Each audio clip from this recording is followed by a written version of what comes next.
As if sensing Han Li's hostility and wariness, the overwhelming black cloud started to spin rapidly and quickly began to contract towards its center, causing dark gas to billow and demonic energy to surge.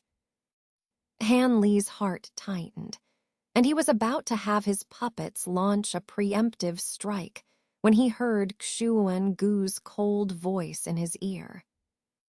"Boy, don't act rashly. He's just trying to intimidate you. He doesn't really intend to kill you. Let's see what this rebellious disciple wants from you first." Xuan Gu's voice startled Han Li, and he quickly regained his composure.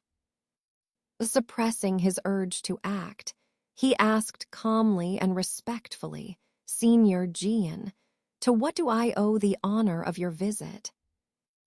Han Li's voice was low and steady.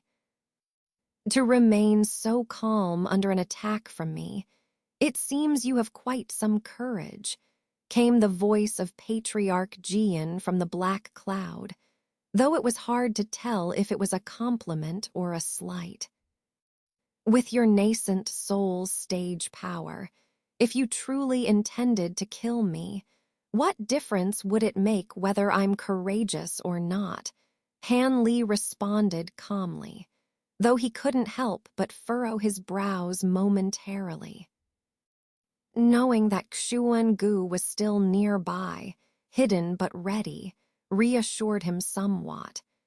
If he and this old devil, who knew the weaknesses of the profound yin method, joined forces, they might stand a chance against Patriarch Jian. Of course, this depended on whether Xuan Gu would truly help him in a confrontation. Han Li had no guarantee of that, so he had no intention of provoking the opponent. At this moment, the black cloud finally contracted into a smaller shape. With a flash, the cloud dispersed with a puff, revealing a middle-aged man and a short, ugly youth in the sky, Patriarch Jian and Wu Chu. "Your name is Han Li, a rogue cultivator from Tianxing City, am I correct?" The middle-aged man looked at Han Li with interest. "Yes, I am Han Li. It seems Senior knows quite a bit about me," Han Li replied with a hint of a bitter smile, feeling somewhat helpless. "Don't worry, I'm not here to cause trouble. Nor am I here to blame you for the incident with the Maiyin sect.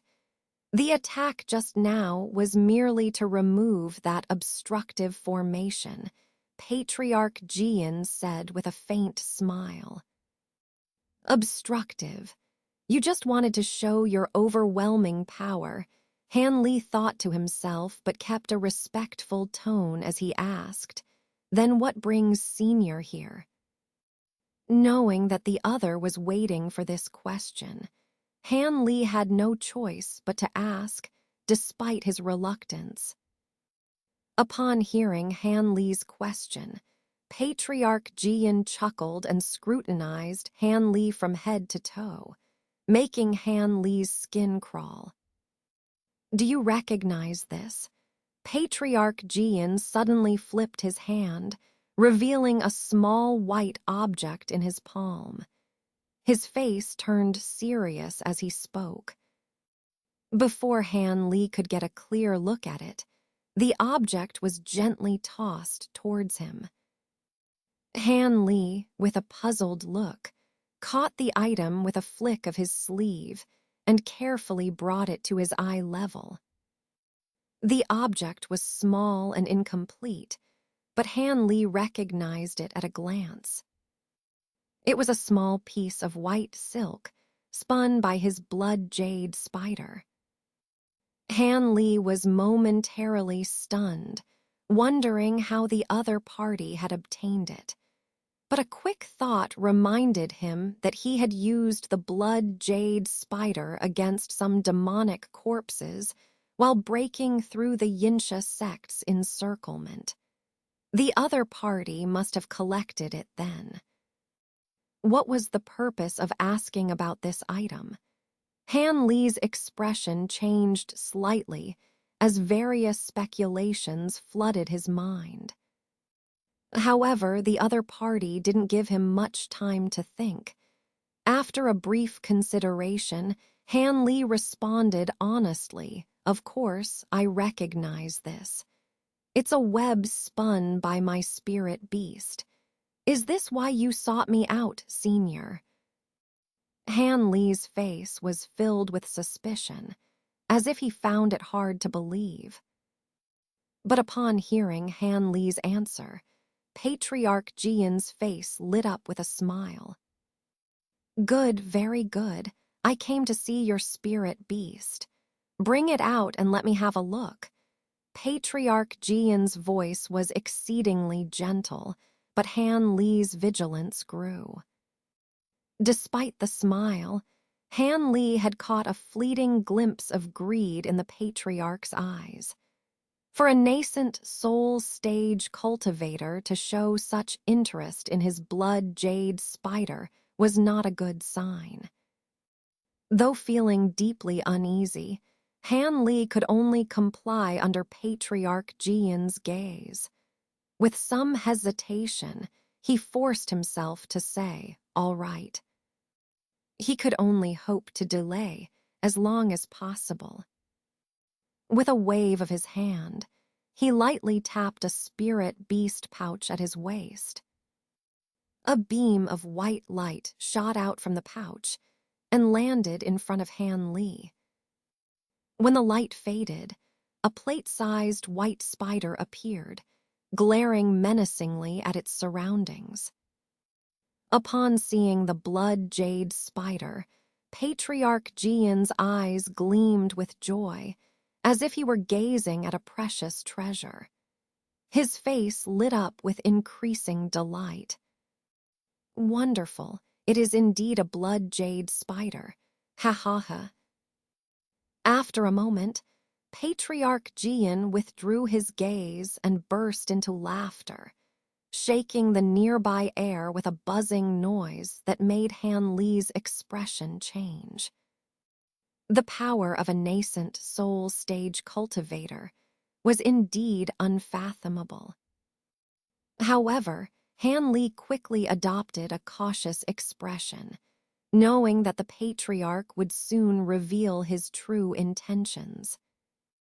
But before Patriarch Jian could speak, Xuan Gu's anxious voice sounded in Han Li's ear.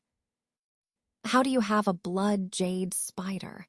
Why didn't you tell me from the beginning?" Xuan Gu's voice was filled with regret and anger. "Why should I tell you about my possessions?" Han Li felt a surge of anger at these words. But he quickly calmed down, realizing that if even Xuan Gu was so moved by it, the blood jade spider must hold a significant secret.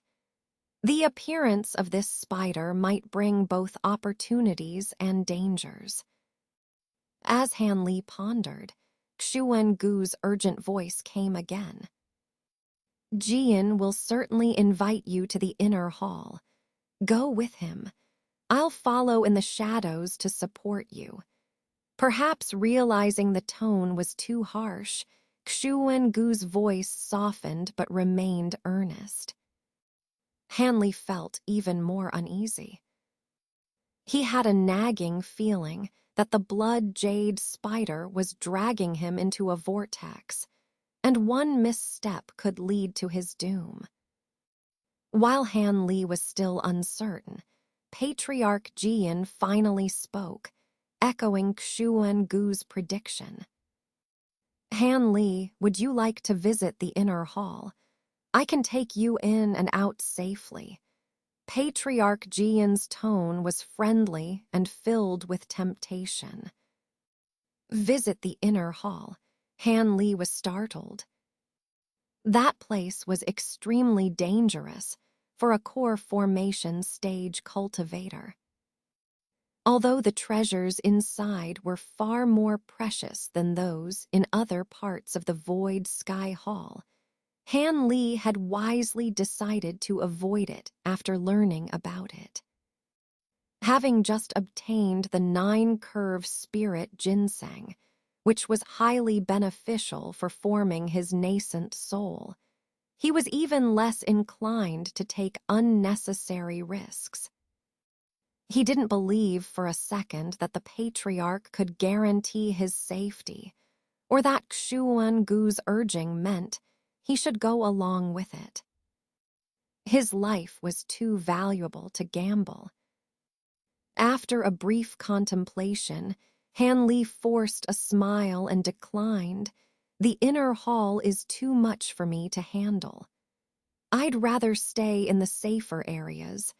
I'm not lucky enough to venture into the inner hall." Hearing this, Patriarch Jian's face darkened with a cold look. Wu Chu beside him also showed anger and suddenly shouted, "Han Li, my ancestor is not holding you accountable for your past offenses, and he is kindly offering to take you to the inner hall, yet you refuse. Are you looking down on us on Extreme Yin Island?" Patriarch Jian did not stop Wu Chu's words, only looking at Han Li coldly. Han Li fell silent. Xuan Gu's urging voice sounded in his ear again, but Han Li wasn't ready to give in easily. "I'm not going. I don't know why Island Master Wu wants me to go to the inner hall, but I doubt it's just for sightseeing. I'd rather spend my time searching for treasures in safer places," Han Li said calmly. "HMPH, do you really think it's up to you whether to go or not? If you refuse, I'll kill you right now. You really believe that just because of the Star Palace's previous words, our Extreme Yin Island won't dare to act?" Wu Chu's small eyes gleamed with vicious intent as he spoke. For some reason, even though Wu Chu was only acting as the bad guy under the orders of the Extreme Yin Patriarch to put pressure on Han Li, he genuinely disliked Han Li. This aversion seemed almost instinctive and completely irrational. Naturally, Han Li didn't have a favorable impression of Wu Chu either. Hearing his threats, Han Li merely cast a cold glance at him before ignoring him and addressing the Extreme Yin Patriarch instead. "Although I don't know why Senior needs my spirit beast, I'm well aware that if its master dies, a spirit beast that has recognized its master cannot be tamed by anyone else. And in a critical moment, I can command the blood jade spider to self-destruct. I'm sure Senior wouldn't want to see that happen, right?" Han Li's words contained a subtle threat, causing the middle-aged man's face to change slightly, revealing a hint of surprise. Han Li understood clearly that Wu Chu was just a pretentious loudmouth. The real decision-maker here was the Extreme Yin Patriarch, and he had no desire to engage further with Wu Chu. However, Han Li's attitude infuriated Wu Chu. After a brief flash of malevolent anger on his face, he opened his mouth to say something harsh to Han Li, but was interrupted by a gesture from the Extreme Yin Patriarch. "Good, I admire courageous juniors. Since I intend to borrow your blood jade spider, I won't make you come for nothing. Once we reach the inner hall, I will." The Extreme Yin Patriarch began to speak, seemingly about to offer some conditions, but his face suddenly darkened and he stopped mid-sentence. He slowly turned his head, staring fiercely in a certain direction. his eyes filled with murderous intent. "Who's eavesdropping over there? Show yourself." The extreme yin patriarch's voice was sharp and filled with killing intent, clearly furious. Han Li's heart skipped a beat. Instinctively, he thought Xuan-gu had been discovered. His mind raced, considering how to handle the situation.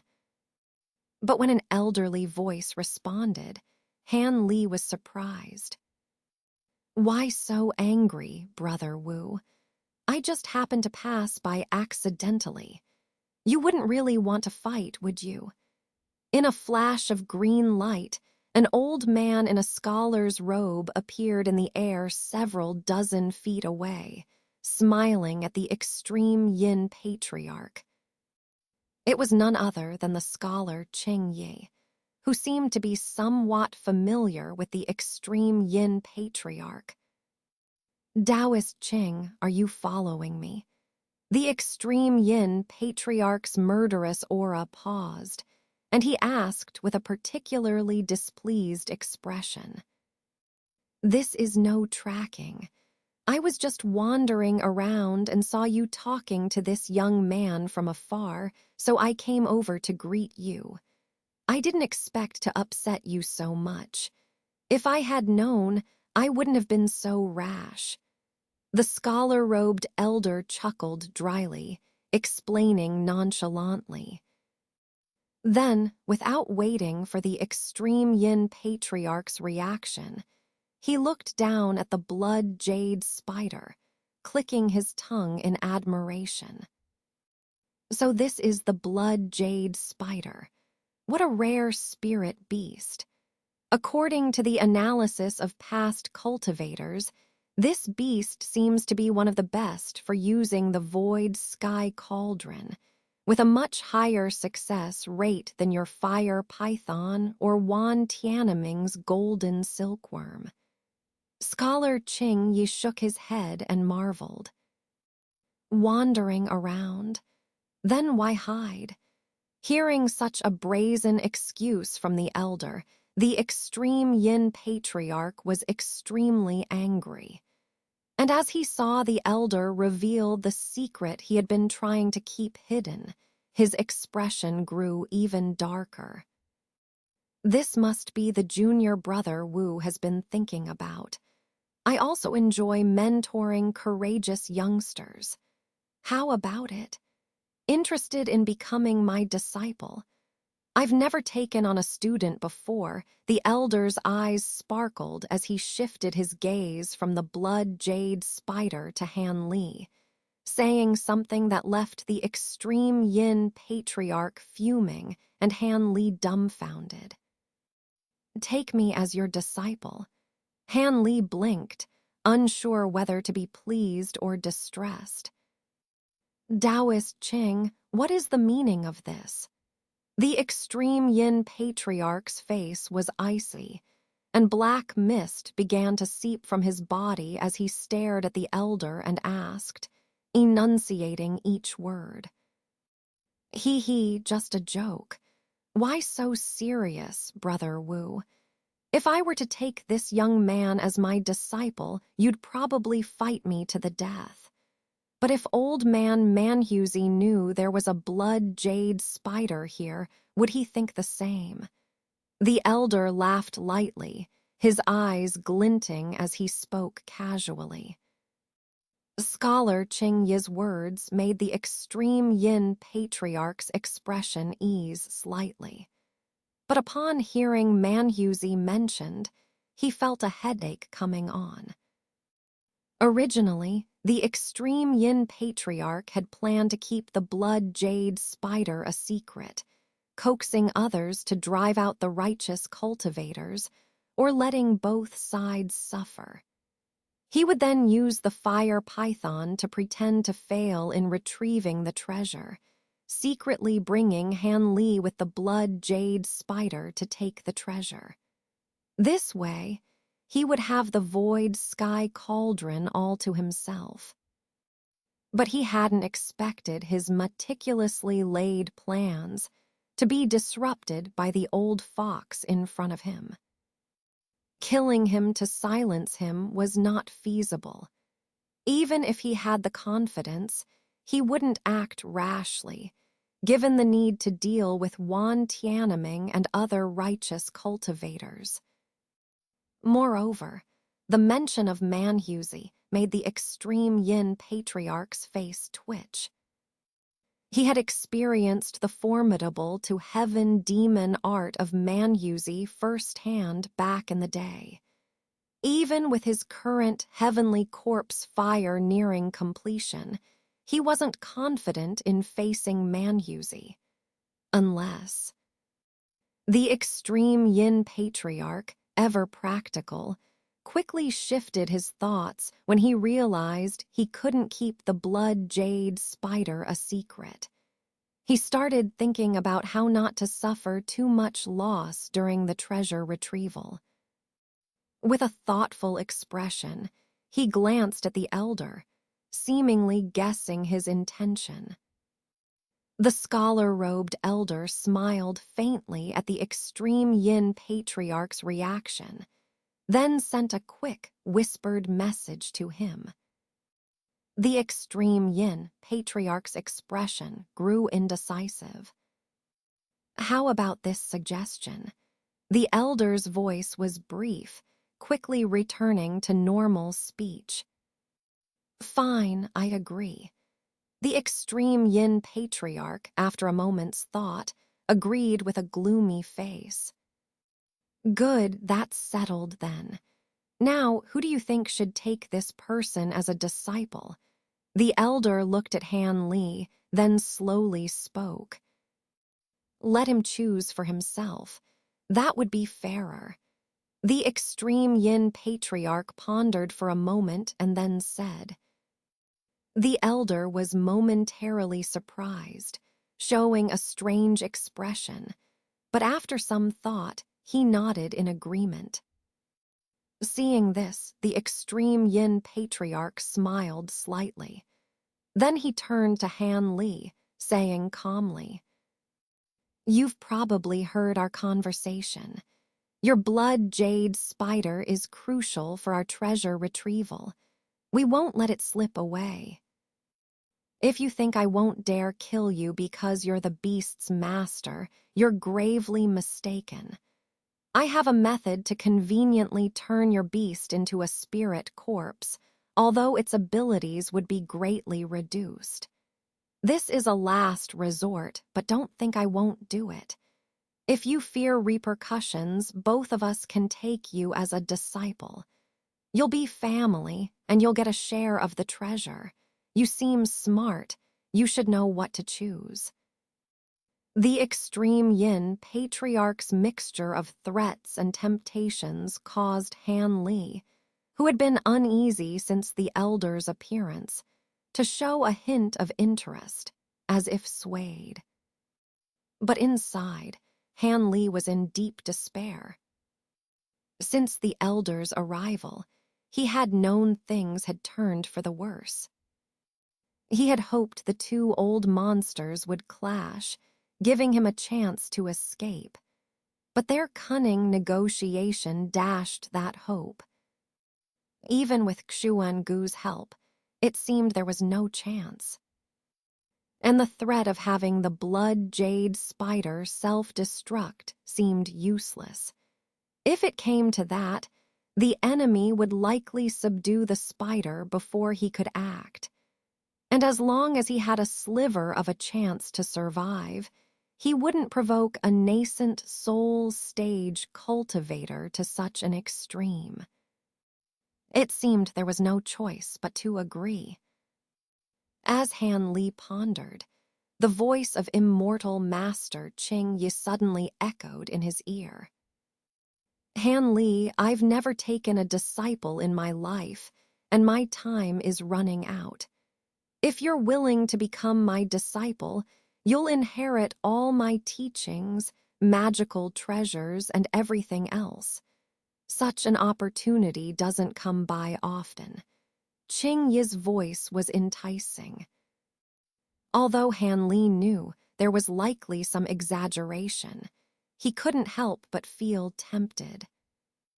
Before he could consider further, the low voice of the extremely yin patriarch sounded in his other ear.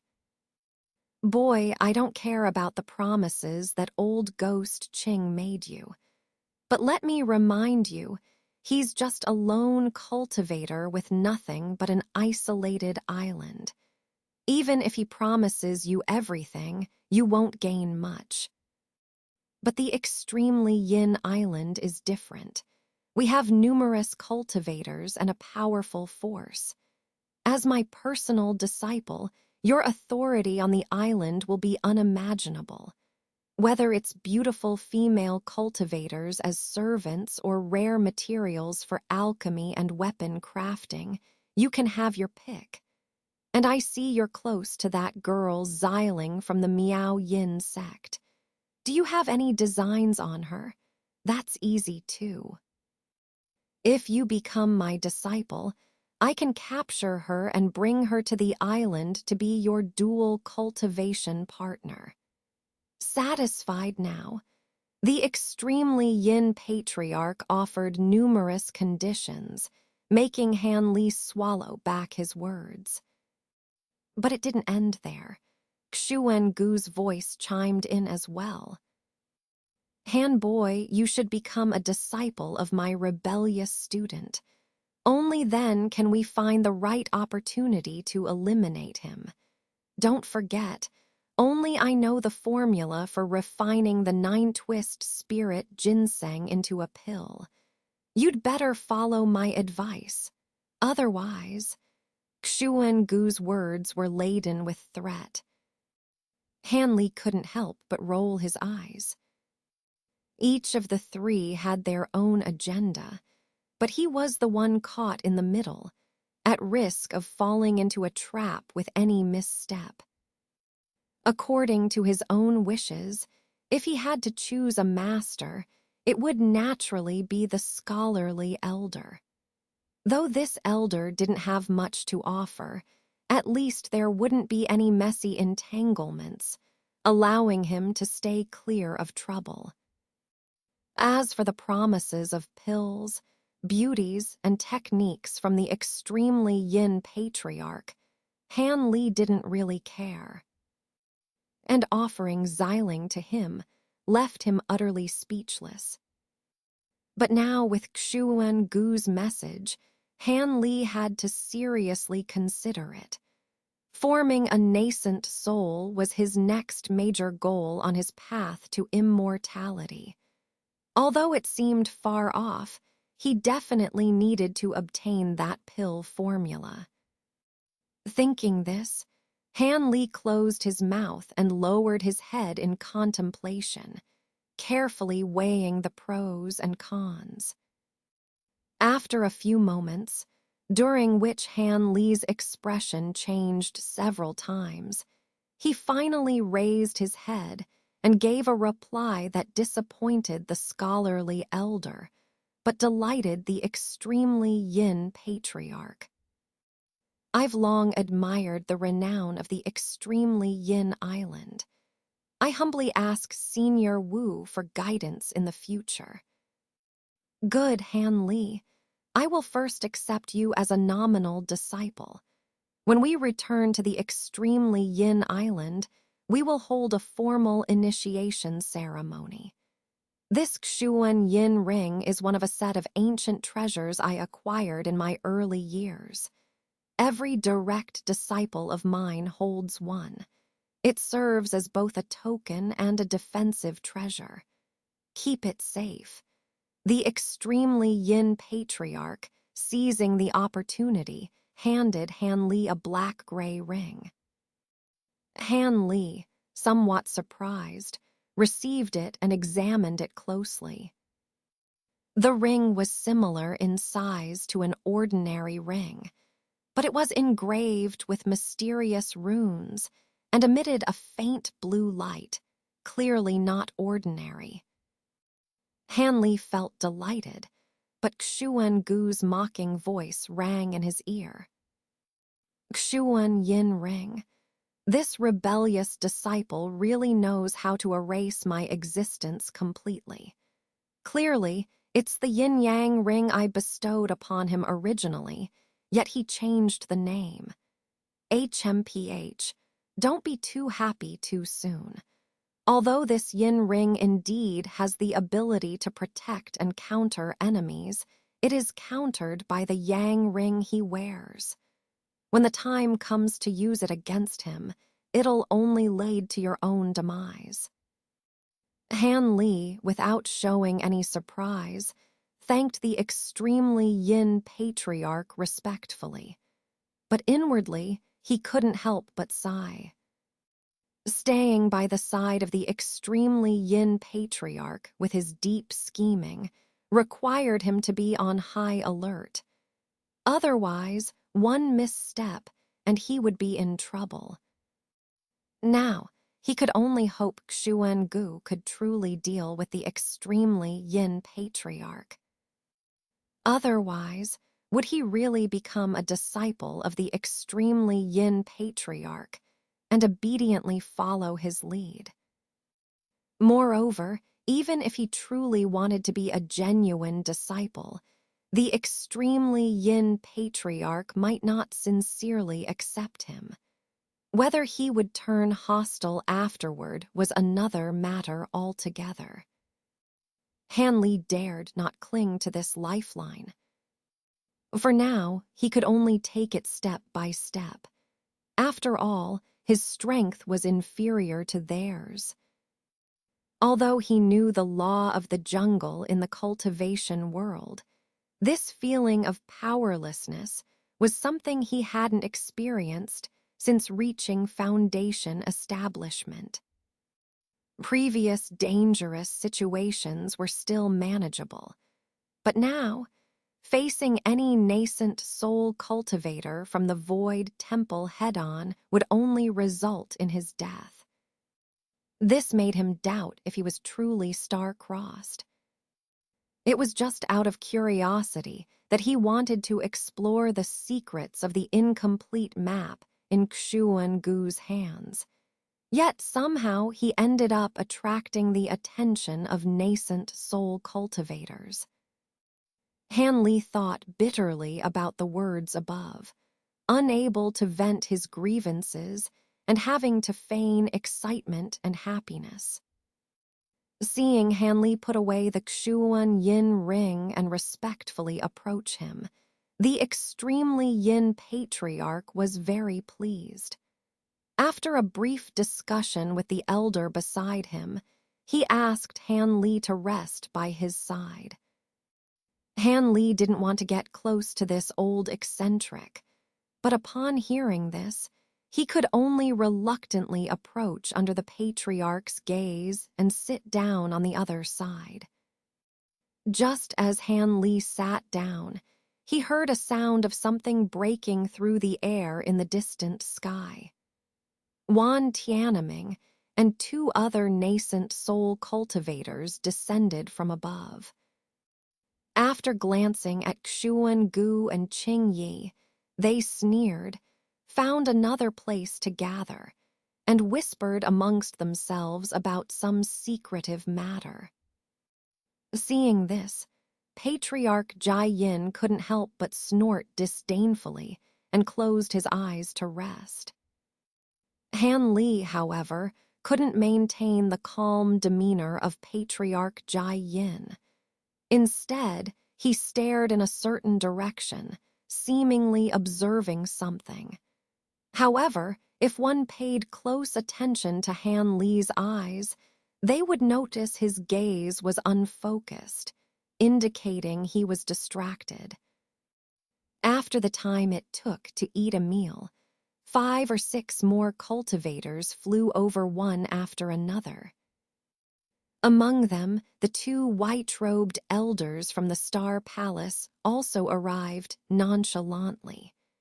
Now, the only nascent soul cultivator who hadn't arrived yet was the barbaric bearded man.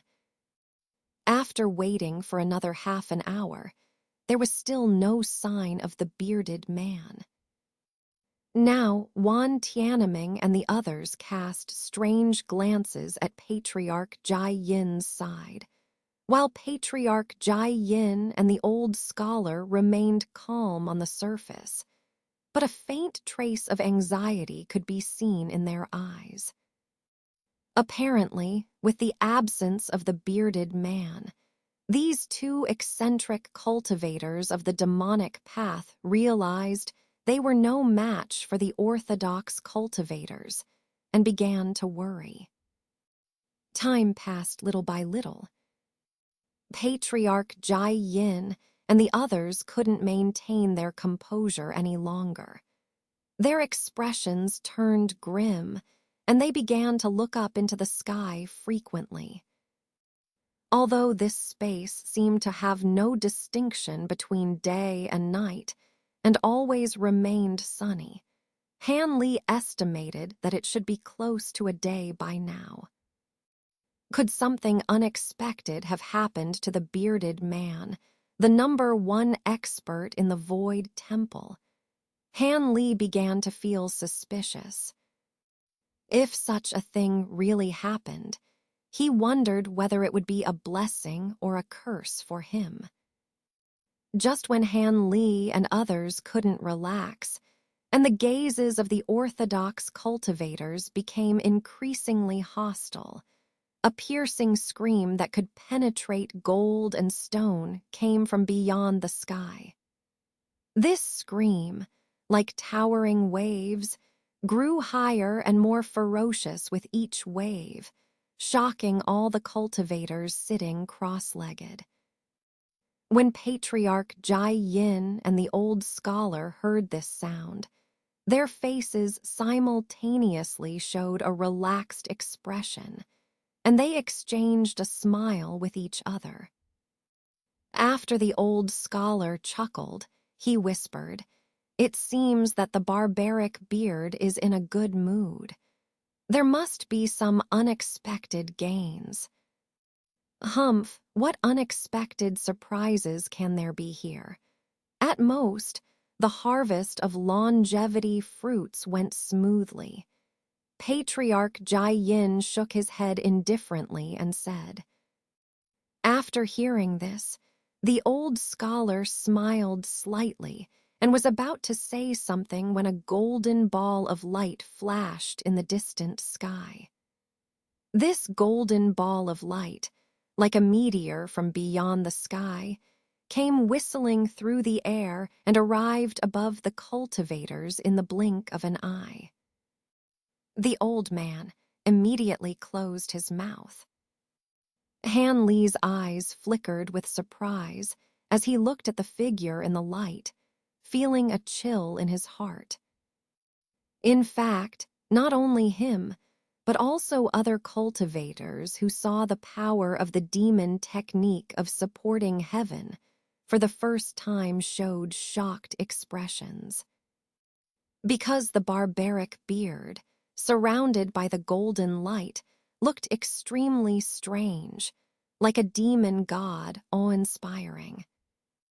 At this moment, he not only emitted golden rays all over his body, but also grew dense, and countless golden scales the size of copper coins on his exposed hands, feet, and face. These scales were as bright as pure gold, emitting a cold light, indicating an incomparable toughness, as if they were indestructible. Is this the demon technique of supporting heaven? It seems really powerful. Ugly Wu, who was on the other side of Patriarch Jai Yin, took a cold breath and said in amazement, apparently quite shocked by the appearance of the barbaric beard. Humph, it's just a turtle shell. The great yin technique cultivated to the highest realm is no weaker than the demon technique of supporting heaven. Patriarch Jai Yin glanced at Ugly Wu coldly, saying indifferently. This suddenly reminded Ugly Wu that his grandfather was at odds with this barbaric beard. Praising him like this wasn't deliberately making Patriarch Jai Yin uncomfortable. Suddenly, he felt embarrassed and quickly apologized, no longer daring to speak. At this moment, the barbaric beard, with a sweeping gaze, immediately saw Patriarch Jai Yin and the others, and then descended without any hesitation. With a loud bang, the ground nearby trembled slightly. The person landed beside Patriarch Jai Yin and the others.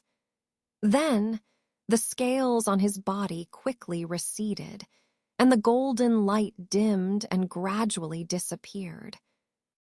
It seems that Brother Man has gained a lot this time.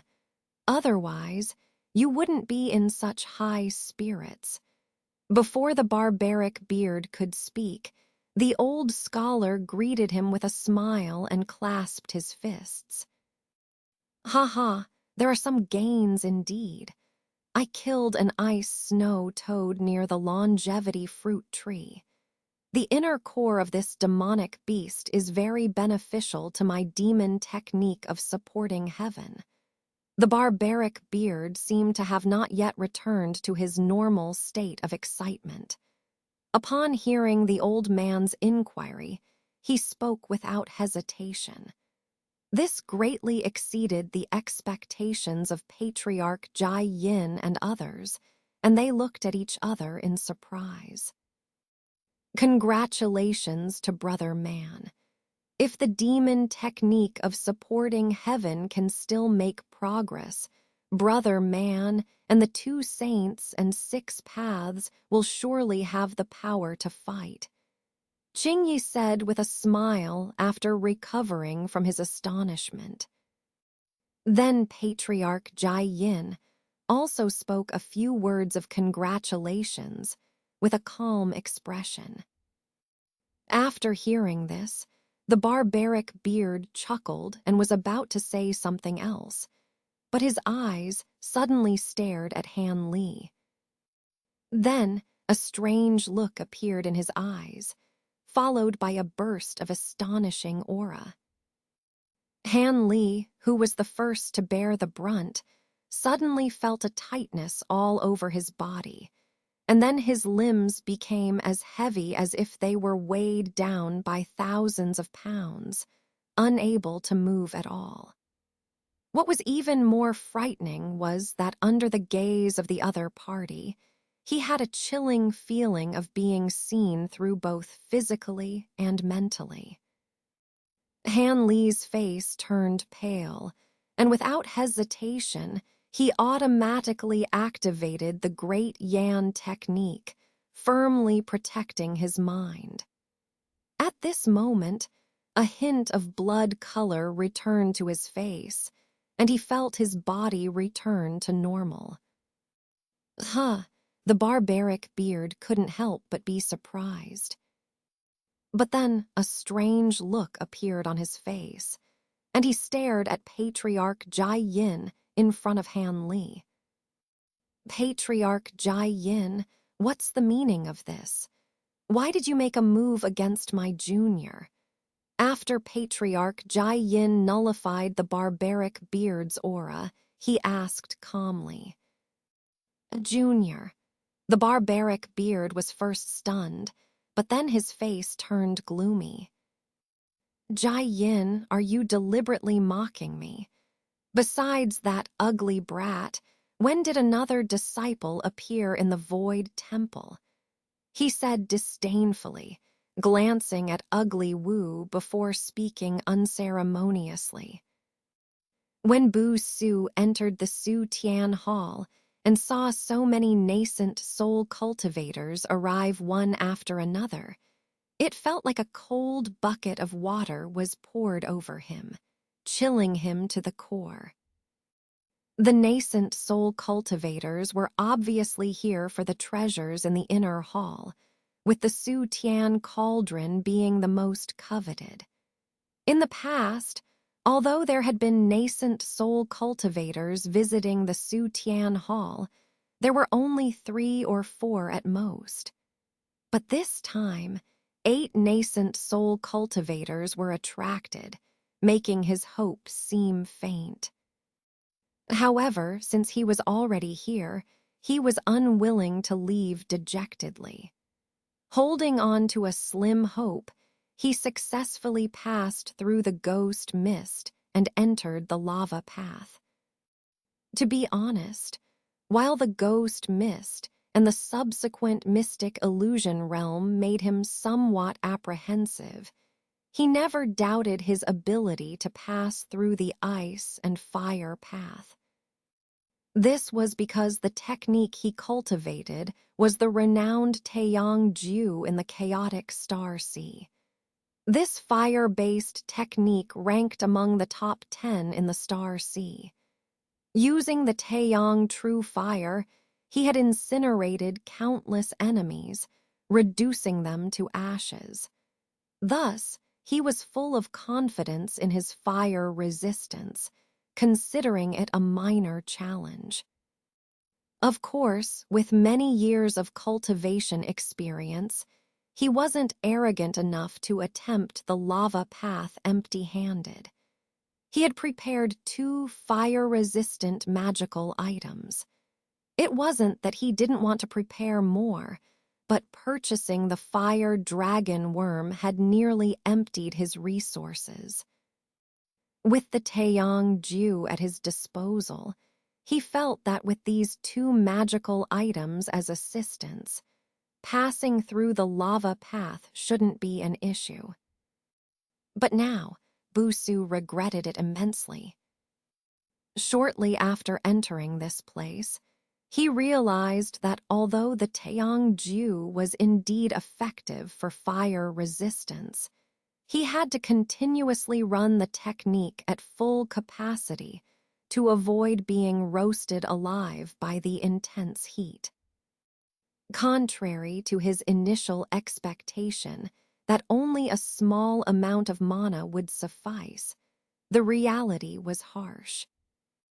Outside, he only needed to run the Taeyang Ju at 1/10 power to avoid direct fire burns. But the heat emitted by the lava path was no ordinary fire, likely due to some restriction that countered fire-based techniques. His 2 fire-resistant items were proving to be of limited use in such an environment. After several hours of walking, Busu was in a panic. Judging by the rate at which he was consuming mana, despite holding spirit stones in each hand to continuously replenish his spiritual energy, he estimated that he could only maintain this for another half-day at most before his mana would be exhausted, and he would be burned to ashes. Busu naturally did not want to die this way. He continued running frantically, while constantly scanning his surroundings. However, it was eerily quiet, with no sign of anyone else. This dashed his hope of encountering another cultivator to rob them of their fire-resistant items. The further he ran, the stronger his sense of despair grew. After sprinting for another quarter of an hour, Busu finally stopped, his face full of anxiety. Even with the aid of speed-enhancing spells, it was clear that he wouldn't reach the end of the gorge in time. Moreover, if he kept running, he would be too depleted to fight should he encounter another cultivator. Stopping in his tracks, Busu paced back and forth like an ant on a hot pan. As time passed, various thoughts and plans swirled in his mind, desperately searching for a way out. Suddenly, he looked up at the crimson sky, his expression fluctuating. With a resolute look flashing across his face, he was soon enveloped in a yellow glow and began to float into the air. During this process, his eyes never blinked, his face full of caution. When he reached a height of 2 or 3 yards, and nothing happened, a look of wild joy appeared on his face. This height was sufficient for him to use his flying technique.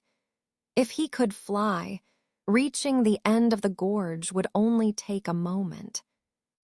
Suppressing his exhilaration at this life-saving discovery, Bu Su formed a spell, and his body turned into a yellow light, flashing away. With a thunderous crash, a silver lightning bolt struck him from the crimson sky the moment he flew more than 10 yards. He screamed in agony before turning to ash and disappearing, leaving behind 2 items that fell into the grass below. Elsewhere on the lava path, a beautiful woman in her 30s, draped in a shimmering blue gauze, hesitated as she gazed at the river of lava before her. A path of square stone pillars, each a foot wide, stretched across the 40-odd yards of searing red river. Looking at the billowing heat from the lava river, the woman's brows furrowed. After a moment of hesitation, she cautiously stepped onto the first stone pillar. The moment her delicate foot touched the pillar, a pained expression crossed her face. Clearly, the heat of the pillars was extraordinary, and even with the gauze's protection, she suffered.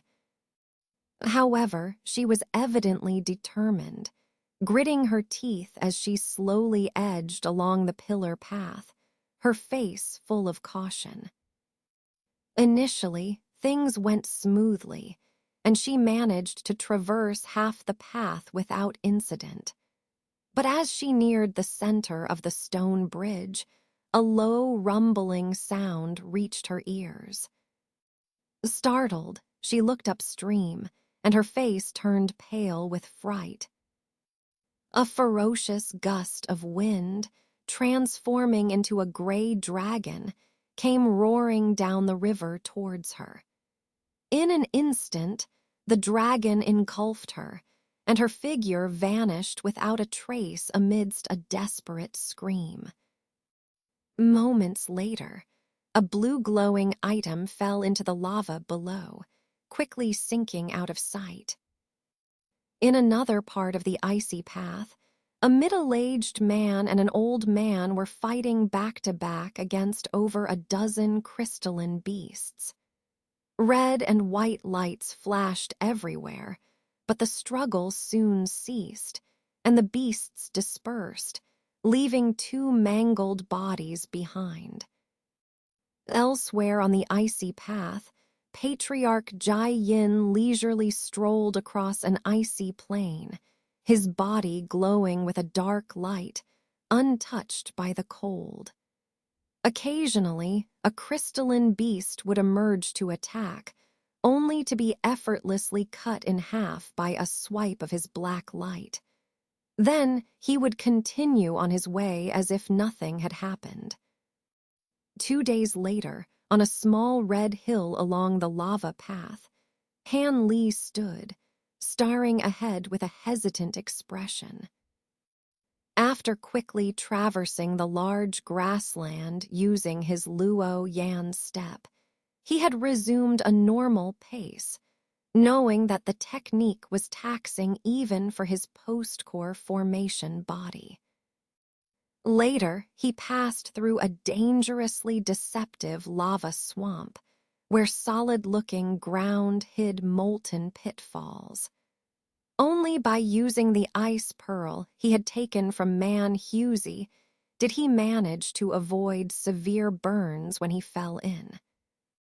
Passing through a forest inhabited by flame spirits also proved challenging, costing him considerable effort to survive. But none of these trials compared to the sight before him, a vast expanse of black sand.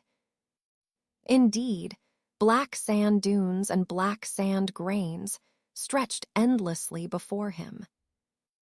Such a strange sight made Han Li uneasy, preventing him from rashly entering. Going around it wasn't an option either. The Black Desert was so vast that detouring would take at least 2 extra days. According to the experience of previous passers-by, one must complete the journey within 5 days, or the teleportation array would close, leaving them to perish. Han Li estimated that he had only reached the midway point of the gorge. Delaying for 2 days might indeed leave him without enough time.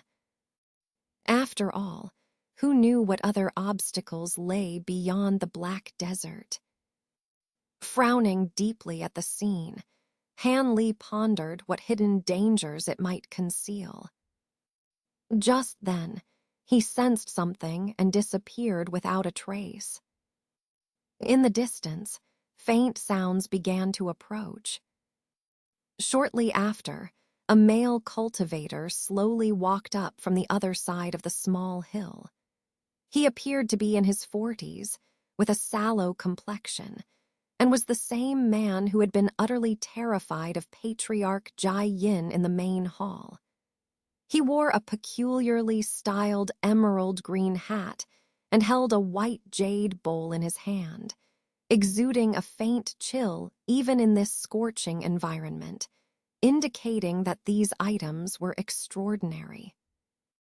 As soon as he reached the hilltop, he cautiously scanned his surroundings, seemingly searching for something. Seeing nothing around him, his wariness deepened. A while ago, he had glimpsed what seemed like a figure on this hill, but now there was no trace of anyone, heightening his vigilance. Without a word, he inserted 2 fingers into the jade bowl and suddenly withdrew them. A beam of white light shot out from the bowl, forming an arc that hovered above his head. Speed, the man with the yellow face murmured, forming a spell with one hand. With a soft bang, the white light trembled and then exploded, scattering like celestial maidens scattering flowers, covering a radius of several dozen feet with starlight. Wherever the white light fell, a layer of frost formed on the red ground, but nothing unusual appeared. The man looked puzzled. After a moment of thought, he dismissed his earlier suspicion of having seen things and turned his attention to the Black Desert, his expression grave. "This place is really strange," he muttered to himself, hesitating. But after a brief consideration, he flicked his sleeve, sending a red light shooting out to the ground.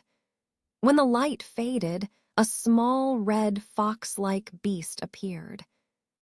With a flick of his finger, he sent a green pill flying toward the little beast. It caught the pill in its mouth, showing an expression of enjoyment. "Go," the yellow-faced cultivator ordered, pointing toward the Black Desert.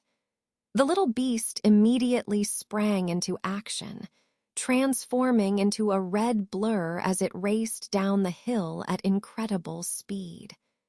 Within moments, it had ventured dozens of yards into the Black Desert, creating a large loop before returning unharmed. No anomalies occurred. The Black Desert, aside from its color, seemed like an ordinary desert.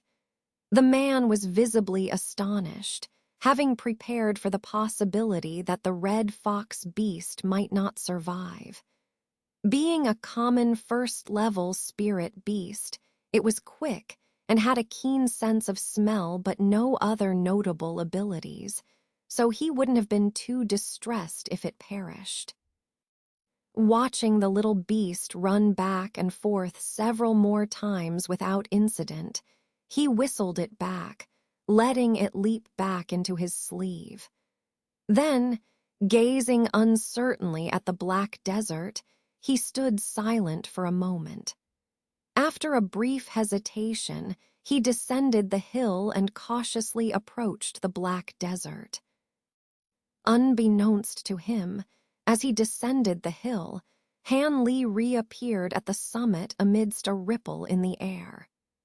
Although the yellow-faced man had cast a wide-area detection spell, Han Li's nameless technique for concealing his presence, coupled with his Luo Yan step, had easily evaded the detection. Han Li was confident that even though the man was a mid-stage core formation cultivator, he could ambush and kill him with his 9 azure bamboo cloud swords before the man could react. This made Han Li hesitant. Should he kill the man for his valuable treasures, or let him scout the way first? When the little beast found nothing in the black desert, Han Li abandoned the idea of attacking. The unknown was the most dangerous. Better to let the man scout ahead. The yellow-faced man, oblivious to Han Li's presence, stepped onto the black sand and ventured into the eerie black desert. 1 step, 2 steps. As he ventured deeper, his nervousness grew. He had already activated a green protective shield from his hat, making him impervious to the elements. When he had traveled several hundred yards into the desert without incident, he began to relax slightly. If there were any danger, it should have appeared by now. Han Li, watching from behind, was puzzled. Could he have been wrong? Was the black desert merely intimidating in appearance but harmless in reality? Regretting not attacking earlier, Han Li reconsidered. Just then, a sudden change occurred. As the yellow-faced cultivator stepped forward, the nearby black sand grains inexplicably floated into the air, surrounding him and emitting an eerie black glow. The sight was incredibly strange.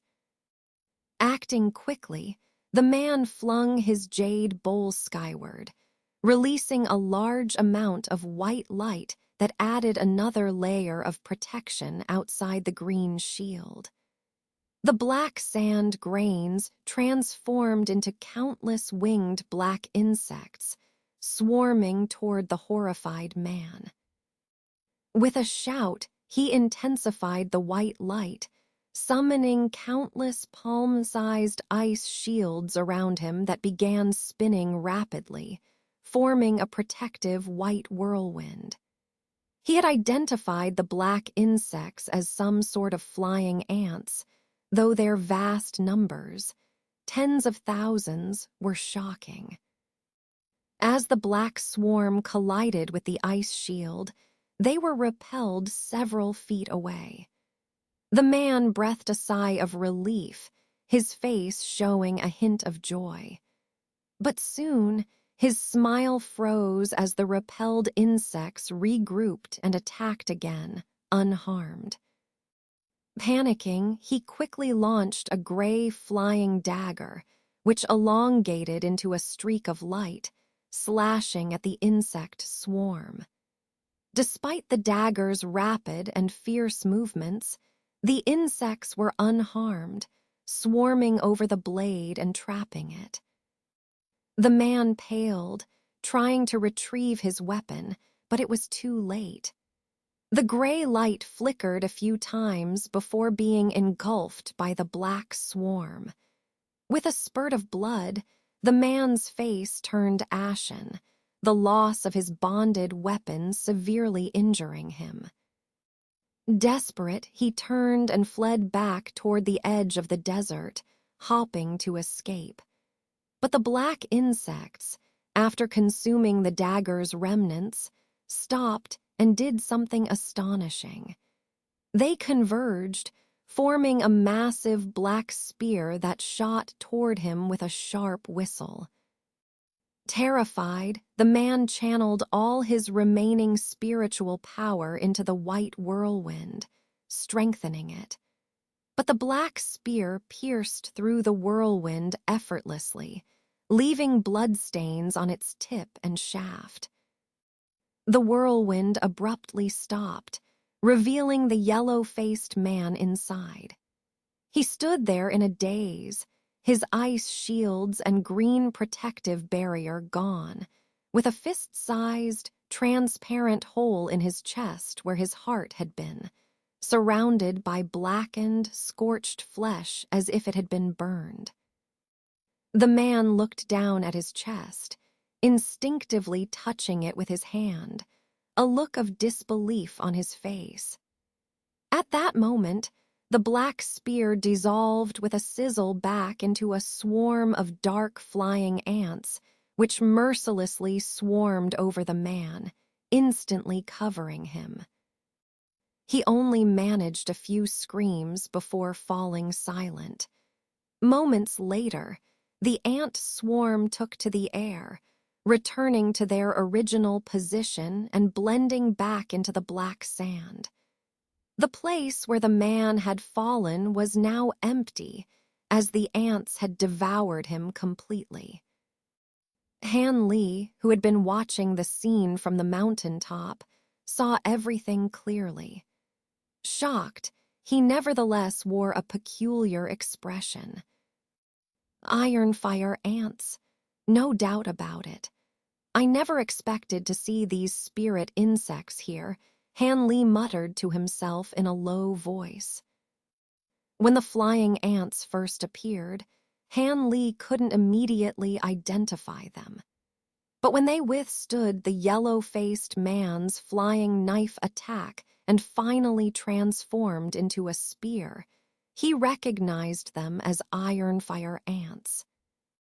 Flying ants are not uncommon in the world of cultivators, and most of them look quite similar. Only those who specialize in controlling insects can distinguish between them. In reality, the abilities and dangers of different flying ants vary greatly. Weaker ant swarms can be easily wiped out by low-level cultivators using ordinary magical tools, while stronger ones can make even mid-level cultivators hesitate. These particular flying ants, ranked 37th on the rare insect list, are among the most fearsome. Apart from the legendary 9th-ranked sky crystal ants, iron fire ants are arguably the most terrifying due to their nearly impenetrable defense and immunity to most spells. Only mid-level and higher water or ice spells, or certain other spells, can harm them. Their defensive capabilities are comparable to gold-devouring beetles, but they are even more resistant to direct magical attacks. While they lack the spirit energy devouring ability of the beetles, they compensate with their black flames and the ability to transform collectively into various shapes. These abilities make an iron fire ant swarm akin to a highly versatile fire attribute magical weapon, capable of breaking through ordinary defenses with ease. The yellow-faced man's death was not unwarranted. Although iron fire ants have not gone extinct like the gold-devouring beetles, they are extremely rare. Even when encountered, it's usually only in small numbers. Their habitat requirements are extremely strict, needing not only scorching lava regions, but also large amounts of copper and iron ore. Outside these environments, they quickly weaken, losing their special abilities and becoming ordinary ants. While creating or finding such an environment might seem feasible, Iron fire ants have a fatal flaw. They cannot be domesticated. Any attempt to control them results in their self-destruction. This has dashed many cultivators' hopes of harnessing their power. Explanations for this vary, from their fierce temperament to their unique physiology. In recent centuries, sightings of iron fire ants have become increasingly rare, and swarms have dwindled in size, making them nearly extinct. Han Li, standing on the mountaintop, contemplated these facts, realizing that the iron fire ants were the natural traps of the Black Desert. Given the large swarm encountered by the yellow-faced man just a few 100 feet in, there were likely many such swarms throughout the desert. He shuddered at the thought, quickly scanning his storage pouches with his divine sense. He had several mid-level ice and water attribute talismans, enough to deal with 2 or 3 ant swarms of that size, but crossing the entire desert with just these was wishful thinking. His gaze fell on his spirit beast pouches containing the gold-devouring beetles, and he had an idea. Perhaps the beetles could be effective against the iron fire ants. With the beetles ranked higher and both still in their semi-mature stages, it seemed worth a try. Once this thought took hold, Han Li couldn't shake it. After careful consideration, he decided to test the beetles on the nearby ant swarm. Even if they failed, his talismans would ensure his safe retreat. Resolute, Han Li descended the mountaintop, heading straight for the Black Desert. He stopped at the edge, staring at the black sand, and squinted. Bending down, he picked up a handful of black sand, examining it closely. A moment later, he sneered, clenching his fist. When he opened it, most of the sand grains had flattened rather than shattered. This so-called Black Desert is just iron-rich sand, he muttered with a hint of self-mockery. But creating such a vast desert of iron sand, what an impressive feat by the former owner of the Void Sky Temple, he mused. As he stood up, his expression changed. He tapped the white rhino pendant at his waist, activating its protective fire-warding effect. The heat from the desert was overwhelming, and despite his cultivation, it made him dizzy. Reactivating the pendant's protection, he felt a bit safer and proceeded cautiously. The desert's heat was suffocating, even with the pendant and a fire-resistant cloak. After walking only about 30 feet, he sighed and took out a warm jade bead from his storage pouch, infusing it with spirit energy. A wave of cold air spread from the bead, refreshing him and allowing him to quicken his pace. Using both the pendant and the cold ice pearl consumed his spirit energy rapidly, so he needed to cross the desert quickly. When he was about 50 or 60 feet from the iron fire ants, he stopped, scrutinizing the area. After a while, he shook his head. The dormant ants were indistinguishable from the surrounding black sand, even to his divine sense. Realizing that avoiding the swarms with his divine sense was impossible, he decided to test his gold-devouring beetles. Han Li's expression turned solemn as he waved his hands, and several spirit beast pouches flew up from his body, hovering in the air. Then he formed a hand seal, and the mouths of the pouches opened wide simultaneously. Countless gold-devouring beetles surged out, transforming into a golden and silver cloud that circled in the sky, exceptionally dazzling. Go. Hanley glanced at the cloud of golden and silver insects above, feeling more confident. He pointed not far away and lightly commanded. In terms of quantity alone, these gold-devouring beetles were no match for the ironfire ant swarm just now. With a buzz, the radiant cloud quickly drifted forward, covering the ground like a vast blanket. However, before they landed on the ground, the black swarm of ants suddenly soared into the air, meeting the army of gold-devouring beetles head-on. At the moment of contact between the two swarms, a black light suddenly flashed, and large patches of dark flames spewed out from the ant swarm, engulfing the gold-devouring beetles ruthlessly. Clearly, the ant swarm also knew the terror of the gold-devouring beetles and preemptively used their fire-driving talent. If it were any other type of insect, being roasted by this eerie flame would result in heavy losses, if not complete annihilation.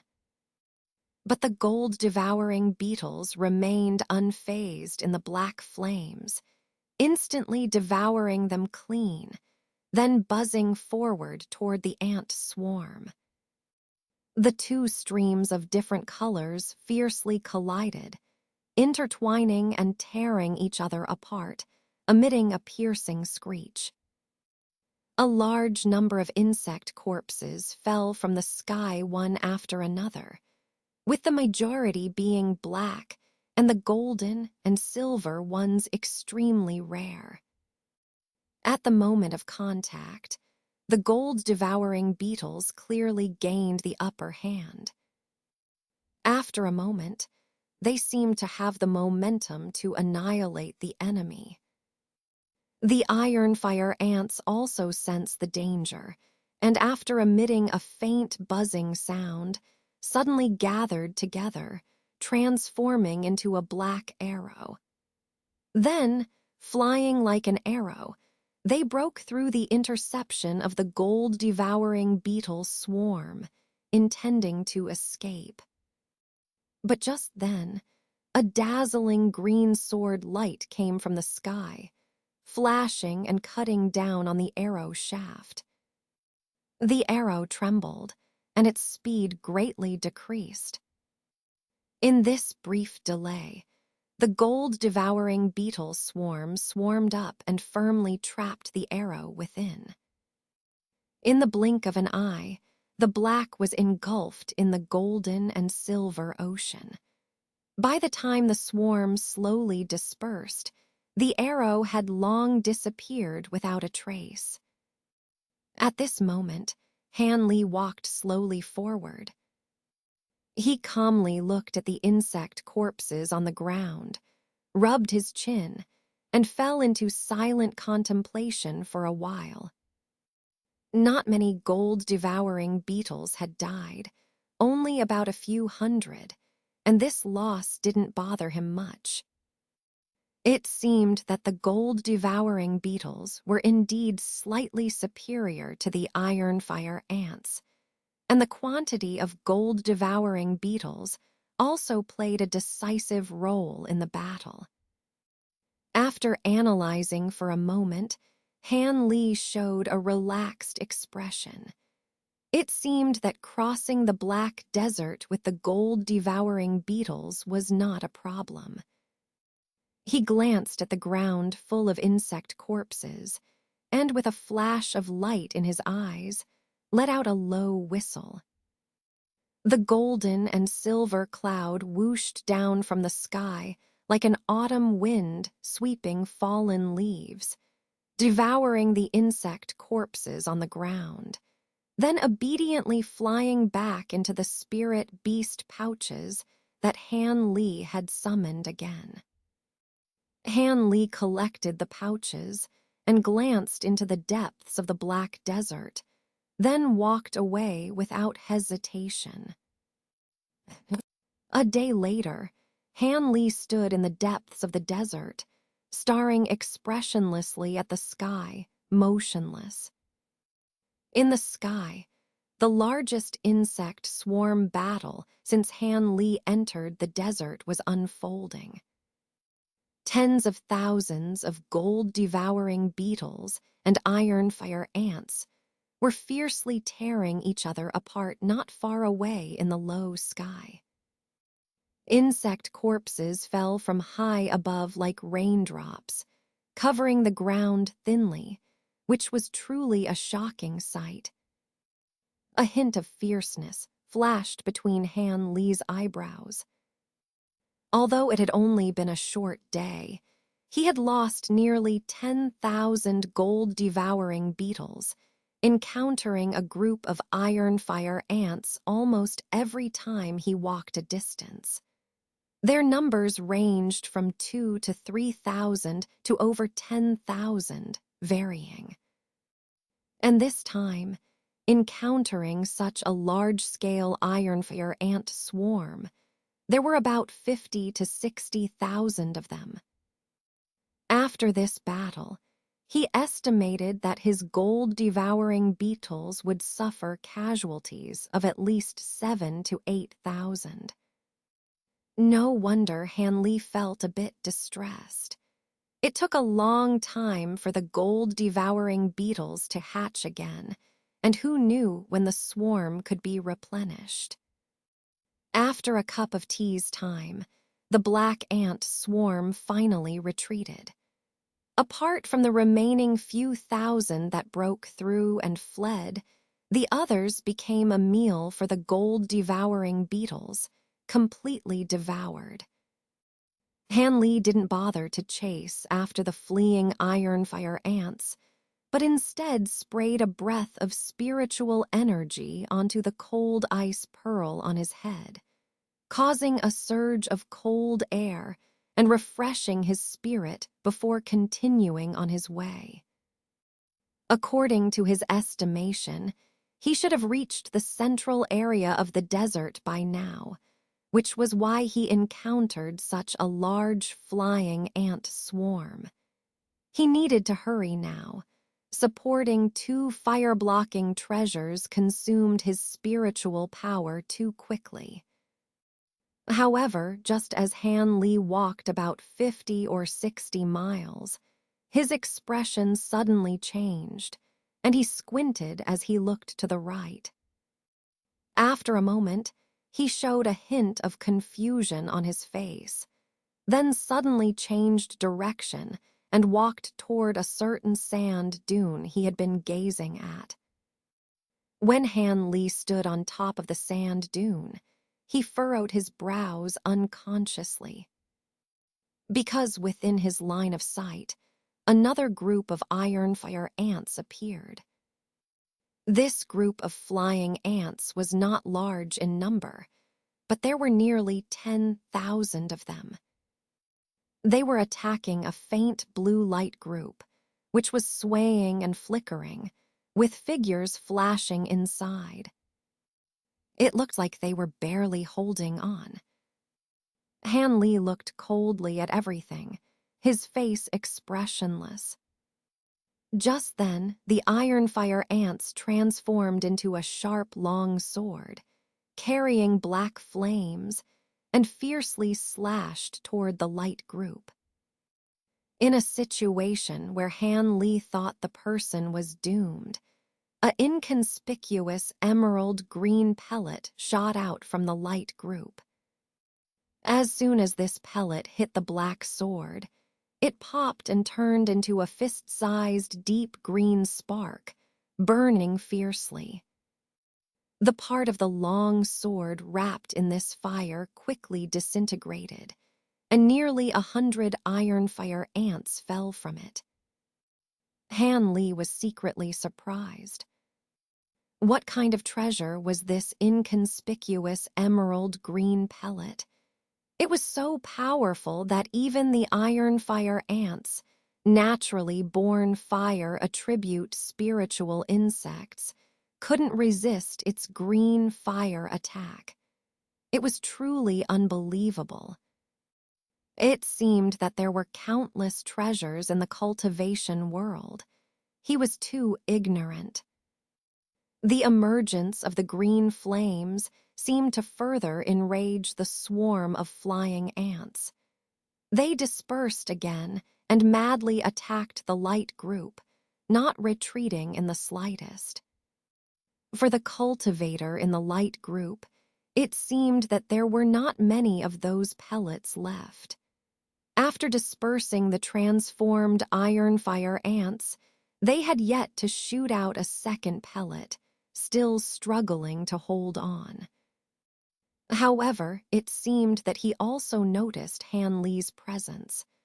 Under the attack of the iron fire ants, he gradually moved towards the sand dune where Han Li was. After looking at him blankly for a few moments, Han Li turned around and was about to continue on his way without paying any attention to the person.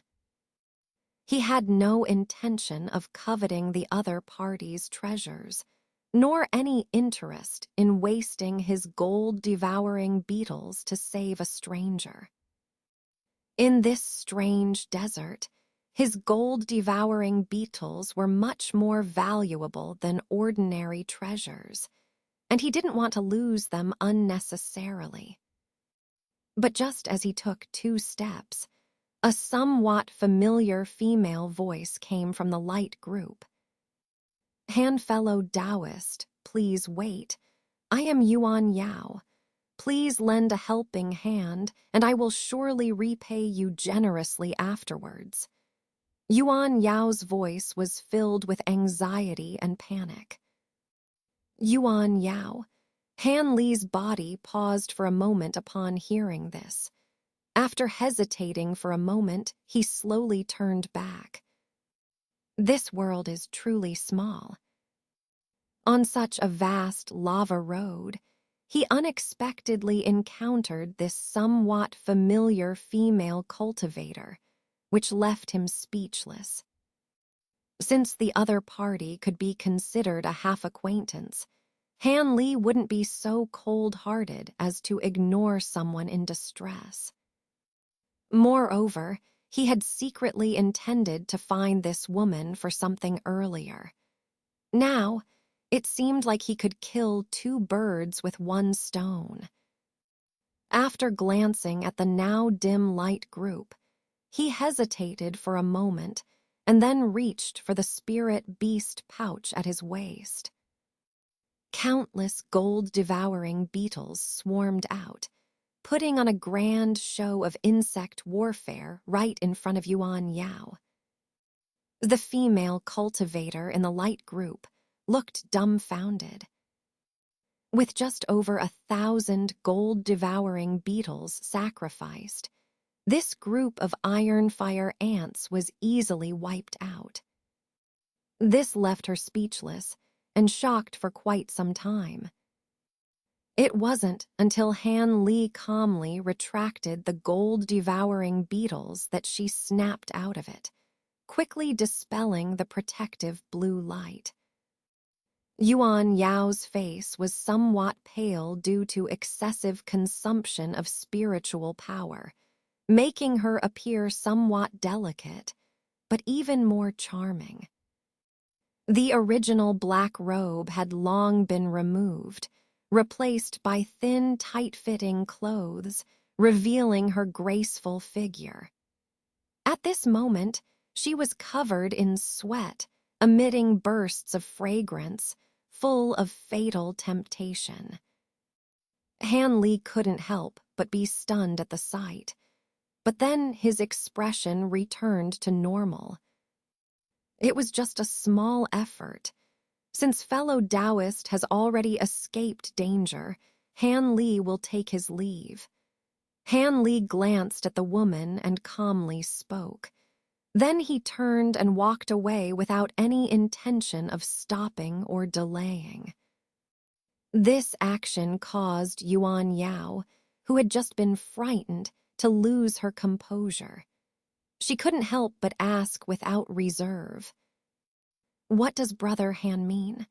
Yuan Yao has yet to repay fellow Taoists' life-saving grace. The beautiful woman appeared fragile as she spoke, evoking a sense of pity. But Han Li didn't even look back. Only a cold voice came through. "There's no need for repayment. I can only save someone momentarily, but I won't help them for a lifetime. Miss Yuan, take care of yourself." With these words, Han Li walked away on his own, moving very swiftly. Upon hearing this reply, Yuan Yao's pale face became even more panicked. With her current condition, let alone encountering iron fire ants again later, she was already feeling powerless to resist the scorching heat. She couldn't possibly give up Han Li, her lifeline. So she called out to him tenderly a few more times, but Han Li continued to ignore her and gradually moved further away. Seeing that her pleas seemed to have no effect on Han Li's heart of stone, she could only reluctantly say the words that Han Li had expected. "Wait, as long as fellow Taoist is willing to protect me on the road ahead, I am willing to reward you generously with valuable treasures. I will not let fellow Taoist waste their spiritual power in vain." She gritted her teeth and said, "Valuable treasures." Hearing this, Han Li's figure stopped, seeming a bit hesitant. "I still have a few King Huo thunder. I am willing to give them all to fellow Taoist." Seeing that Han Li seemed interested, she hurriedly added, "Are those the green pellets from earlier? They are indeed quite extraordinary." Han Li turned around slowly, with a hint of amusement in his eyes. Since he had already intervened to save this woman, he naturally had no intention of truly abandoning her. Furthermore, he had some ulterior motives for saving her just now. It was just a tactic of advancing by retreating. Now that the woman took the initiative to ask for help, his goal had been achieved. Next, he could make a hefty demand, and she would probably have to reluctantly accept it. This beautiful woman, Yuan Yao, obviously understood this. But whether it was Han Li's previous life-saving grace, or in order to continue receiving his protection in the future, she had no other choice but to continue explaining to Han Li with a helpless expression. King Huo thunder is a secret fire thunder of the demonic Qingyang sect. Each pellet requires a large amount of rare materials and a very long time to refine. Its power can rival the elemental fire of a Yuanying stage cultivator. I still have 3 pellets left, and I'm willing to give them all to fellow Taoist. With a slightly settled expression, she stretched out a snow-white, delicate hand, and 3 crystal-clear green pellets lay quietly in her palm. At this point, Han Li had calmed down and walked back. After looking at the 3 pellets, he calmly said, "Indeed, King Huo thunder is considered a rare treasure, but Han Li won't risk it just for this. Carrying an extra burden like this will at least double my spiritual power consumption. Would fellow Taoist Yuan take such a risk?" There was a hint of sarcasm in Han Li's words. Hearing this, Yuan Yao's jade-like face changed slightly. her expression fluctuating for a while before suddenly smiling charmingly. What conditions does Brother Han have in mind after all? Just say it. This girl doesn't want to beat around the bush anymore. Could it be that Brother Han still wants me to offer myself? After saying this, Yuan Yao twisted her waist, and her high, plump chest rose slightly, appearing exceptionally full. Her bright eyes were filled with a strange ambiguity, becoming all the more charming. Seeing Yuan Yao's alluring appearance, Han Li showed a hint of surprise. But then he squinted his eyes and unabashedly looked up and down her voluptuous body, making this beautiful woman blush. But her eyes became even brighter and more intoxicating, as if they were delving straight into the depths of his heart. Your bewitching charm may have worked wonders, but it's of no use to me. Fellow Taoist should save the last bit of spiritual power to save your own life. Han Li rubbed his chin and calmly said, a glint of insight flashing in his eyes. HMPH, you're just a rude brute who doesn't understand romance, let alone cherish jade-like beauty.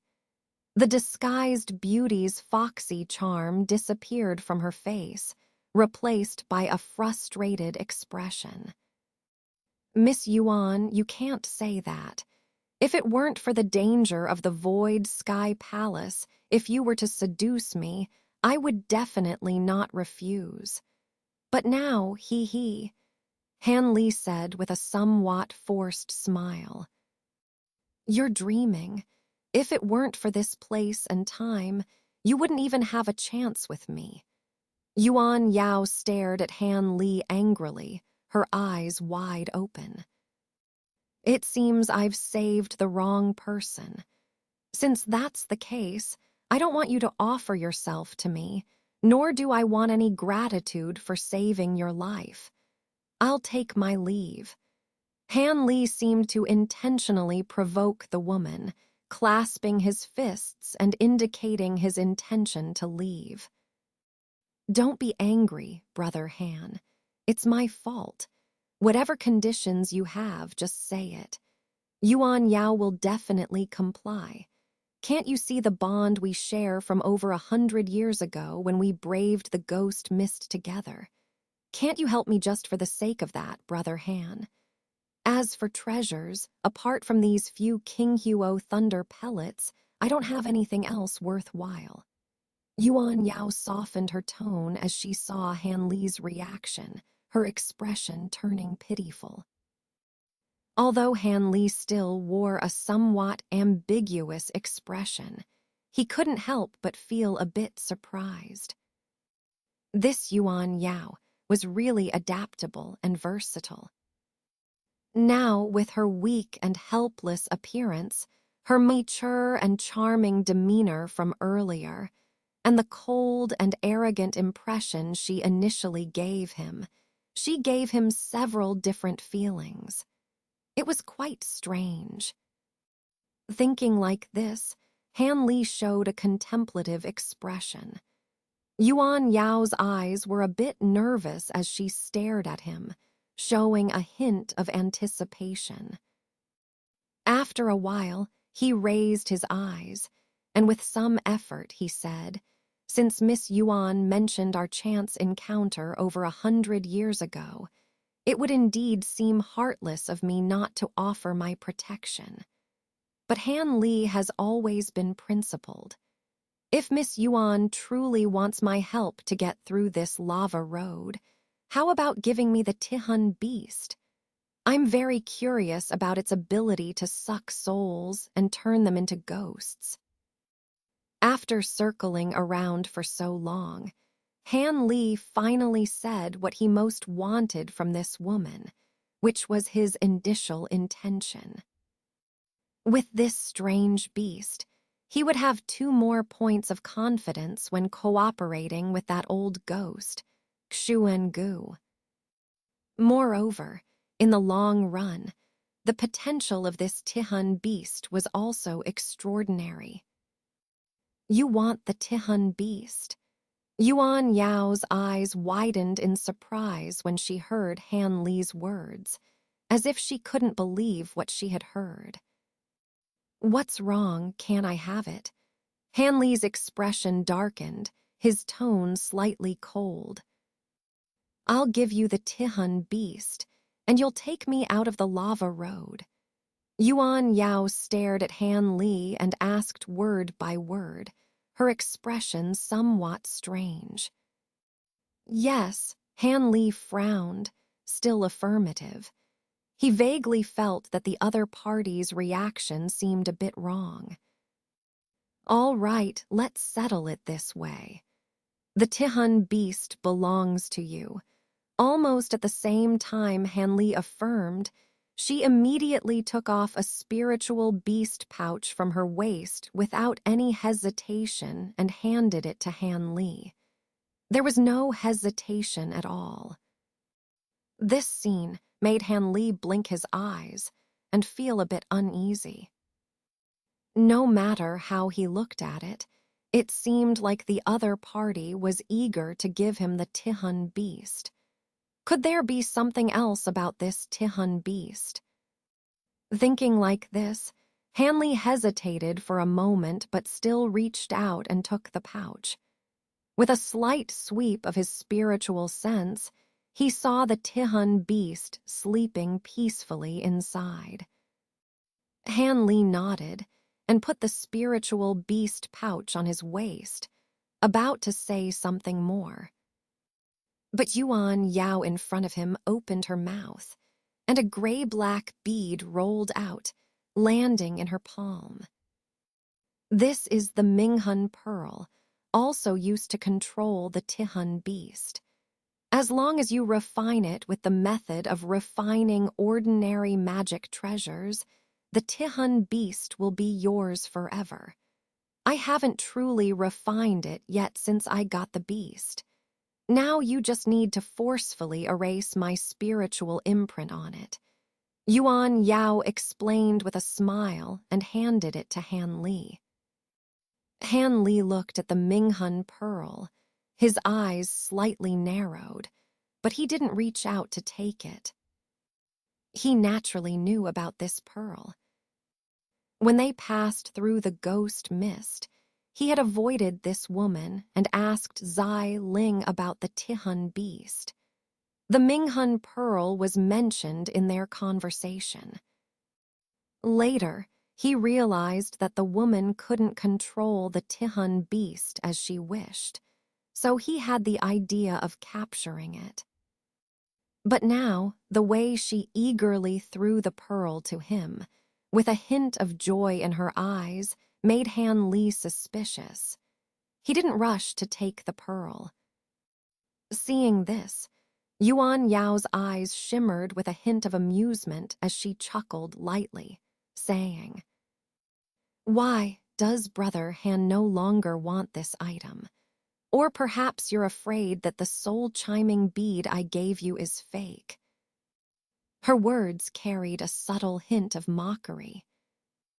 Han Li didn't immediately respond to her, but instead scrutinized the bead for a while before saying, "Is it fake, based solely on the yin aura emanating from it? Han Li can discern its authenticity. However, I know little about the soul-chiming beast. I wonder if there are any adverse effects on oneself after refining this bead." As Han Li spoke, he stared directly into Yuan Yao's beautiful eyes. Adverse effects. Han Li frowned, gazing at the woman for a moment before turning his attention back to the bead. He knew there must be something untrue in her words, but at the moment, he couldn't detect anything unusual. After pondering for a moment, he decided to accept the bead first and study it later. If there were any adverse effects, he could simply choose not to refine it. After all, Having the bead would still allow him to control the soul-chiming beast. With that in mind, he carefully stowed away the bead in his storage pouch.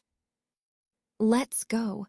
During the time we walk out of the lava passage, I will do my best to ensure Miss Yuan's safety. However, I must be clear up front. If we encounter any danger that even I cannot handle, Miss Yuan will have to fend for herself. Han Li said calmly to Yuan Yao after storing the bead. Then he pointed his finger at the hovering ice pearl, and a chilling aura surged, enveloping her as well. That's only natural. If such a situation arises, Miss Yuan will fend for herself. But I believe, with Brother Han's numerous golden and silver beetles, the likelihood of such a scenario is minimal. Yuan Yao replied with a smile after wrinkling her nose and chuckled. At this moment, her smile was as charming as a flower, extremely captivating. In the face of such beauty, Han Li didn't hesitate to admire her for a few moments before silently turning and walking away. Yuan Yao smiled softly, her graceful steps light as she walked a few steps and walked side by side with Han Li, appearing very intimate. Because the closer she was to Han Li, the more abundant the cold aura emitted by the ice pearl became, and she naturally wanted to make herself more comfortable. Speaking of which, this time's ice and fire path is somewhat unusual. How could there be a black desert and such powerful ant swarms that aren't afraid of magical treasures' attacks, and can even spit out black flames to transform and combine? If it weren't for the few thunderfire beads I had on me, I'm afraid I wouldn't have been able to hold on until I met Brother Han. But even so, they still destroyed a defensive ancient treasure of mine. Yuan Yao complained with a relaxed expression as she walked, her lips pouting slightly. Apparently, she didn't recognize the origin of the ironfire ants. Has the Black Desert never appeared before? Han Li was startled to hear this and asked solemnly. He also felt that it was somewhat abnormal for such formidable spirit insects to appear here. No, this Black Desert has only appeared on the lava passage for the first time. Previously, the cultivators who passed through this checkpoint only faced high temperatures and various dangerous terrains, and encountered some flame beasts at most. There has never been such strange ants. If it were known that such formidable ant swarms existed, I believe few cultivators would dare to challenge the lava passage. Most people would probably turn back after passing through the ghost mist. No cultivator would joke about their own lives. Yuan Yao seemed to know quite a bit and replied without hesitation. But her jade-like face also revealed a hint of puzzlement. In other words, the ice and fire path is somewhat abnormal. Han Li's eyes flashed with a pensive look as he murmured, "It's definitely abnormal. Someone must have tampered with it. In a blood-red ice pillar forest in the crystal path, Master Kingi stood with his hands behind his back, looking up at the sky and saying the same words. Around him, countless silver beasts, resembling mice, not only had fur that shone brightly, but also had delicate silver horns on their heads, making them look delicate and exquisite. They surrounded the old man, constantly transforming into streams of silver light, shooting at the old man like arrows, emitting thunderous roars as if thunder was striking. However, the green light around the old man remained motionless, unaffected by the silver light bombardment. Seeking death, the old man in Confucian robes seemed annoyed by the attacks of these strange rodents. Lowering his head again, a cold expression on his face, he waved his large sleeve outward. Instantly, those green lights burst apart, illuminating an area of tens of meters in diameter with dazzling radiance, making it impossible to look directly at. After a moment, the green light dimmed. The ground was littered with the silver-white corpses of the small beasts, each one pierced with densely packed green needles, emitting a faint blue cold light. Master Kingy's expression remained unchanged. Evidently, this outcome was within his expectations. He cast a cold glance at the ground, then extended his withered right hand lightly into the void. Thousands of flying needles on the ground converged back into green thorns and flew into his body, disappearing without a trace. Silver light rats. How could such devilish creatures appear in the second level? Could it be? The old man's face darkened as he pondered, standing motionless in place. HMPH? Since the silver light rats have appeared on the crystal path, it seems that the lava passage will not be the same as before. That kid surnamed Han is probably in big trouble. Master Kingy snorted in extreme annoyance, muttering to himself with some anxiety. Then, with a sigh, his figure flickered a few times, and he disappeared from the spot.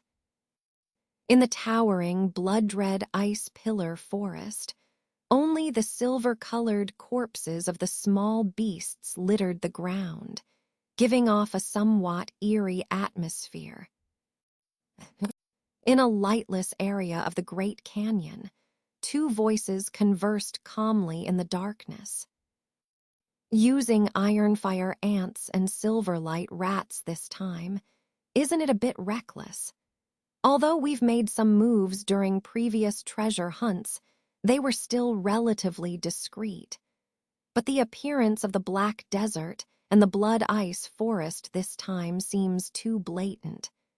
Except for a few people who haven't passed through these two areas, most of the nascent soul stage cultivators from both the righteous and demonic paths will probably perish here. By then, facing Wan Tianming and Man Hu Zai, etc., I'm afraid it will be hard to deceive them again. One voice sounded somewhat worried. Deceive? Do you really think that the righteous and demonic paths are unaware of our actions in the Void Temple before? They've long been aware. It's just that we, as the Star Palace, were powerful back then, so they pretended not to know. They also knew that we could only control some minor restrictions of the Void Temple, posing no major threat. It's just that during each treasure hunt, we let more nascent soul stage cultivators from both sides die. Another chilly voice replied calmly.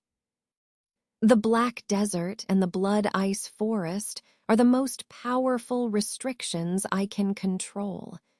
It's a bit regrettable to use them like this. After all, they were painstakingly mastered by the previous Star Palace Lord. The first voice lamented with regret. It's not regrettable at all. Nowadays, rumors are flying all over the place, and the two holy lords are at a critical moment of seclusion, unable to be contacted at all. This has caused unrest even among the disciples of our Star Palace. The affairs of the palace now rely entirely on us old folks. But both the righteous and demonic paths are becoming restless, and it's hard for us to control the situation. Facing either side alone, we're not afraid. But we fear that if they suddenly join forces, it will be bad. The only way now is to adopt a tough attitude to forcefully weaken the strength of both sides, leaving them with doubts and unable to grasp our true situation. After all, the Star Palace has ruled the chaotic star sea for so many years. They cannot help but be wary. As long as we delay for some more time, the two holy lords will come out of seclusion. By then, even if they join forces, we have nothing to worry about. After all, facing our holy lord's magnetic divine light, even the madwoman of the 10,000 laws and the 6 paths of the holy demon island can only retreat. The use of the iron fire ants and silverlight rats restrictions is also a last resort. Apart from these 2 restrictions, none of the others can cause such massive casualties to nascent soul stage cultivators. It doesn't achieve the expected deterrent effect and doesn't reflect our tough attitude. As for your concerns that the other side will take advantage of this to cause trouble, you're worrying too much. Judging by the situation on both sides, they're most likely heading for the void cauldron. They won't risk their own disciples unnecessarily. At most, they'll feel aggrieved. The cold voice sneered and said a lot. After hearing this, the first voice sighed softly and fell silent, seemingly agreeing with the other's judgment. This is the 7th group of flying ants we've encountered since we started, Han Li said, gazing at the insect corpses on the ground. Yes, the 7th group. Although the encounters with ant swarms have been quite frequent, at least we haven't run into a massive swarm of thousands.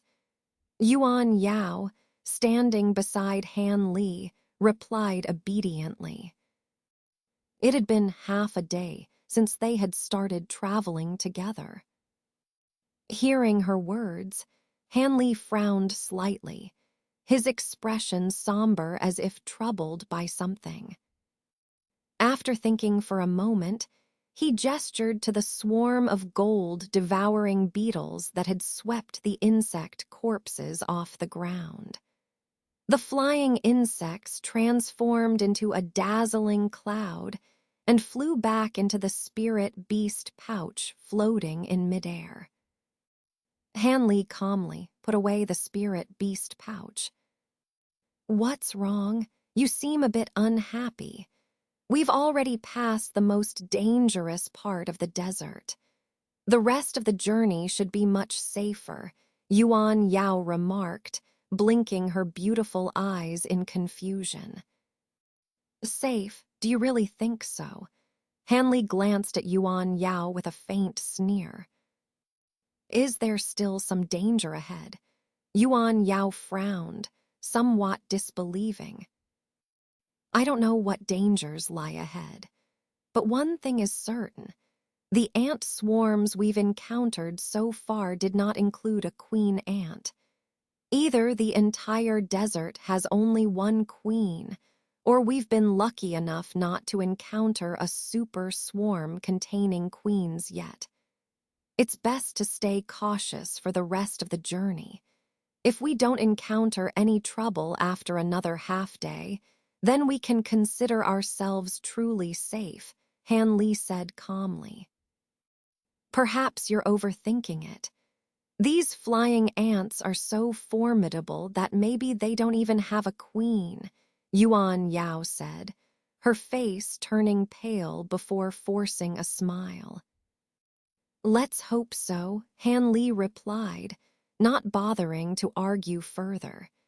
He knew well that iron fire ants did have queen ants, which, though not individually powerful, were said to possess terrifying intelligence. Encountering one would undoubtedly be extremely troublesome. Influenced by these earlier words, the next 2 hours of their journey were spent in silence. However, something even more puzzling occurred. During this part of the journey, they did not encounter a single ant swarm. Even Yuan Yao began to sense something amiss, a hint of unease appearing on her face. But when they inadvertently climbed a high sand dune and looked ahead, both were stunned. Yuan Yao's face was full of shock, her lips moving without producing any sound. Though Han Li's expression was more composed, he was equally surprised. In the sand ahead, there stood a lone giant crystal pillar, about 20 to 30 meters tall. This crystal pillar exuded extreme cold, emitting a faint white glow. Inside, it was a similarly tall black giant, hideous in appearance, with bulging eyes and a bald head, motionless within the crystal pillar. It was incredibly eerie. Han Li stared for a moment, then swept his gaze over the surrounding sand. The ground was pitted with holes of various sizes, as if a great battle had taken place. Han Li's eyes glinted as he returned his gaze to the giant. This time, as he looked at one of the giant's eyes, he uttered a soft hum. "What did you discover, Taoist Han?" Yuan Yao asked, snapping out of her daze at Han Li's voice. Han Li smiled faintly, not answering her question. Instead, he half-closed his eyes and extended his divine sense. After confirming there were no other people lurking nearby, he walked down the dune and strode toward the crystal pillar. HMPH. Seeing Han Li's mysterious behavior, Yuan Yao felt a surge of annoyance, but she followed him down. After all, stepping outside the range of Han Li's cold ice pearl meant she would have to expend her own mana to resist the high temperatures. Flying ants. As they approached within a dozen meters of the crystal pillar, Yuan Yao's red lips parted in shock. From this distance, she finally saw the giant's true form. It was composed of countless black flying ants. From afar, it looked convincingly real, an incredible sight. However, these iron-fire ants were motionless inside the crystal pillar, their state uncertain. Han Li stopped and stared at the crystal pillar, pondering. Since these ants are dead, we should move on. Let's not waste time here, Yuan Yao suggested after a brief examination. How can you be sure they're dead? They might still be alive, Han Li said, puzzled. Alive? How is that possible? Yuan Yao looked at Han Li incredulously. Don't you know about the famous ancient treasure of the 10,000 Laws sect, the Xuan Wang mirror? Any living creature illuminated by this treasure immediately has its soul scattered and is encased in a crystal pillar like this. A few days later, the body inside the pillar will also dissolve into nothingness. I've never heard of it, Han Li replied honestly, causing Yuan Yao to widen her eyes in disbelief. If that's the case, then these insects were likely killed by Wan Tianming, Han Li said thoughtfully, after circling the giant crystal pillar a few times. Who else could it be? What are you planning? These crystals will dissolve on their own in due time, and normal treasures can't break them. Otherwise, the Xuan Wang mirror wouldn't be so renowned, Yuan Yao said with a knowing smile. Han Li looked at her calmly, then touched his waist, summoning all his spirit beast pouches. A massive cloud of gold devouring beetles appeared in the sky. Go.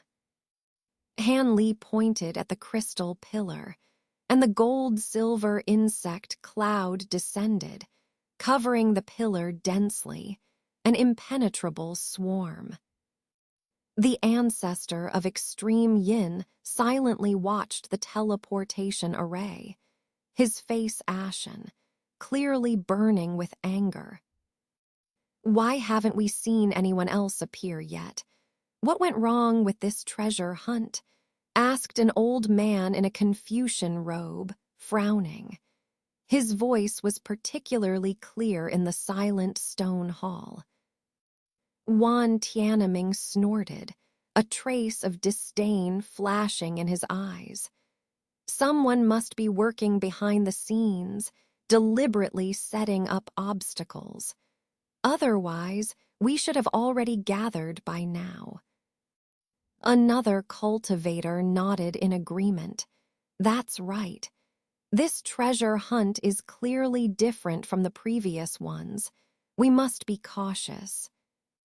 The ancestor of extreme yin thought for a moment, then coldly said, "No matter who is playing tricks, if they dare show their face, I'll make them pay." The atmosphere in the stone hall grew even heavier. Everyone knew that this treasure hunt was no longer a simple quest for treasure. A larger conspiracy might be lurking behind it. Each person was calculating how to protect themselves in the upcoming actions while seeking opportunities to uncover the truth. Meanwhile, Han Li and Yuan Yao, on their journey, also felt this tension. Han Li whispered to Yuan Yao, "We need to find the others quickly and stay vigilant, ready to respond to any sudden situations." Yuan Yao nodded, her expression serious. "Understood, I'll fully cooperate with you." The two quickened their pace, each with an unsettling premonition. The path ahead was uncertain, but they knew they must remain vigilant at all times to survive this perilous treasure hunt. These people were the first to emerge from the path of ice and fire. While the black desert and blood ice forest posed no threat to nascent soul cultivators like Jai Yin, they were still quite a challenge for late core formation cultivators, who had to endure considerable hardships to escape. As for cultivators of even lower levels, their chances of survival were slim. This explained why only a few had made it out so far. Jai Yin and Qingyi Master were naturally worried about Han Li's fate. If Han Li perished on the lava path, the blood jade spider would also be doomed, rendering their efforts in vain. Particularly for Jai Yin, who had the most at stake, his mood was even worse than Qingyi Master's. Wan Tianming, while appearing more composed, still exuded a chilling aura as he stared at his large, slender hands in silence. These three nascent soul cultivators were well aware that the anomaly in the path of ice and fire was likely related to the yet-to-appear elder from the Star Palace. Their anger and resentment towards the Star Palace were palpable, mixed with a growing sense of dread. What was the Star Palace's intent with this move? Could it be that they intended to sever ties with both the righteous and demonic factions here within the void heaven palace. As time ticked by in this strange atmosphere, Man Husey, Tian Wuzi, the old farmer, Wu Chu, and Xuan Gu all gradually teleported into the stone hall. Some had gloomy expressions, while others were seething with anger, evidently cursing the Star Palace in their hearts for the sudden change. At this point, only half a day remained until the path of ice and fire would close. Seeing that Han Li had yet to appear, Jai Yin's expression, which had softened slightly upon seeing Wu Chu's arrival, turned grim once more. Wu Chu had made it through the path of ice and fire thanks to an ancient treasure Jai Yin had lent him for protection. He couldn't hold out the same hope for Han Li having such a powerful item. It was likely that Cheng Yi and Man Husey were equally regretful. After all, both of them possessed several formidable ancient treasures. If they had lent them to Han Li, he would surely have been able to protect himself. With this thought, Jai Yin cast a resentful glance at the old man and Man Husey. The scholarly old man was gazing at the teleportation array, his expression fluctuating as if deep in thought. Man Husey was staring up at the ceiling, muttering to himself. He, too, seemed to have his own considerations. Seeing this only fueled Jai Yin's frustration further. However, after a brief moment of composure, he began to reluctantly consider reality. Without the blood jade spider, how should he proceed next? Xuan Gu was sitting cross-legged on a stone table, his eyes half closed as if meditating. The absence of Han Li's figure was both surprising and expected to him. After all, in his estimation, Han Li's true strength was at most comparable to a late core formation cultivator.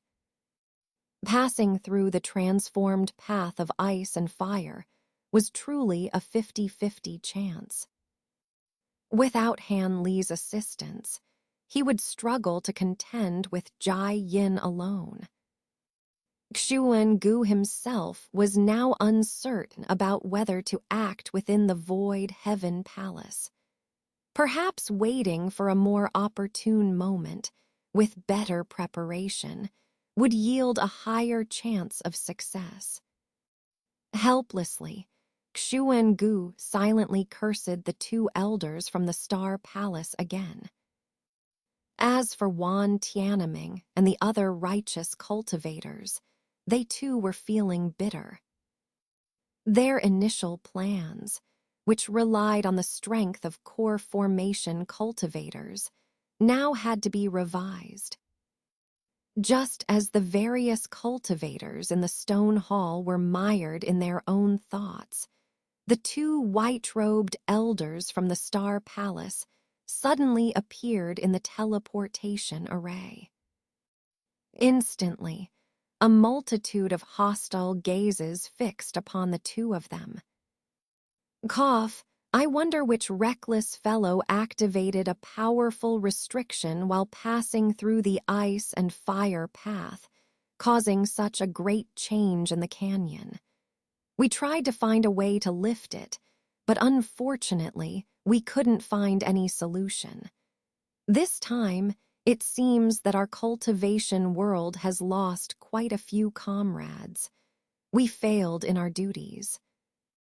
After the Void Heaven Hall event, we will certainly return to report our failure to the two holy lords and face 100 years of penance to atone for our negligence. The white-robed elder, with a benevolent expression, sighed deeply as he looked around, as if genuinely sorrowful. Upon hearing this, the righteous and demonic cultivators immediately cursed this man's shamelessness in their hearts. A few casual words, and he tried to shirk all responsibility, making it seem as though the Star Palace had nothing to do with it. Yet things went exactly as these two had anticipated. Although everyone in the hall eyed them coldly, no one stepped forward to question them. After glaring fiercely at the elders, the nascent soul cultivators like Man Husey and Juan Tiananming withdrew their gazes and resumed their activities. It seemed the reputation of the Star Palace was still untouchable. The two white-robed elders exchanged a glance and smiled, then found a corner to sit and meditate, ignoring the cold stares. Just when everyone felt frustrated, but no one wanted to take the lead, white light flashed from the teleportation array, and two more figures appeared. It was Han Li and the beautiful Yuan Yao. However, Yuan Yao was now shrouded in a black robe, making her gender indistinguishable, seemingly wary of certain individuals in the stone hall. Han Li. Patriarch Jai Yin's eyes lit up the moment Han Li appeared, and he called out. He then smiled warmly and waved for Han Li to come over. Man Husey and Qing, he also showed signs of joy and moved towards Patriarch Jai Yin without hesitation.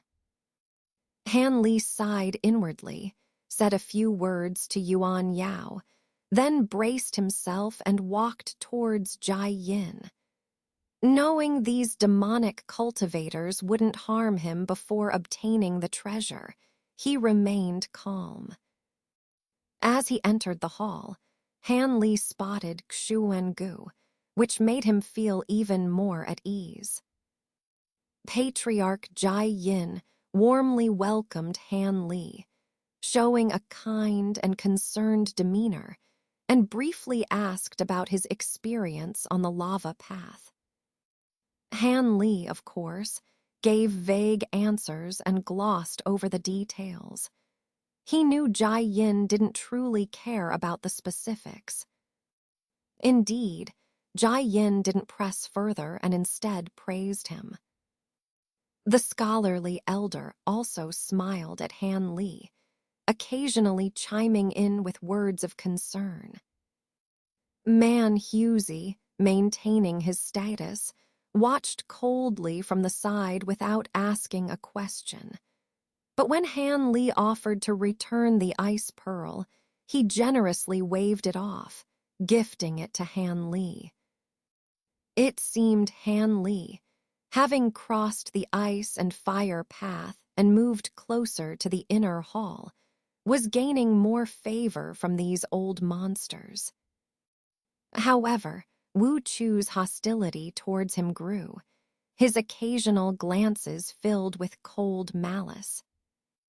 Noticing this, Jai Yin glared at Wu Chu and transmitted a few words.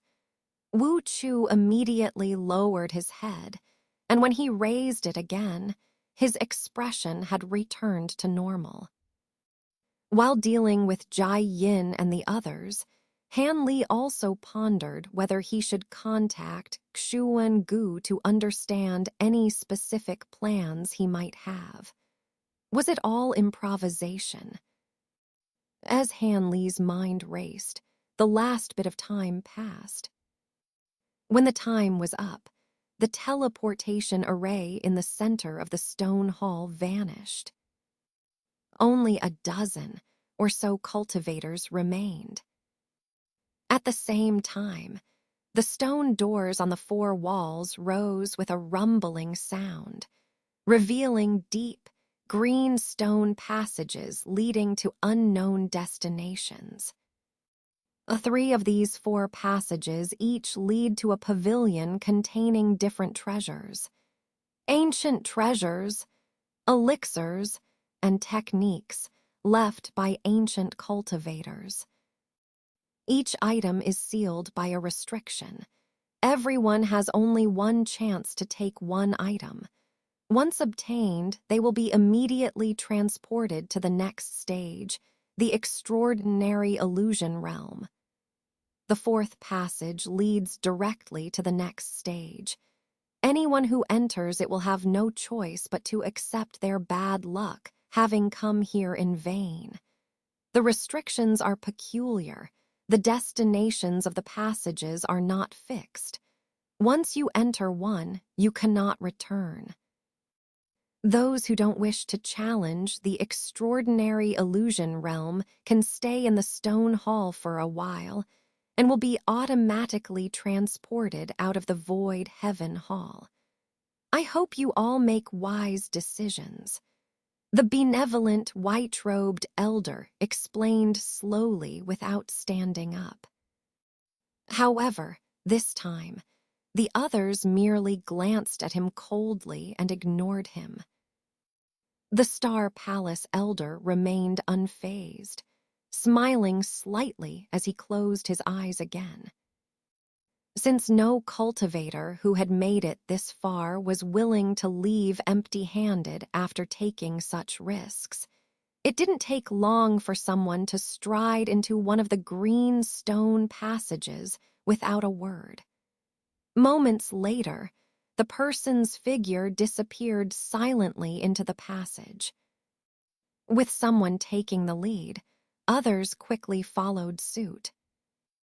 After seeing Wan Tianming and a few others each choose a passage and disappear into them, the demonic elders, including Jai Yin, exchanged cold glances but did not rush in.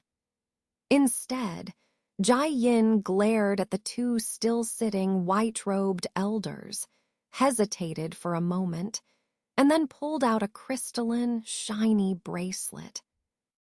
The bracelet was strung with 4 thumb-sized oval beads, emitting a faint green light. These are Polaro beads, with the remarkable ability to calm the mind and stabilize the soul. With these 4 beads, even if the dangers in the extraordinary illusion realm increase several times, you should be able to keep your wits about you. With that, Jai Yin solemnly handed the bracelet to Han Li. Han Li, delighted, accepted it without hesitation, repeatedly expressing his gratitude. He had heard of the Polaro bead's reputation before. Wearing just one could significantly reduce demonic interference during cultivation, making it an extremely rare treasure. Jai Yin had extravagantly strung 4 beads together as a bracelet and given it to him to ensure he could pass the final stage. This gesture genuinely surprised Han Li. Judging by Jai Yin's pained expression, Han Li guessed that, although Jai Yin wouldn't ask for the bracelet back immediately after passing the trial, he would undoubtedly reclaim it once Han Li had retrieved the treasure and was no longer of use. However, with everyone in the Void Heaven Hall harboring ulterior motives, even a nascent soul stage cultivator like Jai Yin had to be wary of Xuan Gu's secret machinations. Whether Jai Yin could walk out of the Void Heaven Hall alive was highly questionable to Han Li. In front of Jai Yin, Han Li put the bracelet on his wrist and examined it closely. The Polaro beads looked like neither wood nor metal, exuding a sandalwood-like fragrance that cleared the mind and invigorated the spirit upon inhalation. Indeed, extraordinary. Although these Polaro beads should be sufficient, to be on the safe side, Han, take this as well. This is the green nether needle talisman, a treasure refined by me. Its power is far greater than ordinary talismans. Use it for self-defense. The scholarly elder then produced a green talisman, smiling as he handed it to Han Li. The green nether needle talisman. Han Li was initially stunned, but quickly became excited. This was a talisman treasure crafted by a nascent soul stage cultivator, incomparable to ordinary talismans. Although the evil-banishing divine thunder of the azure bamboo cloud-splitting sword was powerful, it couldn't be used recklessly. Having this talisman would naturally provide additional security. Han Li accepted it gratefully and expressed his thanks respectfully. At this point, Man Husey, without a word, tossed over a dark inner armor adorned with silver-white scales, making it feel heavy. You're indeed generous, brother Man, to lend this extraordinary imperial scale armor to my disciple for protection. On his behalf, This armor was useful to me over 100 years ago, but now that my heavenly palm technique has fully matured, it is temporarily lent to this kid for protection. Let's hope he doesn't disappoint me. Otherwise, HMPH. Man Husey glared coldly at Han Li with a menacing expression. Han Li's expression changed slightly upon hearing this. Jai Yin's face showed a flash of disappointment when he learned the armor was only on loan, but he quickly hid it and said with a smile, "With these treasures protecting him, my disciple should be able to escape any danger. Let's go and fetch the treasure. The passage's activation is time-limited." Man Husey and the scholarly elder had no objections, but they didn't move, instead casting meaningful glances at Han Li. Han Li hesitated briefly, then smiled wryly. It seemed they still feared he might back out at the last moment and insisted on watching him go in first. So, with a faint smile, Han Li chose a passage and walked into it.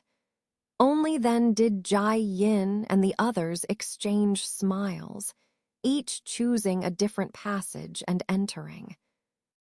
Don't you think the actions of those demonic cultivators are a bit strange? The stern-faced elder, who had been sitting with his eyes closed, finally spoke after everyone else had left. His voice carried a chilling tone. Although those old monsters used methods to interfere with our eavesdropping, judging from their expressions, they do seem to value that early-stage core formation boy quite highly. They even gave him several protective items. The kind-looking elder in white said with a frown, agreeing. After exchanging a few sentences, the two fell silent again. "What do you think?" the stern-faced elder asked gravely. What could make those old monsters from the demonic path take such an interest? It must be for their benefit. The only thing here that could tempt them is the void heaven cauldron in the inner hall. That core formation boy might be crucial for them to retrieve the treasure. The other elder responded hesitantly. If Han Li were to hear this conversation, he would be speechless. These two old foxes, with just a few words, had almost guessed the truth of the matter. It would be hard not to admire them. Retrieve the void heaven cauldron. They're dreaming. Except for those few spirit beasts that have long been extinct in the chaotic star sea, it's simply impossible. Otherwise, the previous generations of the Holy Lords would have already taken it, and it wouldn't be their turn, the voice said disdainfully. That's not necessarily the case. They might have really obtained some ancient wild species. If someone is willing to spend a lot of time and effort, it's not entirely hopeless. After all, there was an incident where a cultivator almost took out the void heaven cauldron. Although he only managed to slightly open the lid and took one heavenly mending pill before being ambushed and escaping, the other elder replied, "Just in case, we should follow them secretly. It would be best if they can't retrieve it. But if they do, we can't let the heavenly mending pill fall into their hands. We have no other choice." Han Li had no idea he had caught the attention of the two enforcement elders of the Star Palace. At this moment, he was ascending a spiraling stone staircase, step by step, with a look of surprise on his face. Not long after entering the randomly chosen passage, a series of continuous stone steps appeared before him. He had been walking for the time it takes to eat a meal and still saw no end. His curiosity piqued. Could this pavilion really be built at such a height? With this question in mind, Han Li calmed himself and continued climbing the stairs slowly and steadily. After ascending another 100 or so feet, he finally saw a glimmer of light, which lifted his spirits and quickened his pace. Sure enough, after turning a corner, he saw a simple rectangular exit. Peering through the exit, Han Li was taken aback and quickly stepped forward. The sky was dark yellow, shrouded in a gray mist, with no blue sky or red sun. Everything was shrouded in dim, indistinct colors. It was an immense, cylindrical space that seemed bottomless. At first glance, it appeared very narrow. Dense fog surrounded it on all sides, making it impossible to see through. The area was nearly 1,000 feet in circumference, allowing Han Li to take it all in at once. He stood at a window-like opening in the fog wall. In front of him was a white jade bridge about dozens of feet long, suspended in midair. The bridge was exquisitely crafted, adorned with carvings of dragons and phoenixes. One end was connected to the rectangular exit, and the other extended to a floating four-cornered pavilion in the center of the space. The pavilion was over 30 feet high, with 2 floors, entirely built of beautiful jade, glowing in the void like a celestial palace. Above the entrance to the pavilion hung a large gold plaque about 10 feet in size, inscribed with 3 ancient characters, "Treasure Light Pavilion." Han Li did not immediately step onto the bridge, but carefully examined the pavilion. Though not large, the pavilion emitted an astonishingly deep aura of spiritual energy and was enveloped in a faint white glow. Clearly, powerful restrictive formations had been placed here. Han Li finally moved. He stepped onto the jade bridge and began walking toward the Treasure Light Pavilion. When he reached the center of the jade bridge, Han Li glanced downward. It was like a bottomless abyss with no visible end, only faint, indistinct blackness. The sight was chilling. Han Li, naturally courageous, still felt his mind sway and a dizzying sensation upon this sight. Suppressing the discomfort, he stared for a moment but gleaned nothing, so he withdrew his gaze.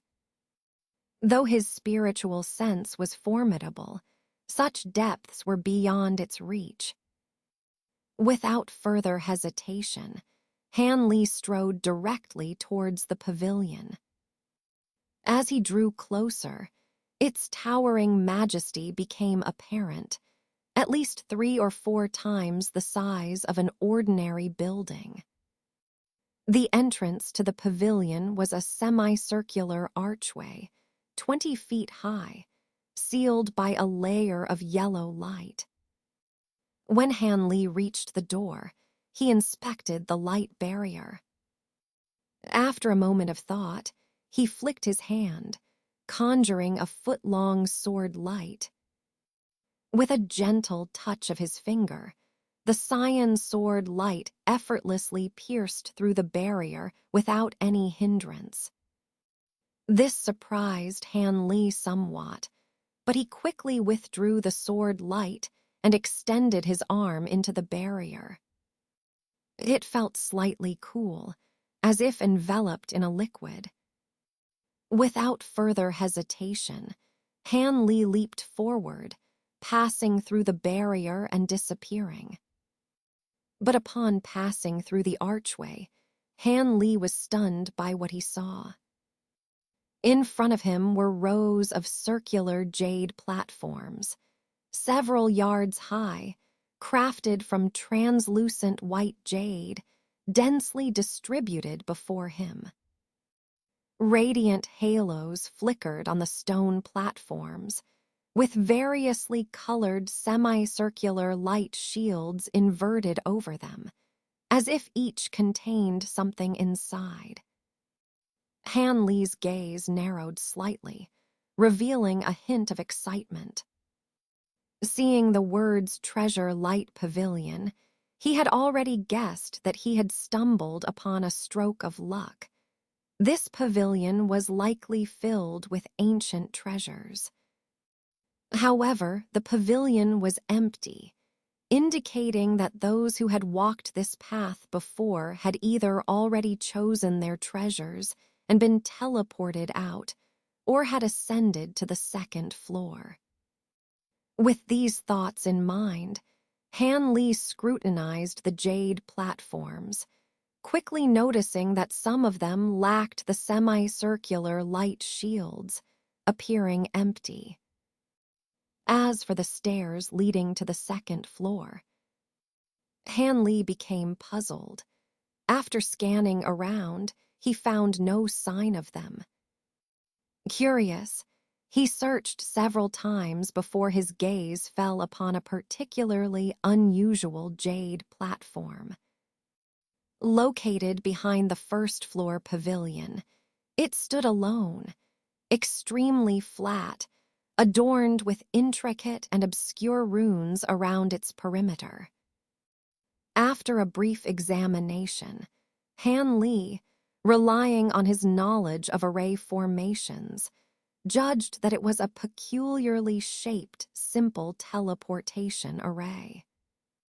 After another glance, he retracted his gaze and slowly walked past the rows of jade platforms, examining the ancient treasures atop them.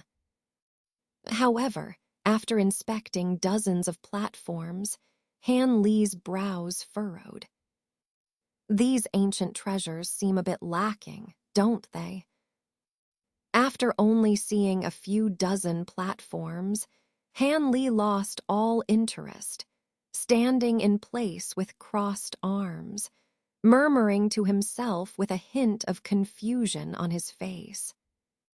The items on these platforms, despite their various colors of spiritual energy, were either ancient-style long spears or halberds, which were similar to the flying swords and flying knives used by modern cultivators, possessing no particularly astonishing abilities. Of course, this didn't mean they were completely useless. But having a treasure like the green bamboo cloud sword, Han Li naturally couldn't find them appealing. He hoped to obtain ancient treasures with special abilities, like the flower basket. Despite his thoughts, Han Li, fearing he might overlook something, forced himself to inspect every jade platform. After sighing, he no longer hesitated and walked towards the teleportation array. He believed that the second floor must hold something different. After installing several spirit stones on the teleportation array, Han Li was transported to a new location amidst a burst of white light. This was the second floor of the Treasure Light Pavilion. Han Li narrowed his eyes, staring ahead with tightly closed lips. The space here was not large, with nothing but a large spherical light barrier not far in front of him, surrounded by emptiness. The barrier, about a dozen yards high, emitted a soft azure light, extremely conspicuous at the center of the second floor, several yards above the ground. Inside were dozens of differently shaped ancient treasures, quietly floating within. Seeing this, Han Li felt delighted, knowing he was in the right place. However, these items were openly displayed here. If they were easy to collect, they would have been taken by the previous cultivators who came here long ago, leaving none for him. With this in mind, Han Li walked slowly towards the spherical light barrier with his hands behind his back, circling around it 3 or 4 times before stopping. With a word, a small cyan sword about a foot long shot out from Han Li's mouth. After hovering above his head for a few moments, it transformed into a streak of cyan light and shot straight towards the bottom of the light barrier at Han Li's command. With a light ping, a bright blue light flashed where the small sword pierced the barrier, but the cyan light was directly rebounded back, ineffective. Seeing this, Han Li was not angry but pleased. The more so, the more it showed the extreme value of the treasures inside the spherical light barrier. With an excited expression, Han Li opened his mouth again and consecutively spat out 9 small swords. After a few spins above his head, they merged into a giant sword enveloped in faint cyan light. With a low roar from Han Li, the giant sword, without any reservations, slashed towards the light barrier. With a loud boom, the moment the sword touched the barrier, it opened a long crack. Han Li revealed a hint of joy. However, before he could take any further action, a powerful force suddenly emanated from inside, and the giant sword was abruptly bounced back with a whoosh. And after a flash of blue light, the crack swiftly closed, reverting to its original state. At first, Han Li was surprised, but then his face darkened. He rubbed his chin, gazing at the spherical light barrier with renewed focus. Soon after, Han Li's face eased, and he smiled faintly. He pointed at the giant sword, causing it to disassemble with a clear sound, transforming back into 9 small swords that flew back to his body. Then, without hesitation, he reached for his waist and conjured a beast pouch filled with devouring gold insects. With a loud buzzing sound, a swarm of golden and silver-colored insects swarmed out of the pouch. With a low roar from Han Li, The swarm immediately rushed up and crawled all over the bottom of the spherical light barrier, devouring it.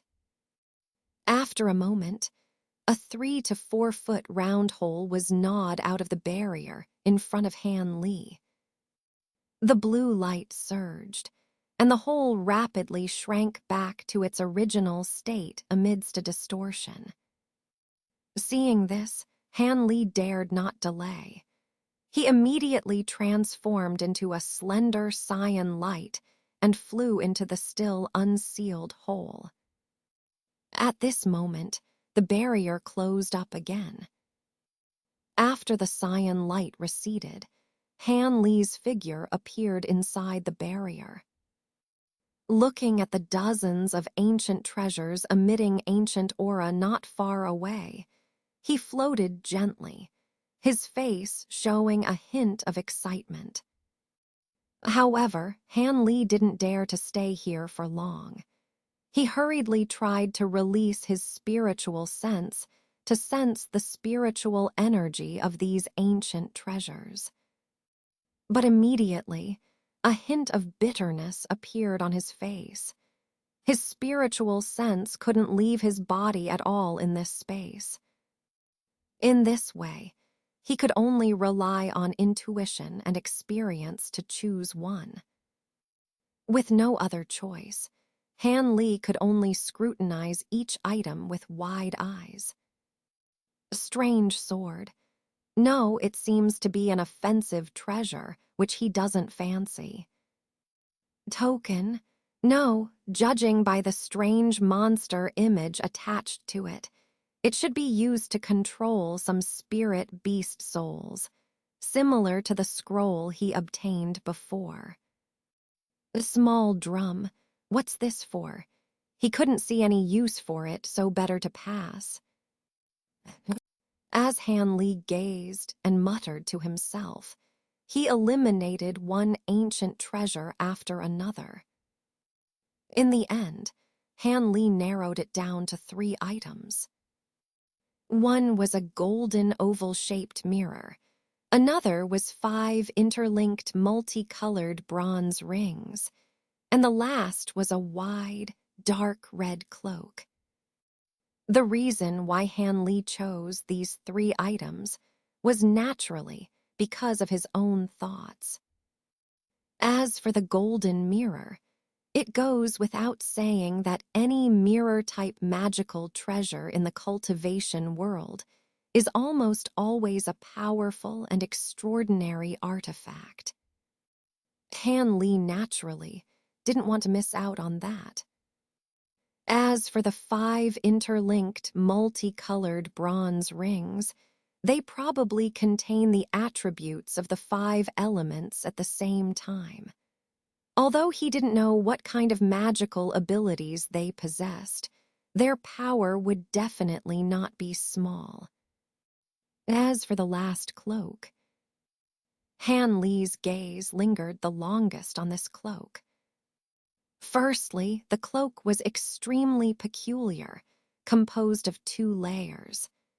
The inner layer was woven with silver threads, while the outer layer was covered with strange and unknown feathers that emitted a blood-red glow in the light barrier, appearing extremely eerie. Secondly, Han Li had never seen a magical treasure of this type before, so he was naturally extremely curious about its function. According to his speculation, this ancient treasure might possess the extraordinary ability to defend or conceal one's aura. Both of these abilities were crucial for Han Li's survival in the heavily populated inner chambers filled with powerful enemies.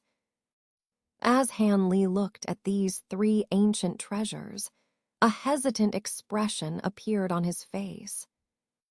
He could only take one of them, or else he would be teleported out of the attic by the restrictions. He had to make a choice. Logically, it would be safest to take the golden mirror. Han Li was almost certain that its power would definitely not be small, and obtaining it would immediately boost his strength. As for the peculiar set of 5-colored bronze rings, it might bring him an unexpected surprise. Its set nature and 5-colored radiance made this ancient treasure appear extremely mysterious. As for the cloak, taking it would likely prove useful immediately, perhaps even saving his life in a crisis. Han Li's gaze kept shifting between these 3 items. Even though he usually didn't show his emotions, facing these treasures that were within his reach, he couldn't help but feel hesitant and worried for a moment.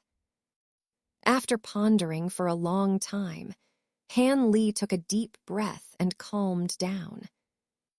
This time, after only a moment of contemplation, a sudden, whimsical idea appeared in his mind.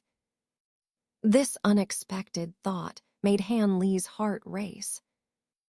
Based on his understanding of formations and restrictions, there were almost no clever ways to counteract advanced restrictions that forcibly teleported people out of a space, except for finding the main control formation or forcefully breaking through the entire space covered by the restriction.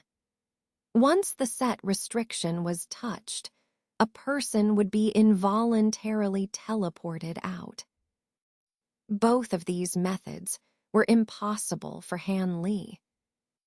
Finding the main control formation for this space was as impossible as finding a needle in a haystack without a grandmaster-level formation master studying and searching for it for years.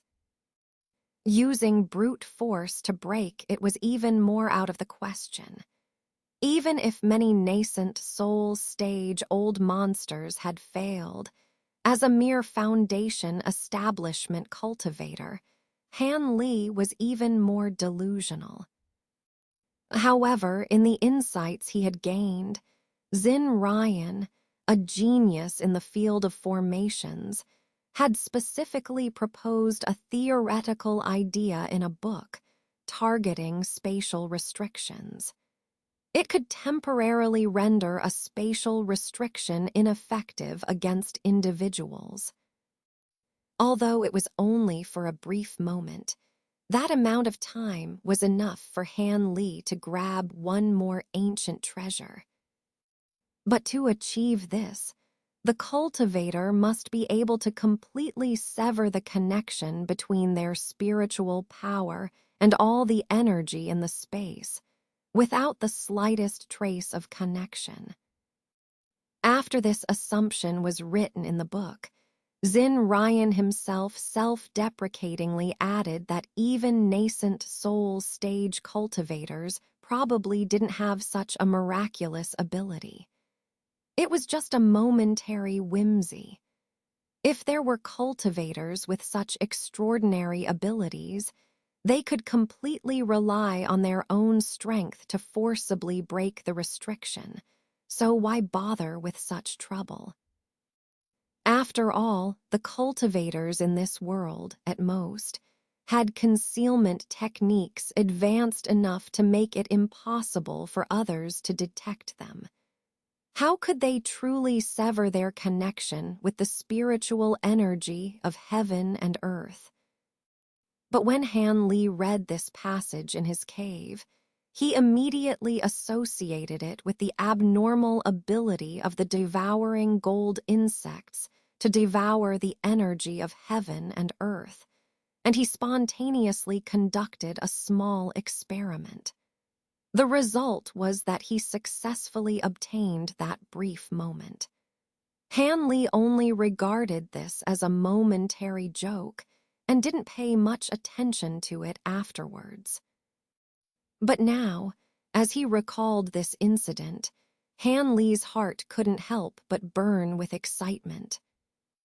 After thinking carefully for a moment, Hanley felt that this plan indeed had a good chance of success.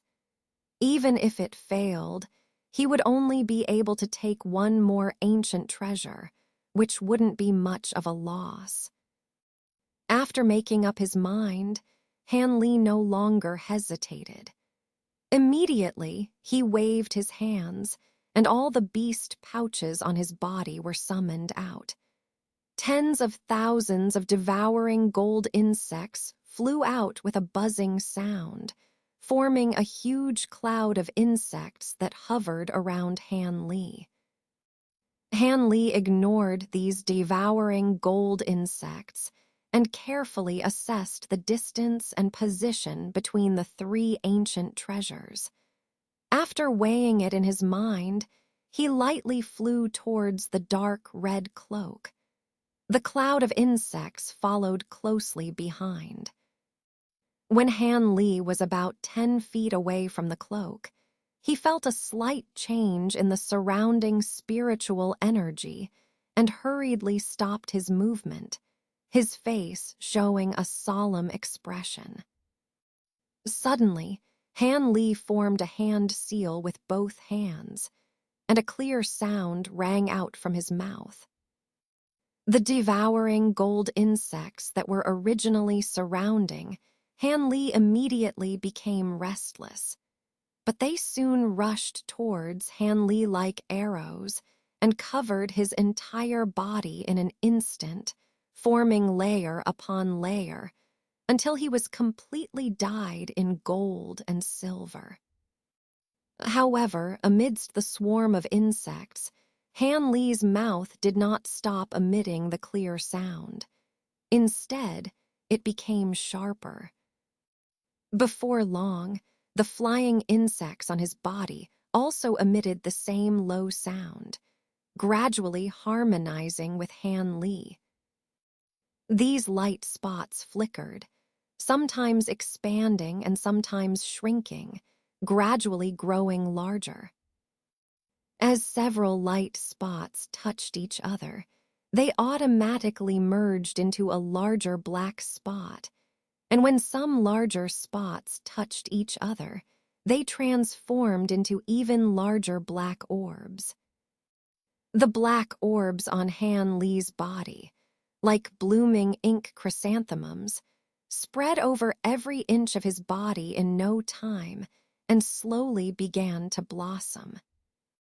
Finally, after continuously merging and expanding, these black entities formed into a dark and profound suit of armor, enveloping Hanley along with those devouring gold insects, rendering him impervious to wind and rain.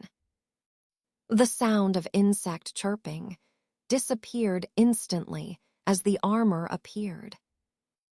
Apart from the pitch-black color resembling ink, there was no other color visible on the armor, making it impossible to see through. In that moment, Hanley took action. A weird, shining black palm, as fast as lightning, grabbed the cloak nearby, and at the same time, clumsily turned towards the set of 5-colored bronze rings, floating towards them. As Hanley snatched the cloak, a surge of blue light emanated from him, countless rays of light sweeping towards him. However, as soon as they touched the strange black armor, they were immediately absorbed and disappeared without a trace. But the blue light didn't retreat. Instead, it gathered more and more fiercely, relentlessly pressing against the black armor. The strange armor began to tremble uncontrollably under the relentless assault of the blue light. Hanley felt anxious, but his movements were extremely gentle and cautious, as if afraid of disturbing something.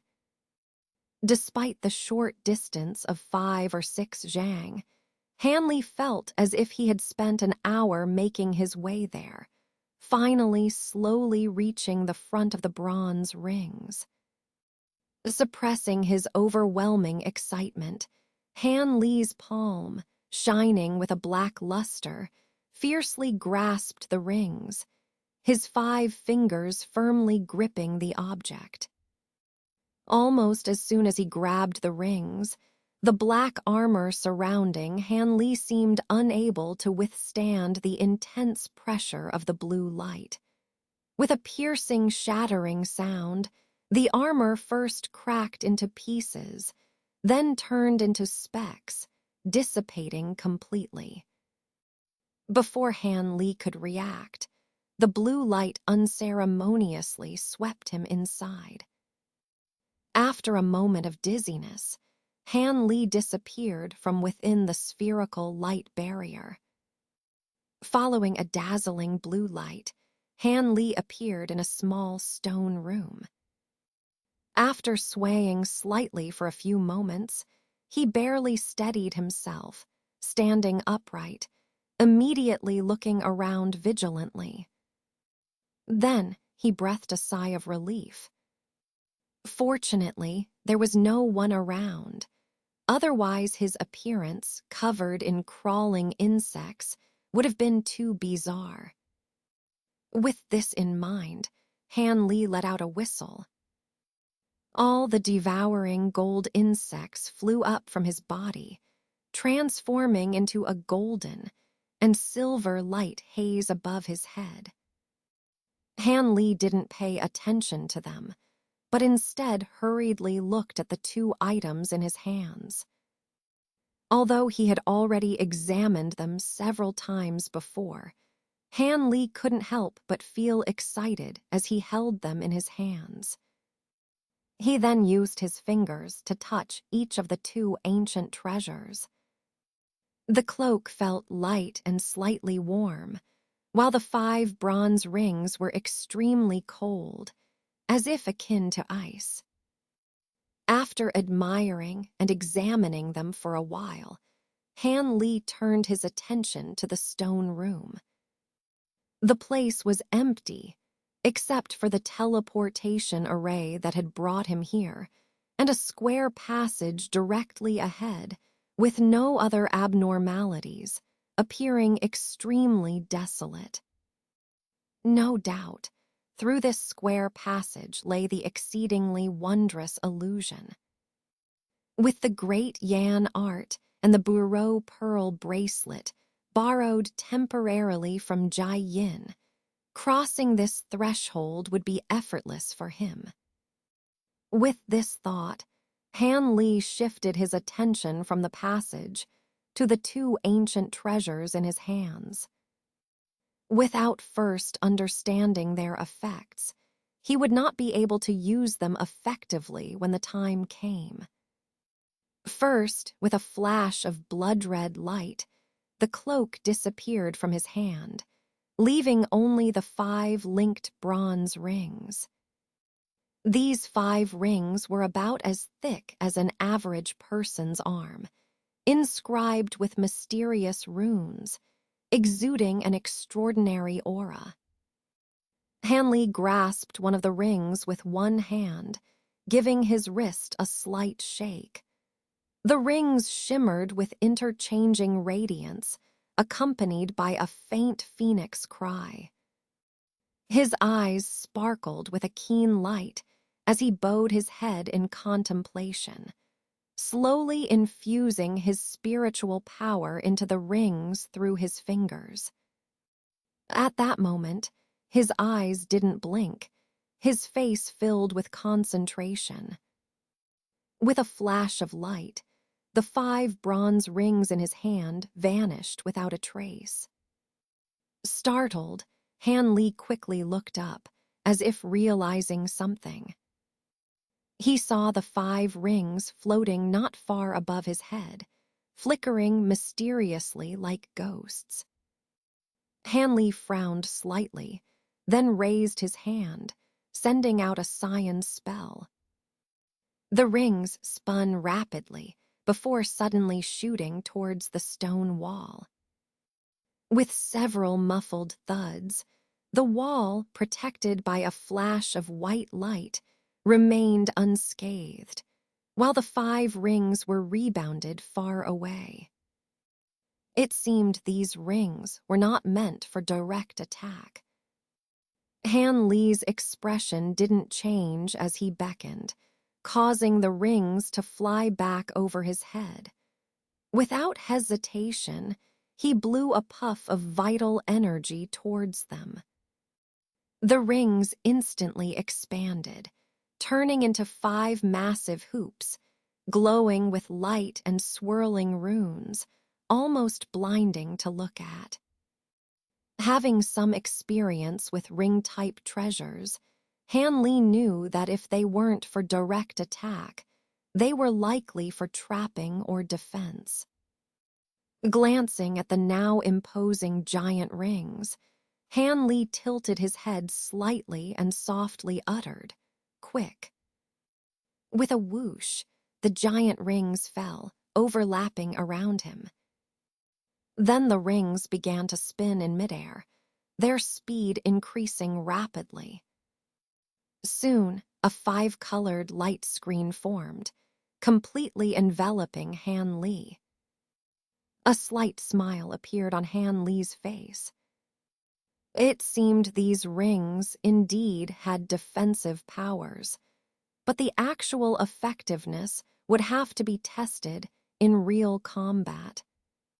With this thought, Han Li flicked his finger, sending a spell at the light screen. Instantly, the screen shattered, reverting the giant rings to their original form. After a violent tremble, the ring's light flickered and they vanished from his side again. This time, Han Li calmly extended his palm, and with a flash of 5-colored light, the 5 palm-sized rings reappeared obediently in his hand. Han Li gazed at the rings, his eyes reflecting deep contemplation, as if pondering something.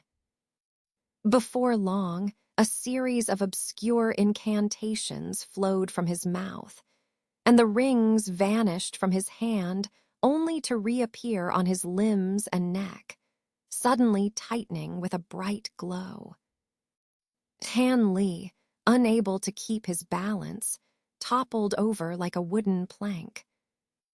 Fortunately, he had anticipated this, quickly sending a mental command to loosen the rings.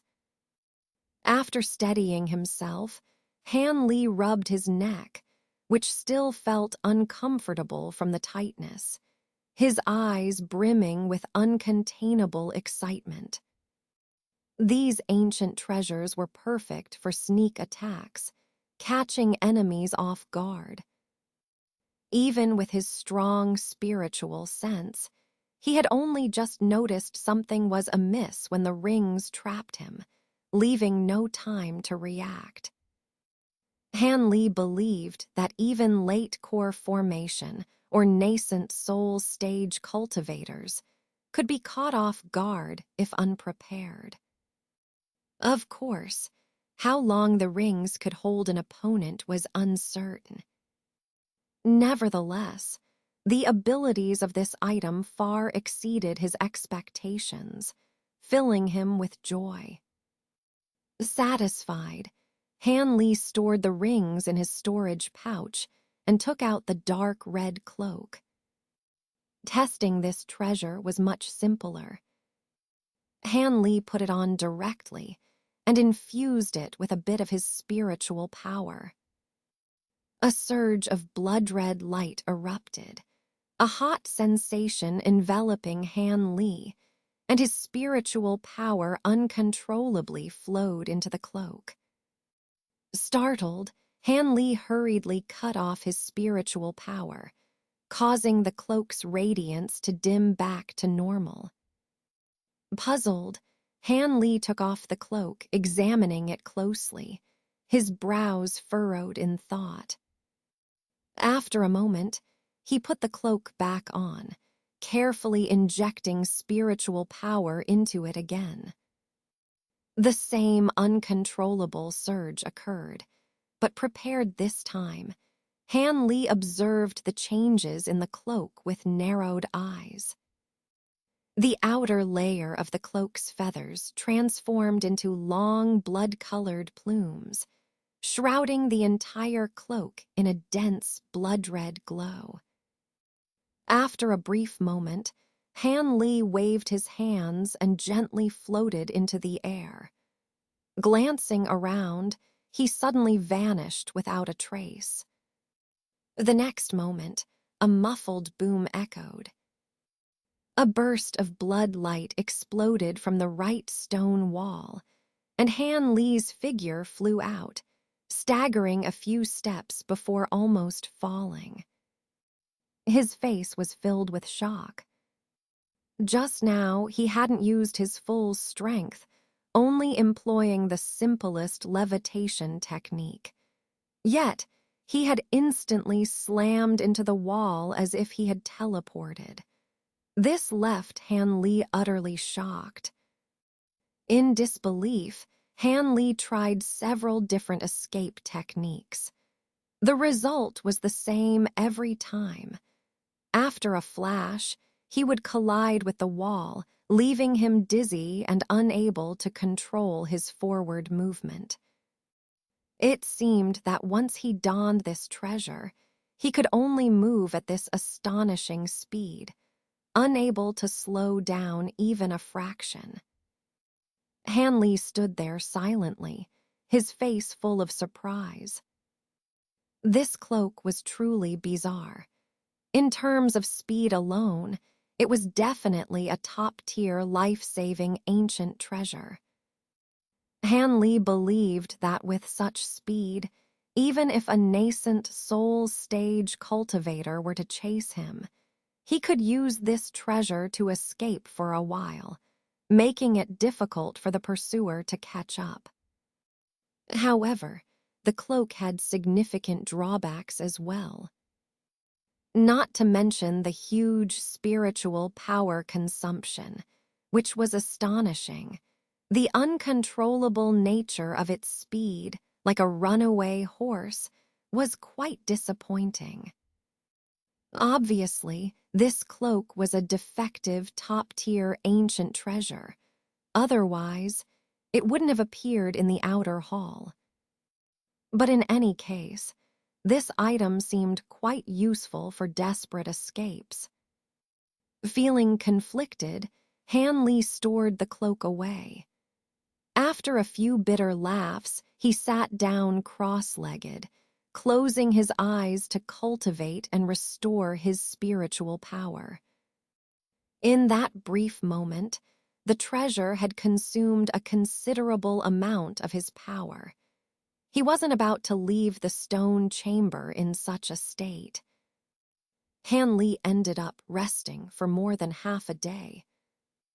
Once he felt he had replenished his spiritual power sufficiently, he opened his eyes, glanced at the square passage, and stood up solemnly.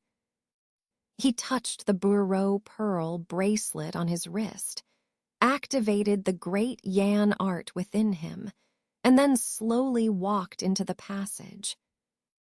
As he walked, Han Li found that the square passage was quite short. After turning a right angle, he reached the outside of the passage. Upon stepping out, he found himself in a bright, open-air corridor. The corridor was extremely luxurious and exquisite, stretching endlessly into the distance, with no end in sight. Outside the corridor, white clouds floated, immortal melodies played, and in the distance, there seemed to be glimpses of jade pavilions and palaces, resembling a celestial paradise. Seeing this scene, Han Li's lips curled into a slight sneer, and he stepped onto the corridor without hesitation. As soon as he stepped onto it, he activated his spiritual power, just as others had said. This stage also prohibited the use of flight techniques, forcing him to walk step by step. Han Li paid no mind to this restriction, instead gazing deeply at the scenery outside the corridor. The ethereal music became clearer as he entered the corridor. Han Li's face remained expressionless as he listened intently to the so-called immortal music. After a while, a trace of mockery appeared on his face. He clicked his tongue a couple of times, then slowly walked forward with his hands behind his back. Han Li walked calmly, as if taking a leisurely stroll in his own garden. However, the immortal music outside the corridor grew clearer, more beautiful and captivating, making it hard to resist its allure. Meanwhile, elegant white cranes began to appear in the white clouds, their necks raised as they danced gracefully to the music, drawing the viewer's attention. Han Li merely glanced sideways before continuing on his way, without paying further attention. As Han Li walked down the corridor, the celestial music became increasingly loud. The white cranes, which had been dancing, flew to the sides of the corridor, spreading their wings and singing. Moments later, amidst a burst of celestial music, all the cranes suddenly transformed into young girls clad in various palace outfits. These girls appeared to be only 16 or 17 years old, each exceedingly beautiful and full of youthful vitality. They twisted their supple waists, smiling coquettishly at Han Li. Their bright eyes were filled with tender affection, as if Han Li was the man they deeply admired. At this point, the music turned soft and romantic, filled with the sense of love under the moonlight, causing buried emotions to surface. Han Li's expression changed slightly upon hearing this, but he quickly steeled his heart and ignored the soft whispers of the girls on either side, remaining expressionless. After walking several dozen yards, the music around Han Li changed again, taking on a tone of sorrow and grief. The girls' expressions changed accordingly, ceasing their dance movements. They gazed at Han Li with melancholy eyes full of endless sorrow, as if Han Li had become a heartless man who had broken their hearts, stirring a sense of pity and heartache in anyone who saw them.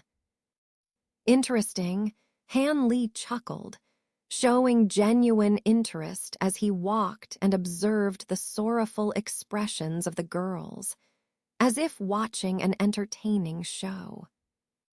Han Li knew well that since the illusory realm was placed after the ghost fog and the path of ice and fire, it couldn't be just these small tricks.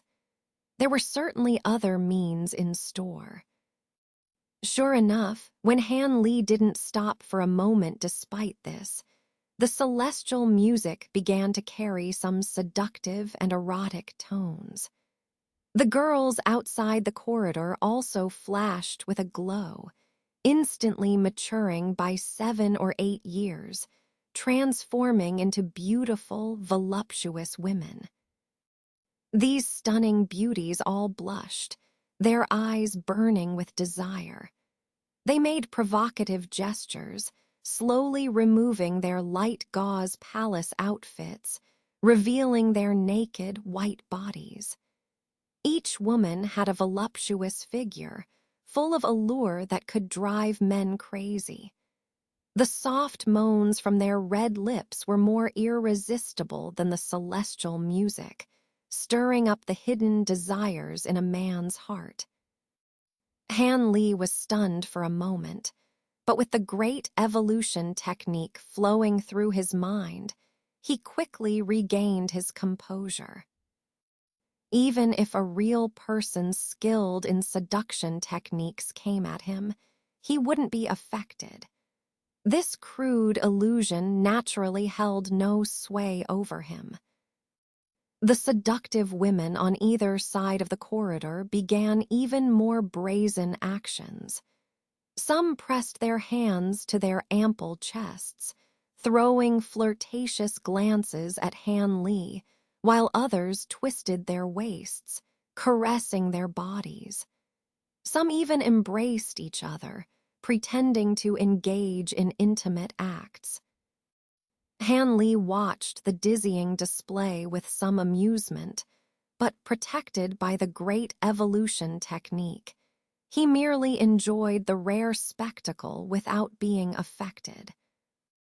The women then changed their appearances again, transforming into various types of beauties. Dignified and graceful noblewomen, passionate seductresses, pure and innocent maidens, cold and aloof chaste women.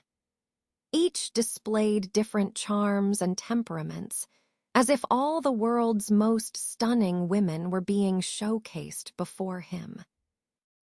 Han Li wore a faint smile, but his eyes remained cold and indifferent, showing no sign of being moved. After about an hour of leisurely strolling and enjoying the visual feast, Han Li finally reached the end of the corridor. Ahead, a flat-roofed black hall appeared. The hall, from its large open doors to its walls, was constructed from black bricks. Looking through the towering 10-jang-tall open doors, the interior was pitch black without a trace of light, exuding an extremely eerie feeling. As soon as Han Li saw the black hall, the seductive sounds and the enchanting women outside the corridor vanished. The outside reverted to the boundless sky with drifting white clouds, just as it had been when he first entered the corridor. Han Li showed no surprise, instead gazing at the black hall with a serious expression, his steps slowing. Before he even approached the hall, a thick scent of blood hit him in the face. Han Li frowned and took a closer look. It was only then that he noticed the hall was not completely black, but rather a sinister mix of black and dark red, as if the entire structure had been drenched in blood and solidified, emanating an aura of pure evil. Han Li stood at the entrance of the hall with his arms crossed, pondering deeply. Although he had never inquired about the specifics of the illusory realm, the appearance of this hall alone suggested it was designed to test one's fear and negative emotions. This would be far more challenging for him than the previous trials. After all, Han Li was well aware of his own mental weaknesses. He was neither a fearless hero nor a wise sage. At most, he was a clever and scheming mortal. If he were to encounter something unbearable, he could easily lose his composure and be overwhelmed by his emotions, which would be disastrous. It seemed that he would need to rely on the help of the Prajna Pearl to pass this trial. Thinking of this, Han Li touched the round bead on his wrist, feeling slightly more assured, and then stepped into the hall. Black, an intense black. As soon as Han Li stepped into the hall, he felt an extremely uncomfortable sensation. He didn't know what kind of restrictions were set up here, but even with his eyes wide open, he could only see a radius of 3 or 4 yards. His spiritual sense couldn't explore beyond his body. If it were only this, it wouldn't be so bad, but the absolute silence around him was unnerving. Han Li instinctively licked his lips and raised his hand to release a fireball. But as soon as the fire lit up, it was snuffed out with a puff. Han Li was stunned. Unwilling to give up, he reached into his storage bag and took out a moonstone. However, as soon as he took it out, the white light flashed and then quickly dimmed, turning into an ordinary stone. He now understood that the hall's restrictions had the peculiar effect of absorbing all kinds of light. Realizing this, he gave up on the idea and slowly walked forward. But before he could take a few steps, a faint sound of weeping reached his ears, coming intermittently from a distance. It sounded like a young woman. Han Li sneered and ignored the sound, continuing in the same direction. However, the crying sound drifted around him, sometimes near, sometimes far, growing increasingly sorrowful and heart-wrenching, as if it was determined to follow him. Bah! Han Li, feeling somewhat annoyed by the sound, let out a loud shout that made the ground nearby tremble slightly. The crying immediately ceased. Feeling satisfied, Han Li quickened his pace, eager to pass through the hall. But after walking only a few yards, the crying resumed, and with it, a white figure appeared not far ahead of Han Li. The figure knelt on the ground, resembling a woman in mourning clothes. The sorrowful cries came from her. What was strange was that, although the woman knelt quite far away, Han Li could see her clearly. Han Li's face turned cold as he stared at the woman in white, his steps never faltering as he walked straight toward her. He knew that in such an environment, the more fearful and timid one was, the easier it was to be deceived by the illusions in the hall. Avoiding or retreating was not the solution. Facing it calmly was the best strategy. As he thought this, Han Li was only 7 or 8 yards away from the woman in white. Just as he was about to shout loudly to drive her away, he suddenly felt that her crying sounded familiar, as if he had heard it a long time ago. Han Li's heart skipped a beat. He quickly reminded himself that this was just an illusion and that he must not fall for it. However, upon closer inspection, the woman's figure became increasingly familiar, and a name almost sprang to his mind, but he couldn't quite place whom she resembled. Han Li's steps unconsciously halted as he frowned at the woman before him, coldly silent. Fourth brother, a timid and gentle voice came from the woman. Upon hearing this, Han Li's mind buzzed, and his blood rushed to his head. Unable to help himself, he asked, "Who are you? Could it be?" "Fourth brother, don't you recognize me? I'm your little sister." The woman in white slowly raised her head, revealing an extremely familiar, sorrowful face. The delicate features, the small nose, and the expressive eyes were identical to his little sister's face when he had last seen her before leaving home. She now had an added mature charm in her mourning attire. Little sister. Han Li's eyes flickered as he looked at the young woman before him. Her appearance and words stirred something buried deep within him for many years. "Fourth brother, how am I here? Didn't I succumb to a severe illness years ago? I'm so scared." The white shadow trembled slightly as she stood up, her face pale, moving towards Han Li with an expression of utmost terror. A strange expression flickered in Han Li's eyes. Just as this woman, who looked exactly like his little sister, was about to throw herself into his arms with just 2 more steps. Han Li's eyes flashed coldly. He raised his hand, and a small azure sword silently shot out from his palm, piercing through the woman's forehead in a flash.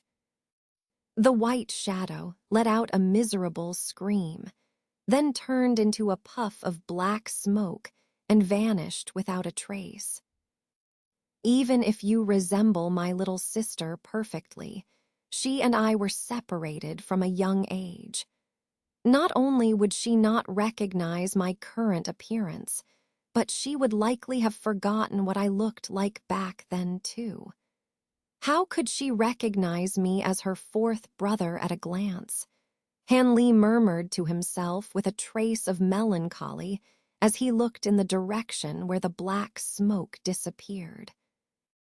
After speaking, he raised his wrist and glanced at the 4 prajna pearls on it.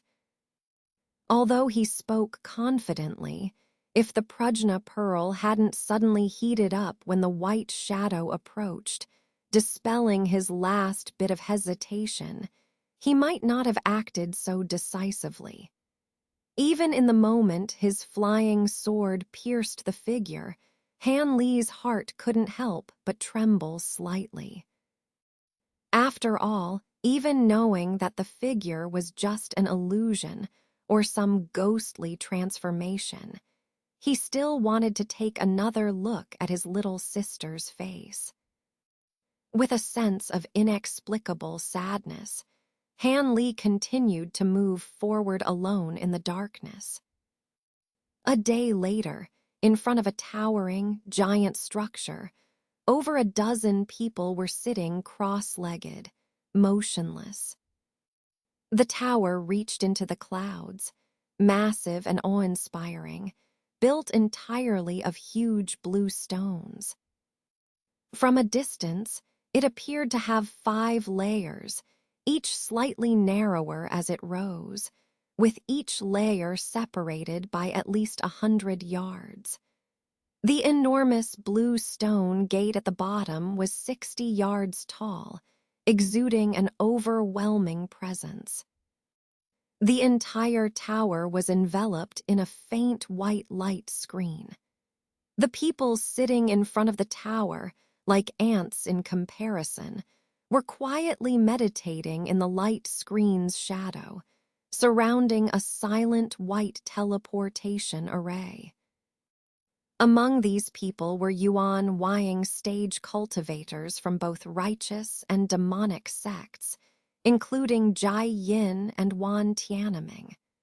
Additionally, Wu Chu, Xuan Gu, and another late-stage core formation cultivator were present.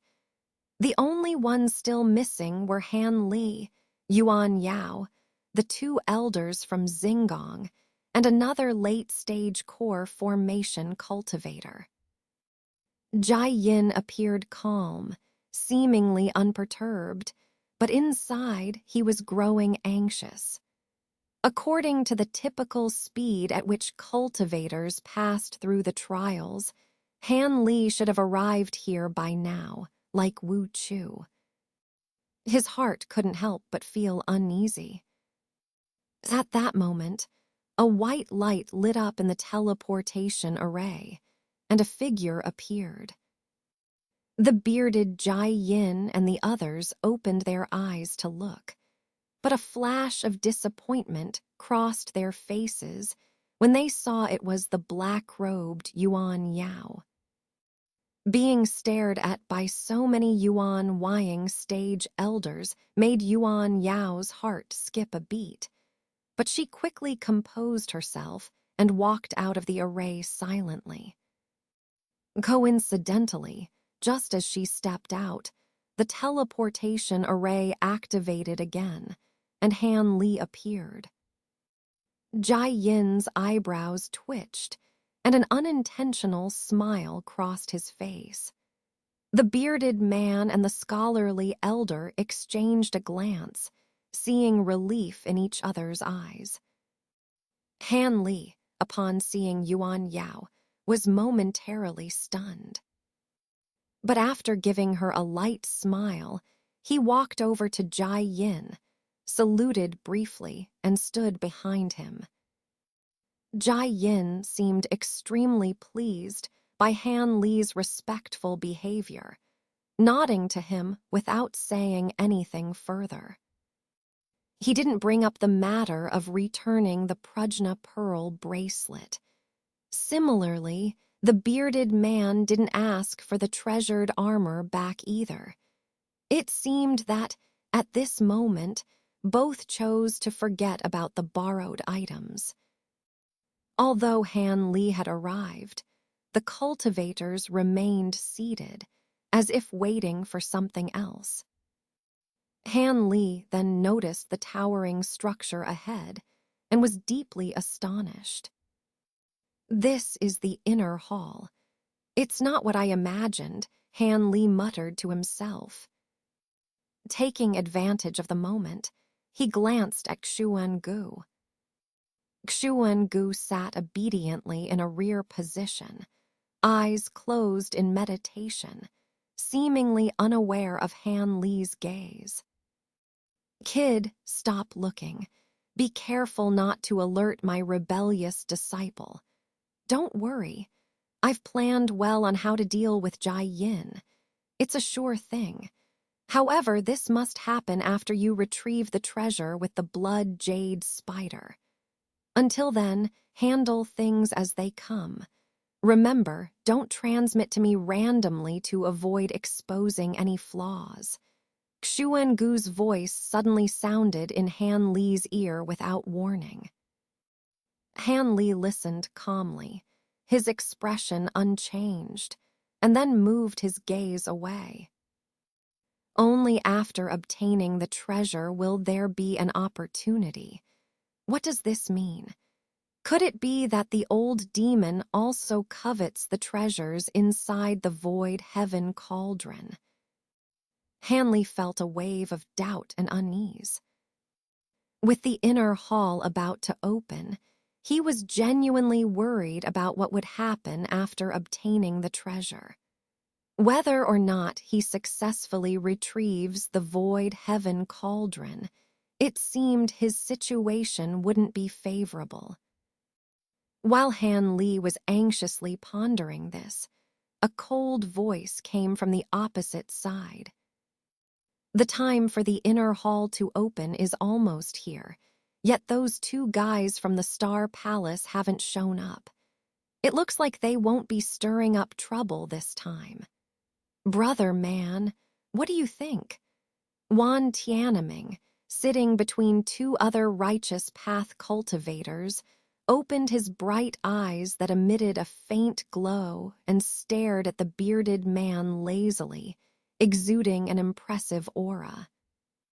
Hee, why, old man Wan, are you getting impatient? Let's wait a bit longer. After all, those guys from the Star Palace are quite cunning. They might deliberately wait until the last moment to appear, hoping we will fight each other first. The bearded man replied with a sneer, lazily stroking his beard. Upon hearing this, Wan Tianming showed a hint of contemplation, but then nodded and closed his eyes again, seemingly agreeing with the bearded man's words. After waiting for over an hour, a violent tremor suddenly came from the ground.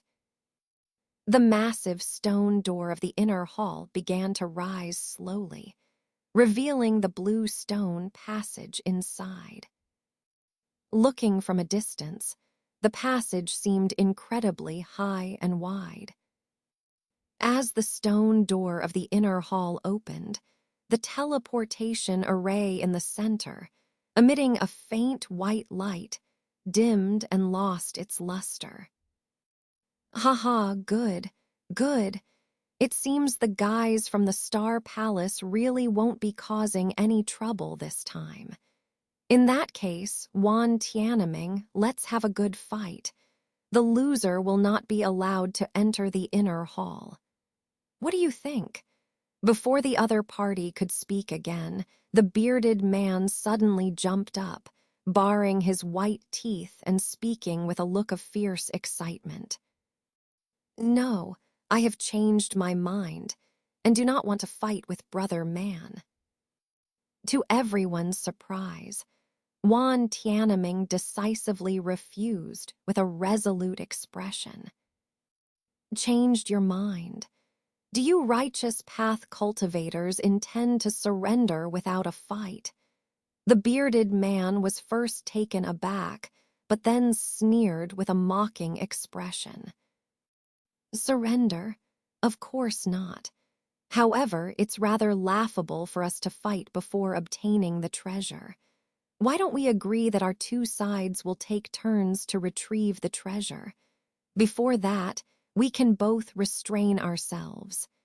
This way, we can avoid unnecessary conflict. After all, our real enemy now is the Star Palace, not each other. Although we came here with great confidence, it's highly likely that neither of us will be able to retrieve the treasure. In that case, there's no need for this fight. Wan Tianming shook his head and said unhurriedly. Jai Yin and the bearded man exchanged glances, their lips moving as they communicated via sound transmission. Wan Tianming and Tian Wuzhai seemed to have already discussed this, so they waited calmly for the response from the demonic cultivators. After a while, Jai Yin spoke with a gloomy expression. Your words sound good, but who will go first to retrieve the treasure? If we succeed in getting it, how can we be sure you won't attack and snatch it? Do you think we would trust your silver tongue alone? Upon hearing this, Wan Tianming smiled. Jai Yin, your words are nonsense. If you retrieve the treasure, we will of course try to seize it. Similarly, if the treasure falls into our hands, you can also try to snatch it. At that time, we can have a fair fight. It's much better than wasting time fighting now, Wan Tianming said with a smile, without hesitation. Upon hearing Wan Tianming call his words nonsense, Patriarch Jai Yin's face momentarily darkened. However, the rest of Wan Tianming's words made him suppress his anger, and he turned to consult with the bearded man and cultivator Qingyi via sound transmission. We will agree to your terms and refrain from fighting for now. We'll discuss everything after retrieving the treasure. Jai Yin coldly said to Wan Tianming after a brief discussion. Good, that is a wise choice on your part. Let's all go in together, Wan Tianming replied with a laugh. He then stood up and walked toward the large stone door, followed closely by Tian Wuzhai and the farmer-like man. HMPH. The bearded man snorted disdainfully upon seeing Wan Tianming and his companions acting so boldly. His gaze suddenly fell on Yuan Yao and an unfamiliar core formation stage cultivator, revealing a hint of malice. Almost simultaneously, the two sensed the bearded man's hostility. Their faces turned pale, and they transformed into a streak of yellow light and a streak of red light, flying towards the stone tower ahead. The bearded man sneered.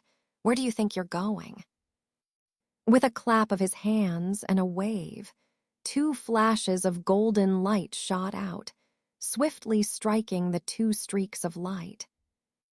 The yellow light streak was hit, and the male cultivator inside let out a scream, stumbling to the ground. The golden light wrapped around him, slicing him into several pieces, his bloody remains scattered on the ground. The red light streak, however, burst into several groups of dazzling green flames upon being struck by the golden light, momentarily scattering the golden light.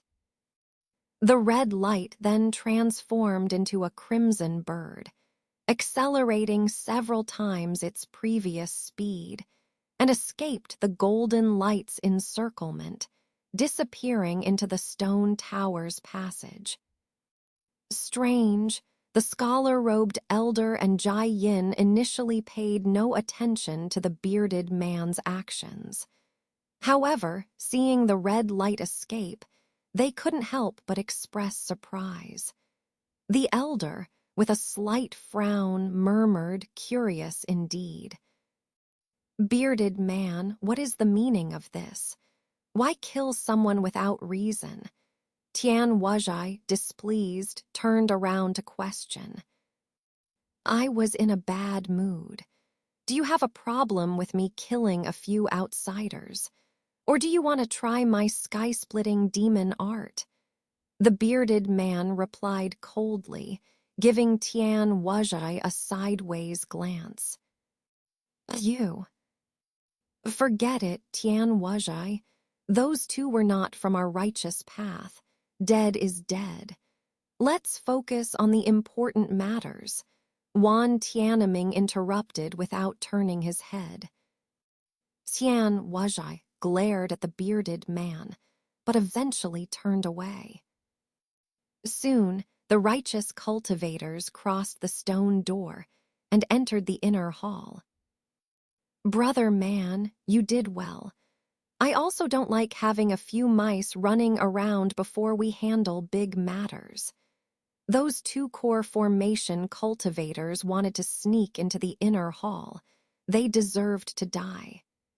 "However, there seems to be one person left that you didn't deal with," Jai Yin said, clapping his hands with a sinister smile, then glanced at Xuangu.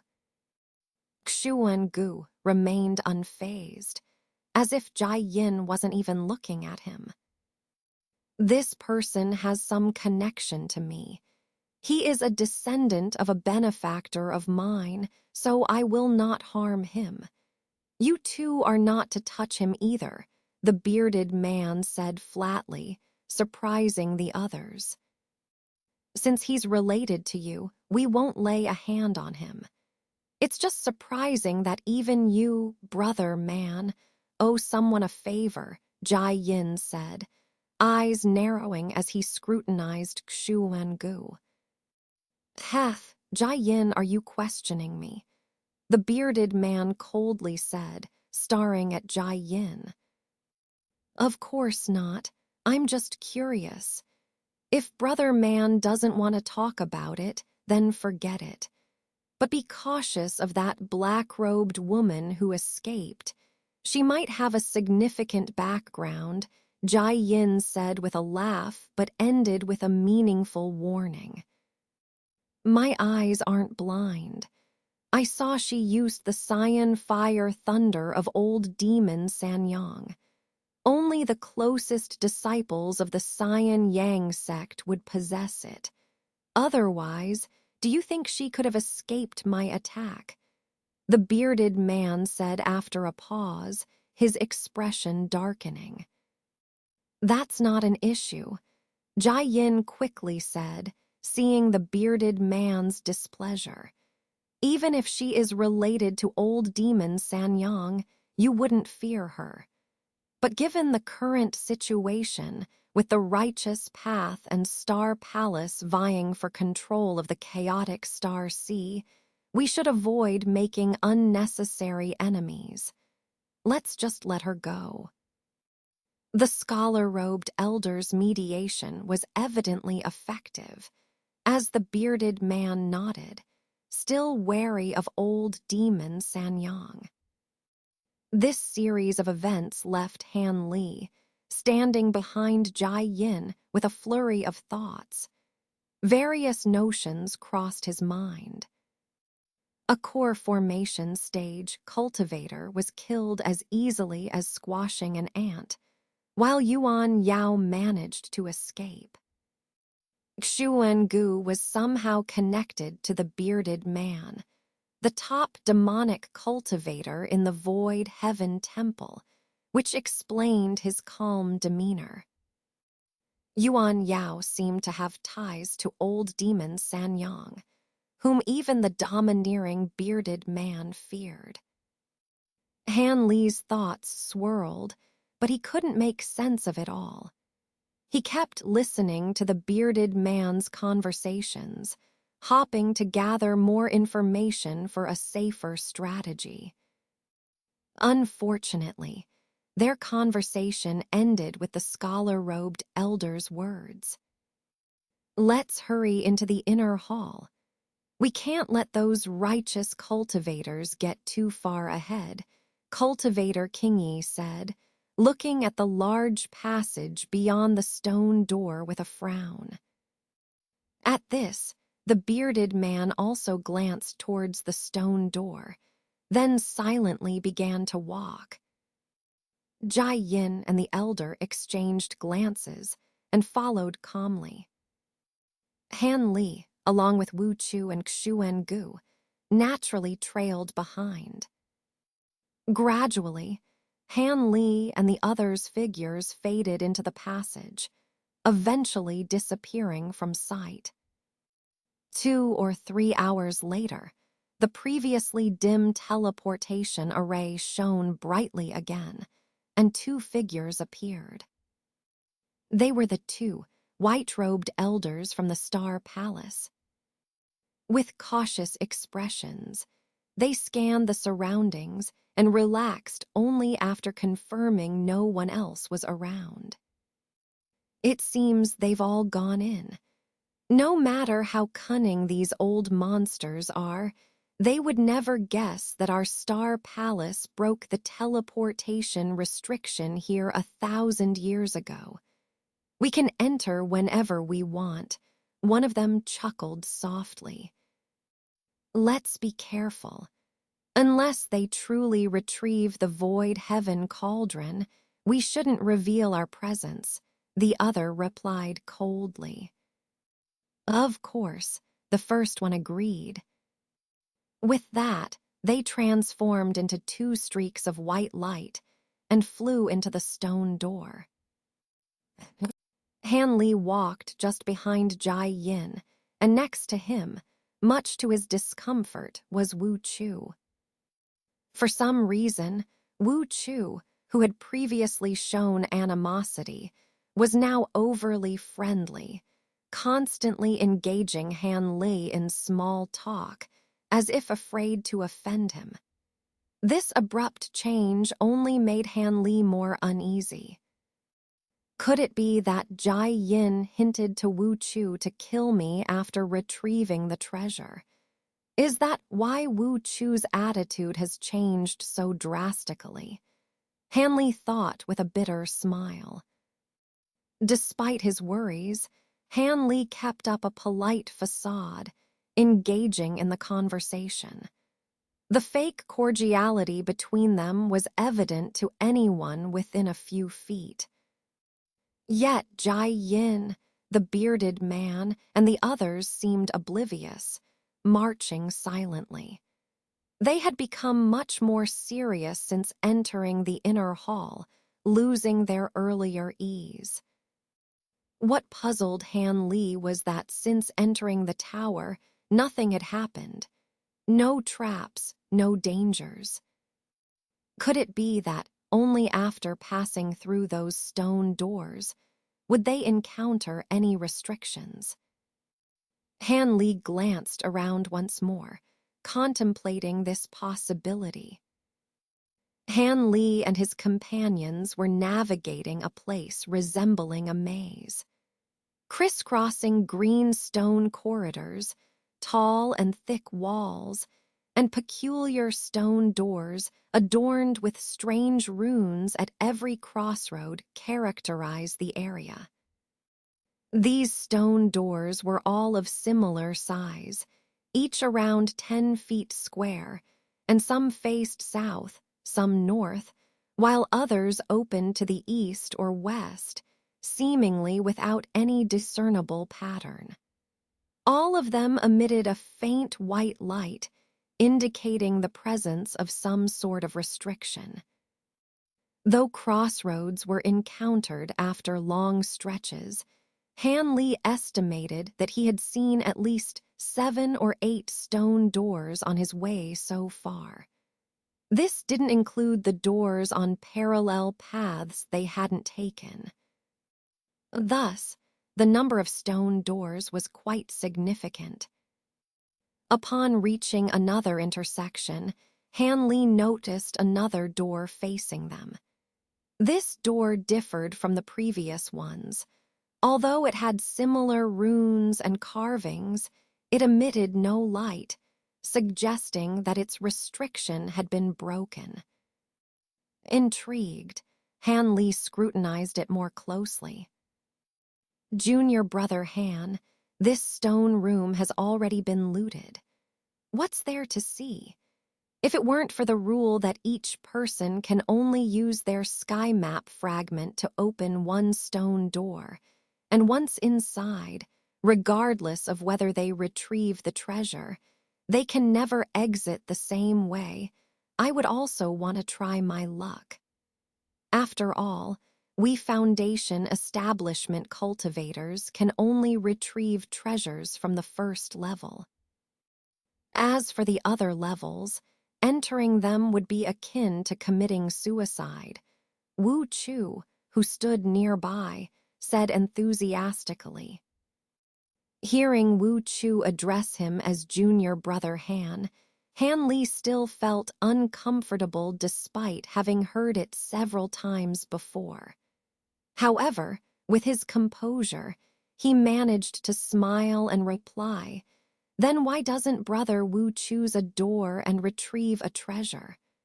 Otherwise, reaching the second level would waste this rare opportunity."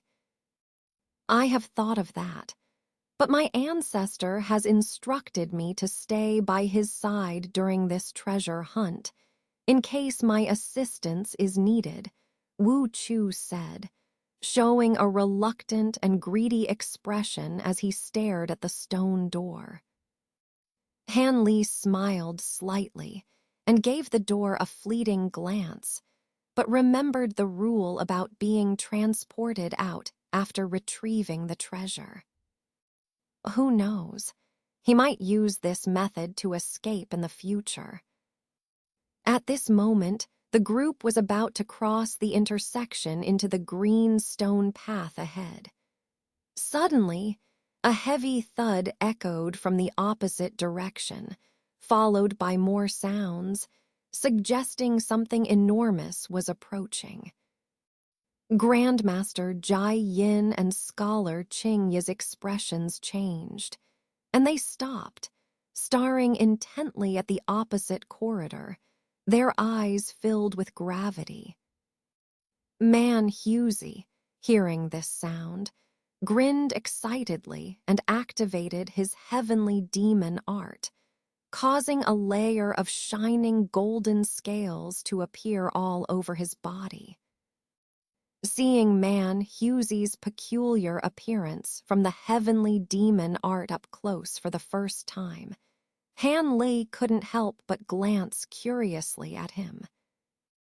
However, Man Husey sensed Hanley's gaze and turned to give him a ferocious grin. With the small scales on his face, his smile was terrifying. Hanley's heart skipped a beat, unsure of Man Husey's intentions, but he forced a smile in return. Fortunately, Man Husey turned away quickly. The heavy sound grew nearer, seemingly only 20 or 30 feet away. However, the opposite corridor was pitch black, and Han Li couldn't see anything. It was evident that some restrictions in the inner hall limited the cultivator's divine senses. Han Li noticed that Grandmaster Jai Yin and the other elders had a flash of cold light in their eyes, indicating they saw something. Before Jai Yin and the scholar could act, Man Husey, with a low roar, transformed into a golden light and darted into the corridor. Sounds of intense fighting echoed, mixed with the grating clash of metal, extremely piercing. Jai Yin and the scholar exchanged glances and paused. Han Li, puzzled, heard a loud crash and the sound of something breaking into pieces. He had a realization. Man Husey's loud laughter filled the air, sounding incredibly satisfied. Let's go, it's over. We almost forgot. Our cultivation isn't what it was 300 years ago.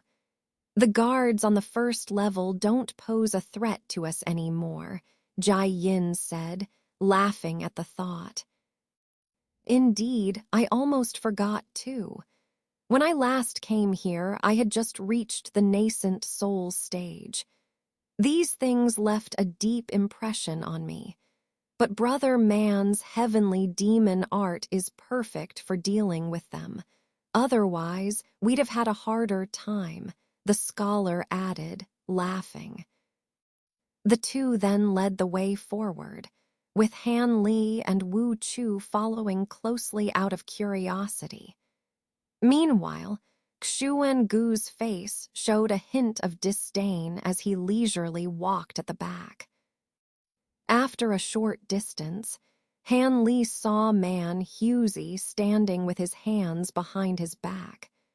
At his feet was a pile of glittering silver objects. Not bad, this was a good warm-up. The Sky Hall is quite interesting after all. But these things don't seem as formidable as rumored, Man Husey said nonchalantly, stretching his neck. It's thanks to Brother Man's impressive heavenly demon art. For other cultivators, using magical treasures in such a narrow space would be troublesome, the scholar said with a smile. Man Husey, enjoying the compliment, laughed but said nothing more. The golden scales on his body rapidly disappeared as he led the way. He seemed eager for more action. Jai Yin and the scholar exchanged pleased glances and quickly followed. As they passed the pile of silver objects, Han Li stopped and examined them closely. Mechanized puppets, indeed. But what grade of puppets are these to hold their own against a mid-stage nascent soul cultivator without being instantly destroyed? Han Li thought, somewhat startled. Most of the pile consisted of shattered silver metal pieces. There was also a broken golden wolf head, several blackened thick blades, and other strange items. Don't bother looking. These materials are rare but can't be made into magical treasures. Many have tried before, Xuan Gu said as he walked past Han Li without looking back. Han Li paused but continued examining the ground. His gaze fell on a green gem emitting a chilling aura, giving him an eerie feeling. After some thought, Han Li swept the items into his storage bag and caught up with the group. Han Li's idea was simple.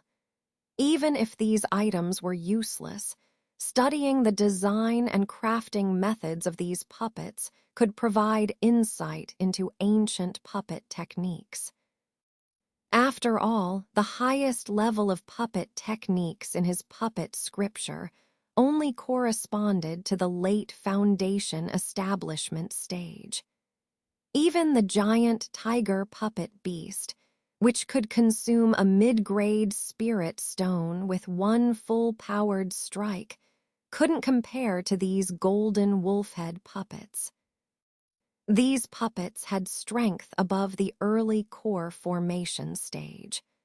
Although man Husey didn't use strong magical treasures and seemed to toy with them, the serious demeanor of Jai Yin and the scholar indicated their significance.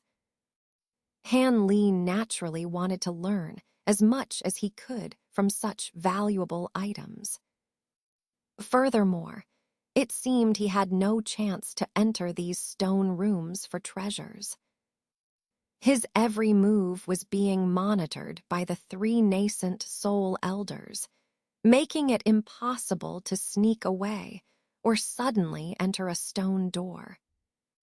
As someone unwilling to leave empty-handed, these destroyed puppet parts would have to suffice as a consolation prize. As for the treasures in the Sky Hall, Han Li never harbored any unrealistic expectations. Since encountering the first wolf-headed puppet, the group had repeatedly encountered more of these puppets. However, under the powerful defensive ability of man Husey's heaven-supporting devil art, these mechanical puppets were smashed to pieces like clay, without requiring any assistance from Jai Yin and the Confucian-robed elder. Han Li, without hesitation, collected the remains of every destroyed puppet. This behavior naturally drew curious glances from Wu Chu and Xuan Gu, but man Husey and the others ignored it, letting Han Li do as he pleased. Apparently, Wan Tianming and his group were not on the same path as Han Li and his companions. Seeing Jai Yin and the others so composed, Han Li realized these old demons could somehow track the other party's general movements, which explained their calm demeanor. However, after encountering the puppet guards, Jai Yin and the others no longer advanced in a straight line, but began to take more convoluted paths. Yet, Han Li found something strange. He couldn't understand how Jai Yin and the others decided on their route. To him, all the intersections looked the same, but the three nascent soul cultivators leading the way seemed to have a clear sense of direction, turning left at one intersection and right at another without any hesitation, as if they knew exactly where they were going. If it were just Jai Yin and the Confucian-robed elder making these decisions, Han Li wouldn't find it odd since they had been here before and might remember the path.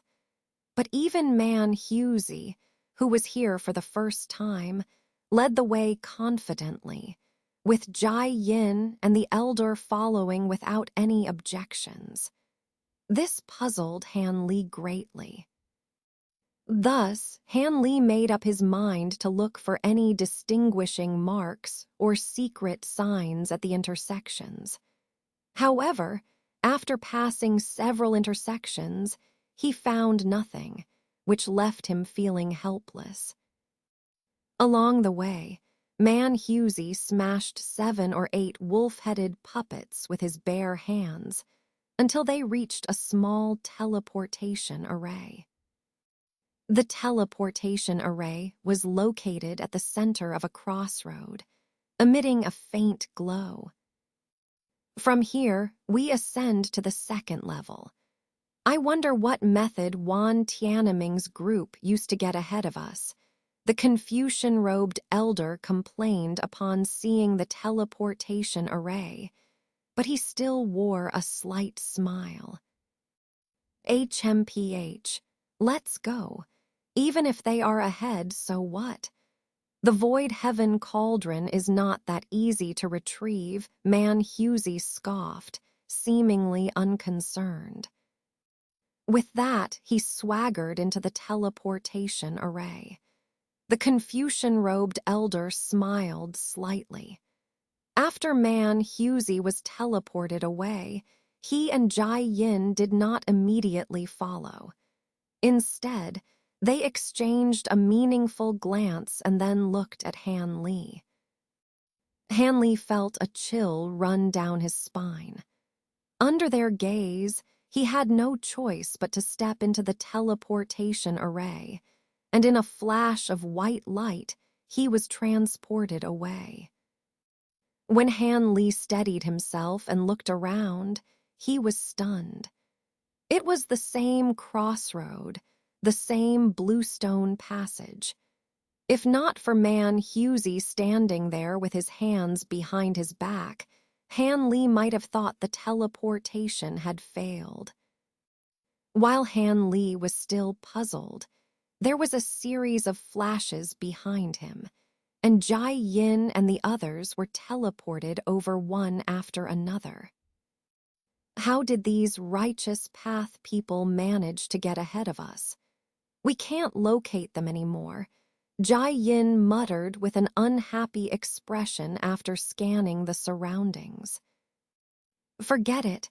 Those righteous path folks proposing a truce outside was suspicious from the start. Now it seems they had planned to outmaneuver us. But let them take the treasure first if they can. After all, Wan Tianming's golden silkworm alone won't be enough to get the void heaven cauldron.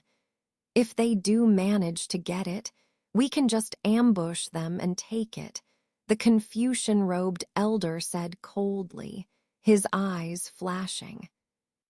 Brother Qing is right, but we can't dawdle too long either.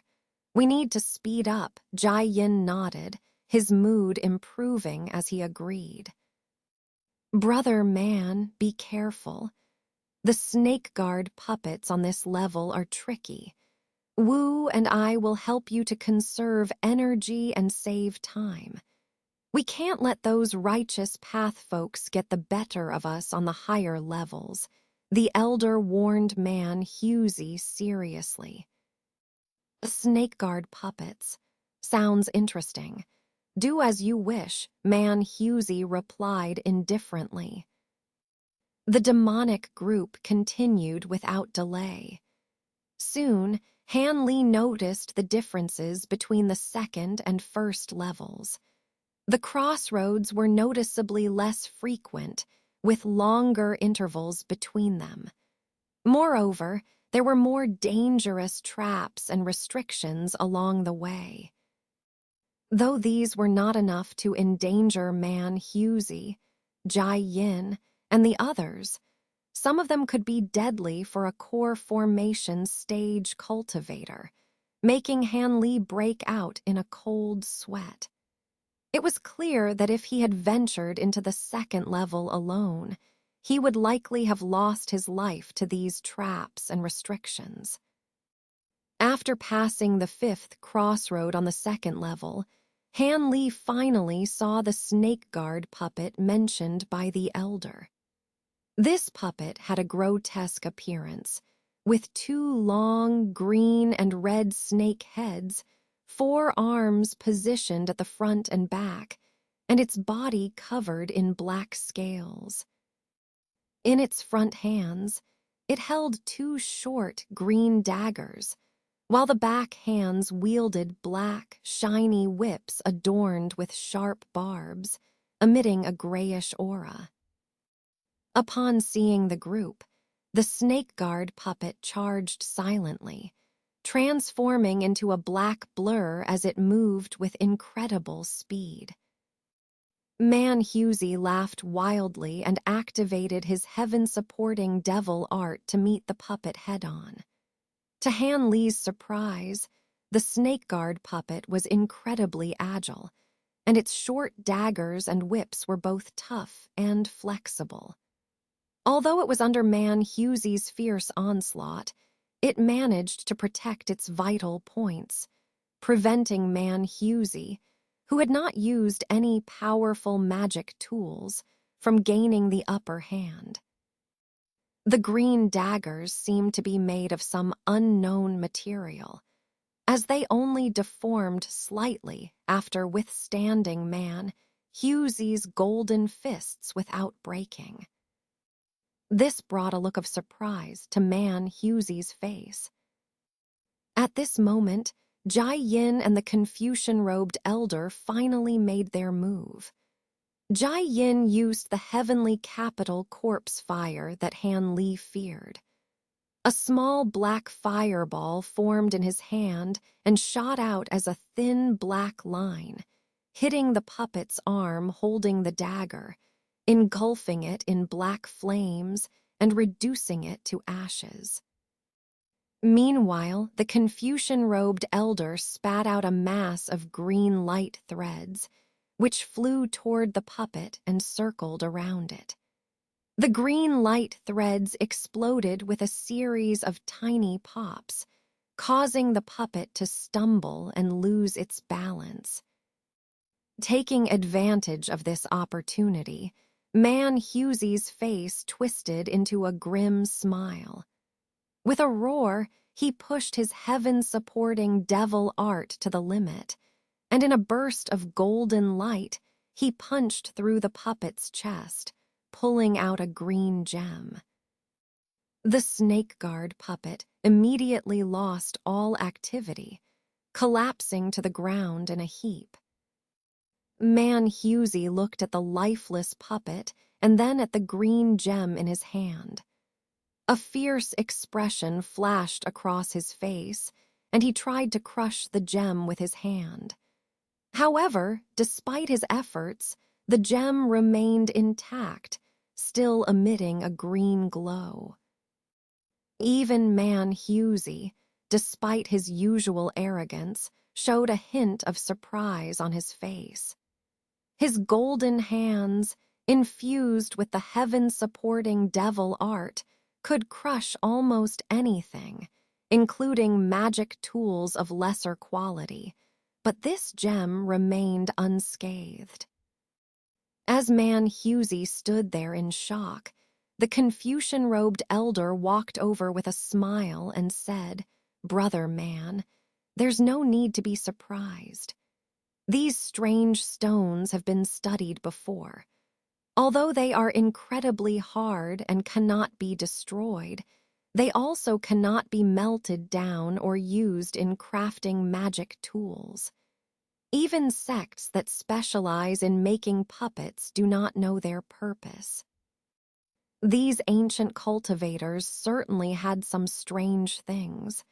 Kid, since you seem to like collecting this junk, you can have it." Man Hughesy said dismissively, tossing the gem to Han Li to cover his embarrassment.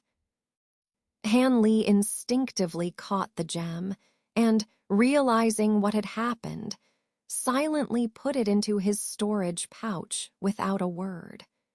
Then he proceeded to collect the remains of the snake guard puppet as usual.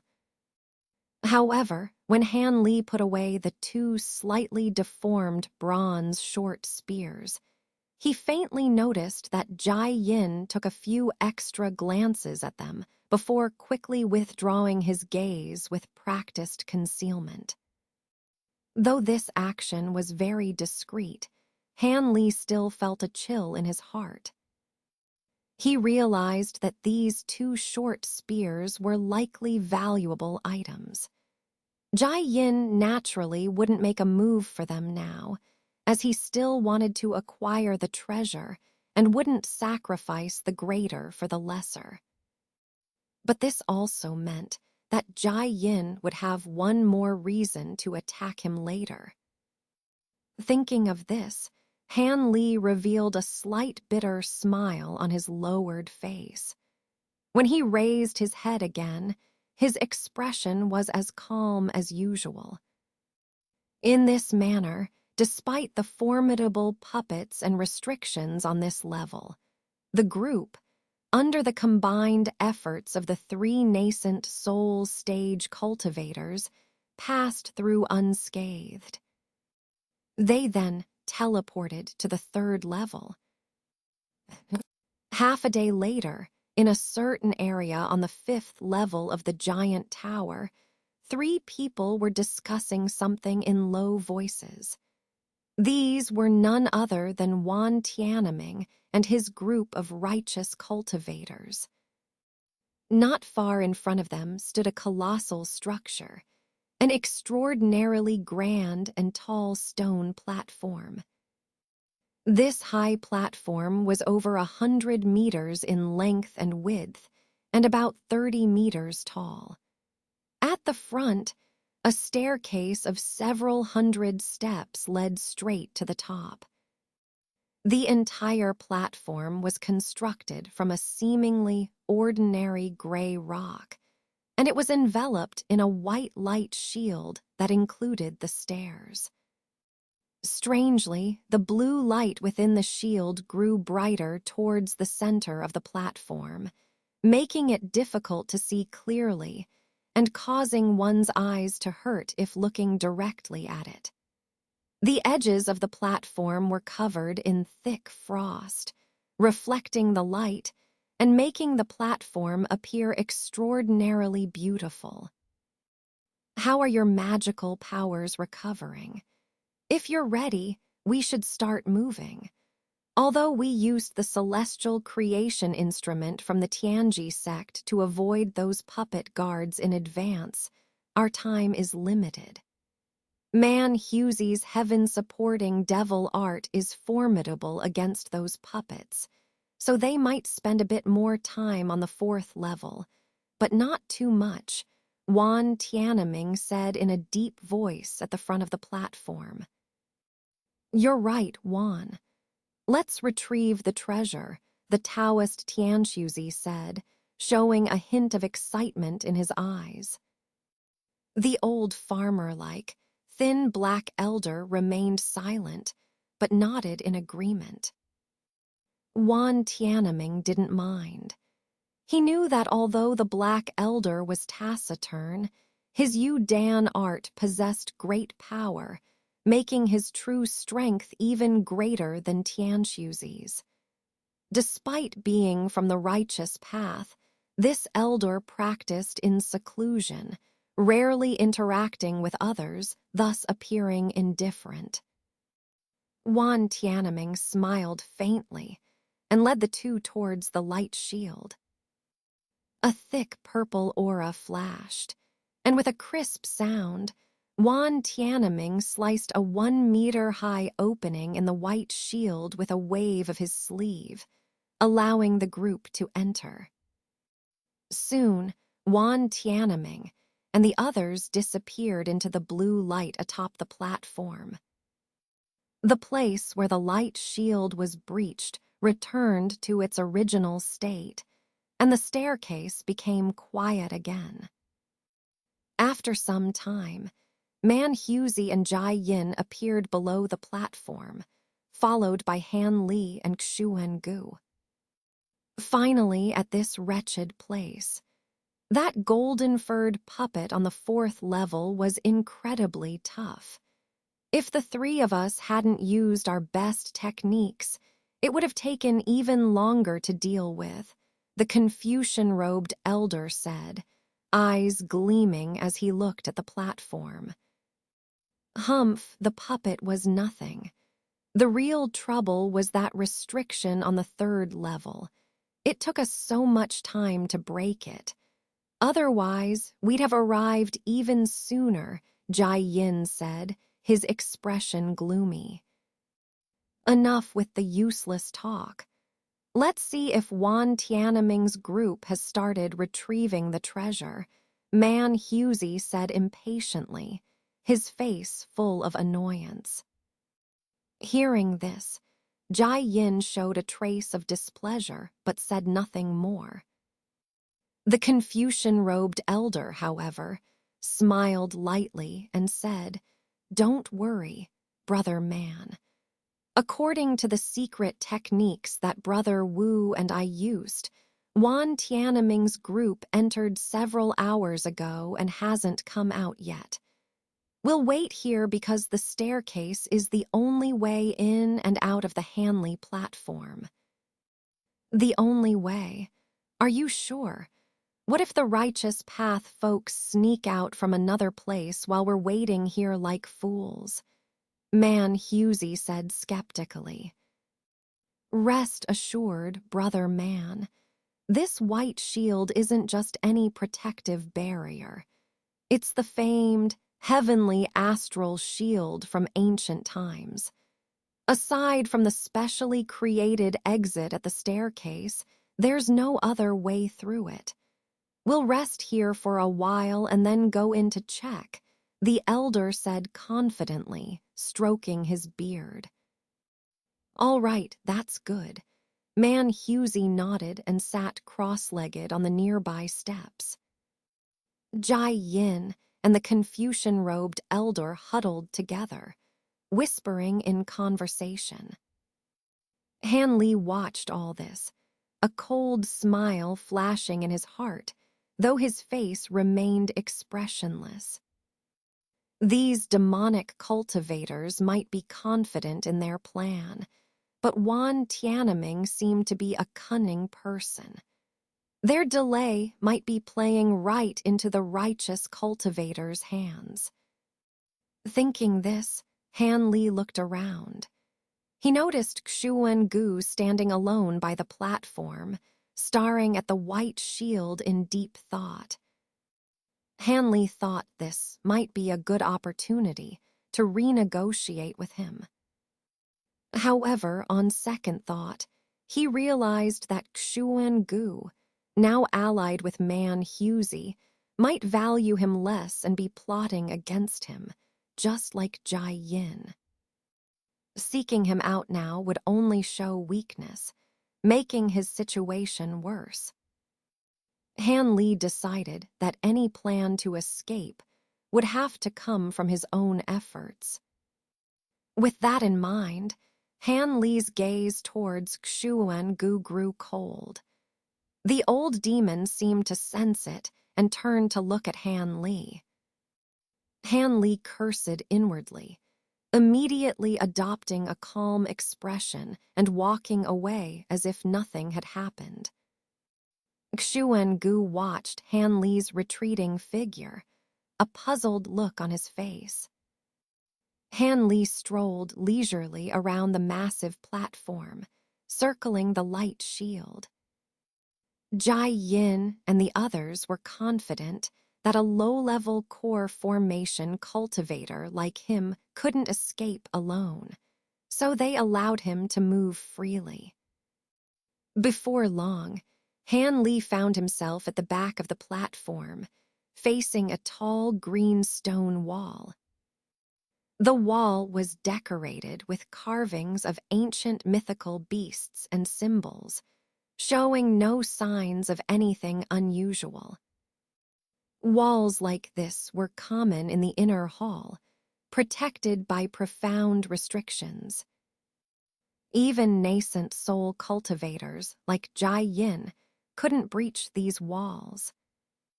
Realizing that he was likely close to the outside, but unable to break through, Han Li silently cursed the ancient cultivators who built the inner hall so sturdily. Frustrated, he struck the stone wall and turned to leave. With a dull thud, Han Li's steps halted a few paces away.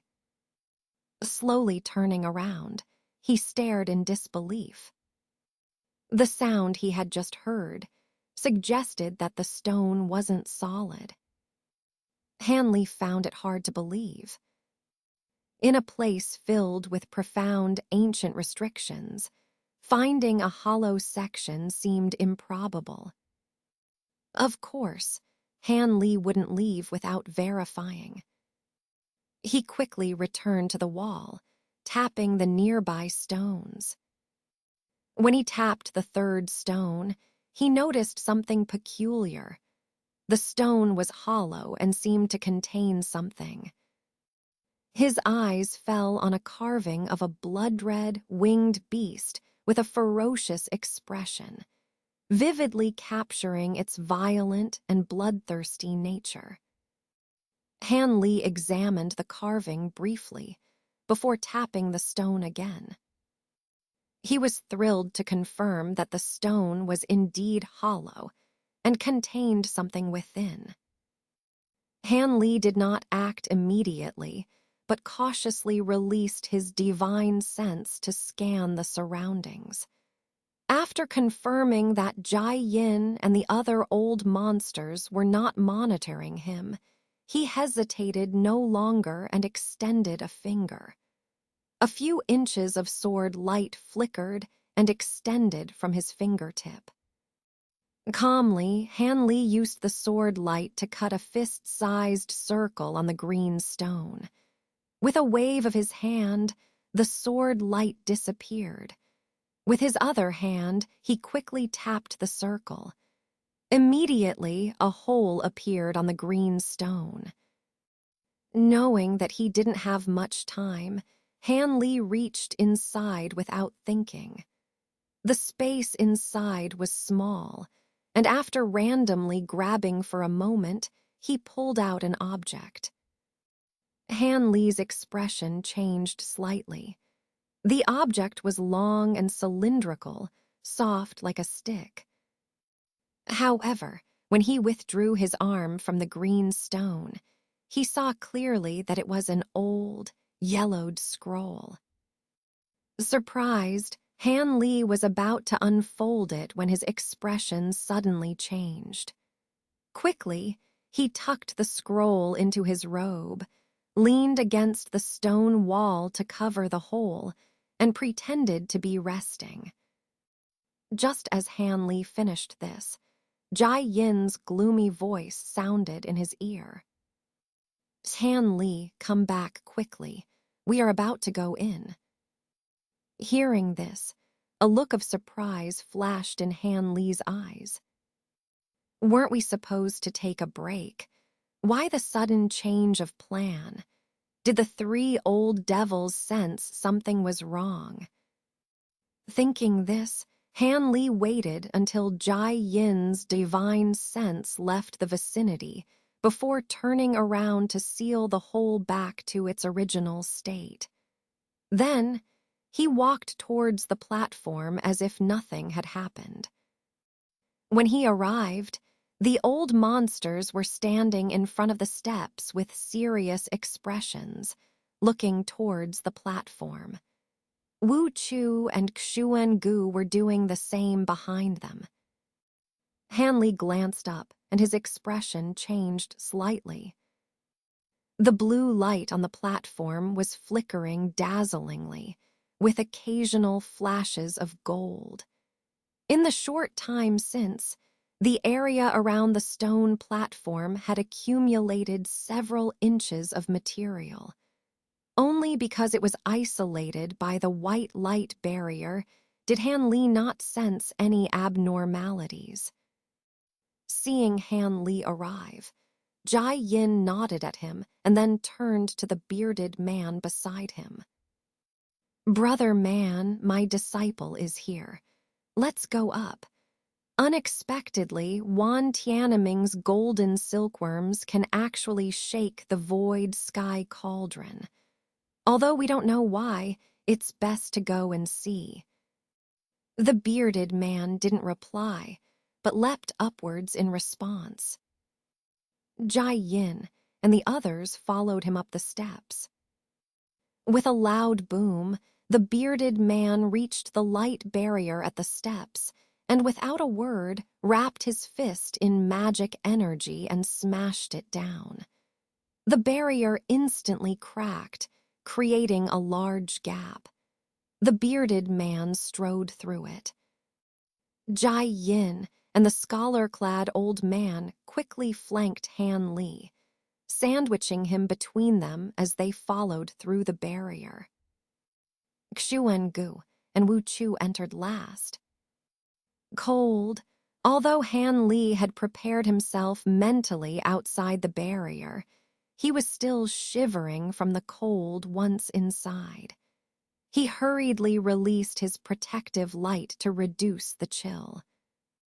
The bearded man, not caring about the others, walked straight towards the center where the blue light was most intense. The old man and Jai Yin exchanged a wry smile and followed quickly. Despite this, Jai Yin did not forget to glance back at Han Li, who was falling behind, urging him to hurry. Han Li cursed Jai Yin under his breath. He had no illusions about escaping, but intended to stay back a bit to examine the scroll he had pocketed. Hopping it might help his situation.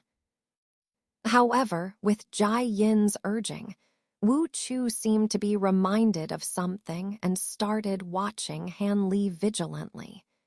Even Xuan Gu gave him a curious glance. Han Li had no choice but to quicken his pace, but after a few steps, he slowed down again. This time, it was not intentional. Surrounded by the extreme cold of the blue light, even with his protective aura, Han Li felt colder with each step. After a few steps, his face turned pale, and he urgently sealed his breath, fearing the cold would damage his lungs. The white spirit rhino I gave you can protect against cold as well as fire. Why haven't you used it yet? At this moment, Jai Yin's voice sounded in Han Li's ear again. Han Li suddenly realized and quickly took out the item, hanging it on his waist. Indeed, once the white light of the spirit rhino lit up, the surrounding cold significantly diminished. Finally having a moment to spare, Han Li observed how the others dealt with the extreme cold. The nascent soul stage cultivators, like the bearded man, simply relied on their protective auras, walking unaffected.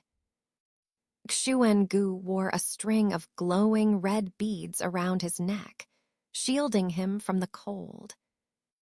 Wu Chu, now behind Han Li, had a strange snake-patterned armlet releasing a pink light barrier around him. Seeing this, Han Li retracted his gaze.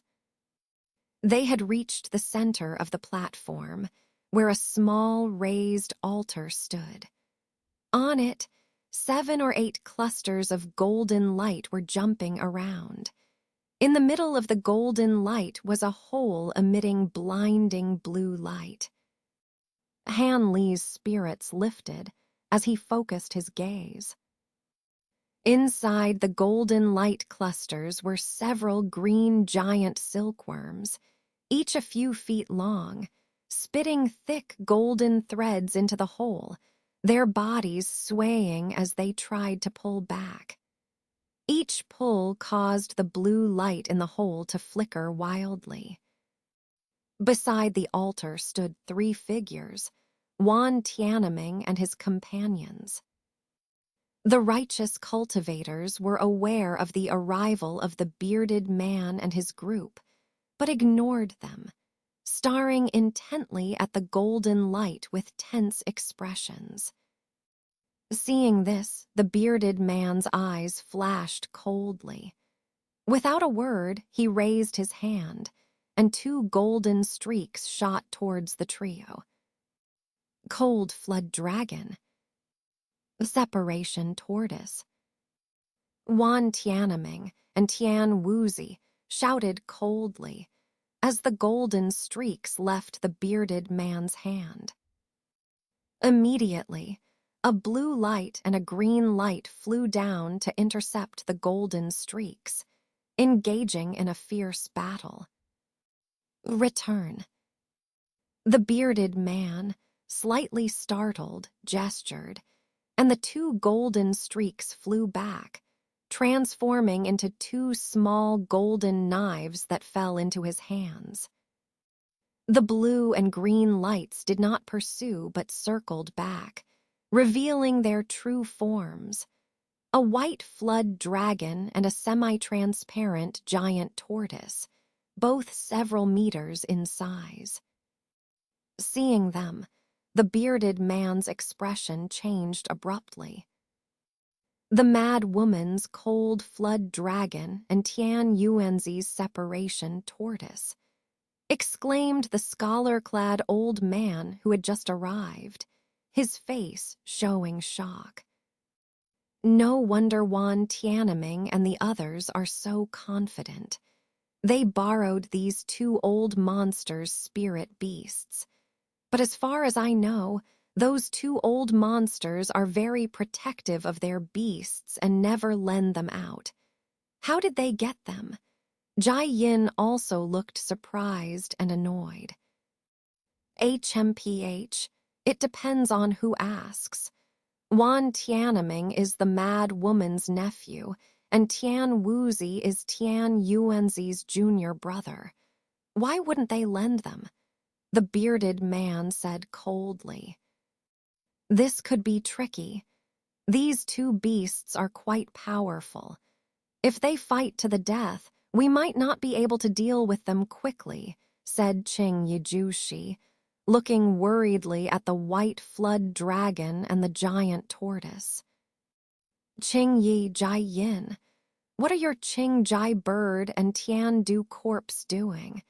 Even if they can't defeat these beasts, they can hold them off for a while. We don't need to defeat Wan Tianming and the others. We just need to kill one golden silkworm, the bearded man said with a sinister smile.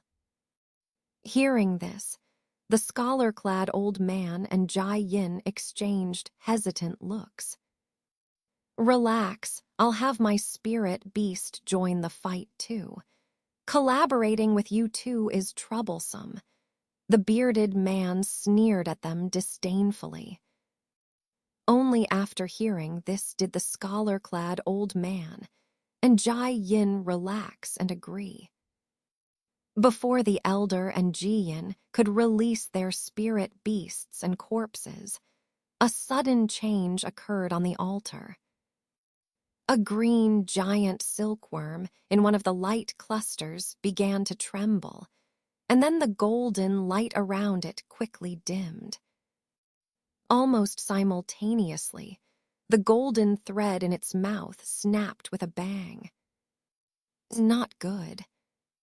The faces of Wan Tianming and the other righteous cultivators, who were fully focused on obtaining the treasure, changed drastically, and they exclaimed in surprise.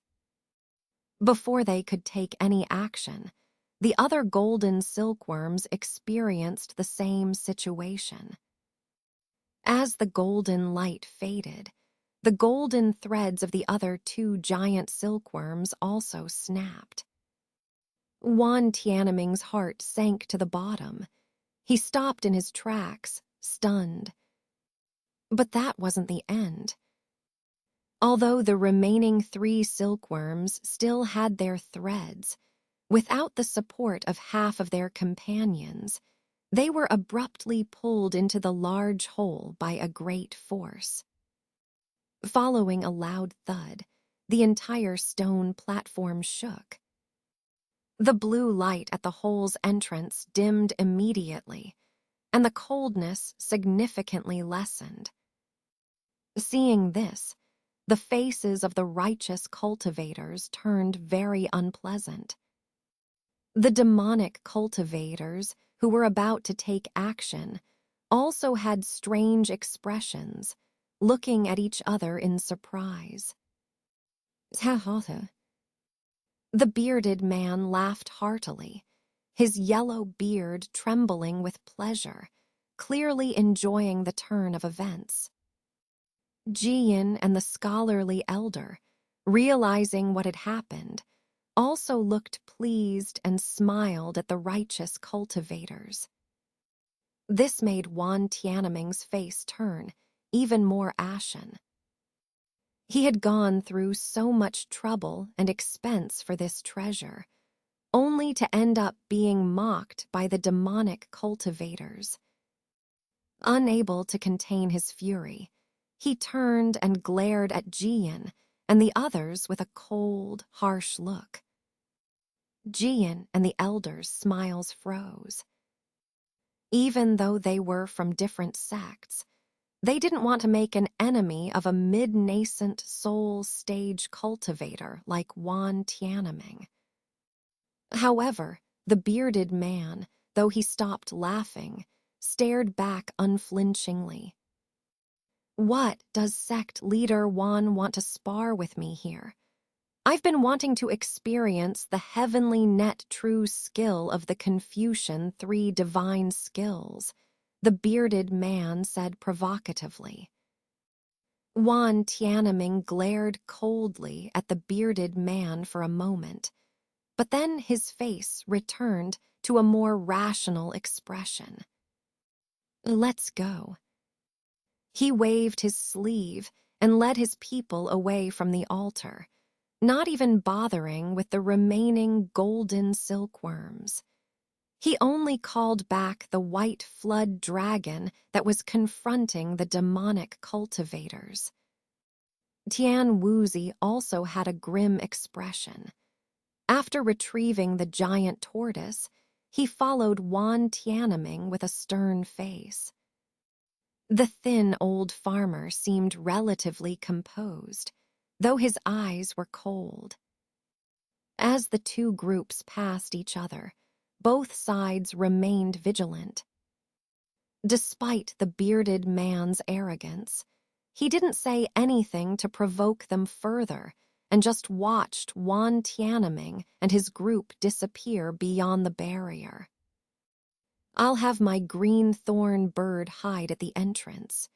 If they come back, we'll know, the scholarly elder said, glancing behind him.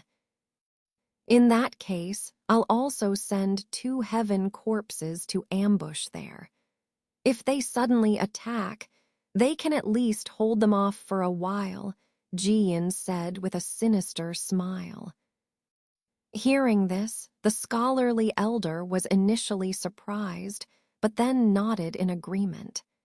He waved his sleeve, and a fist-sized green light shot into the sky.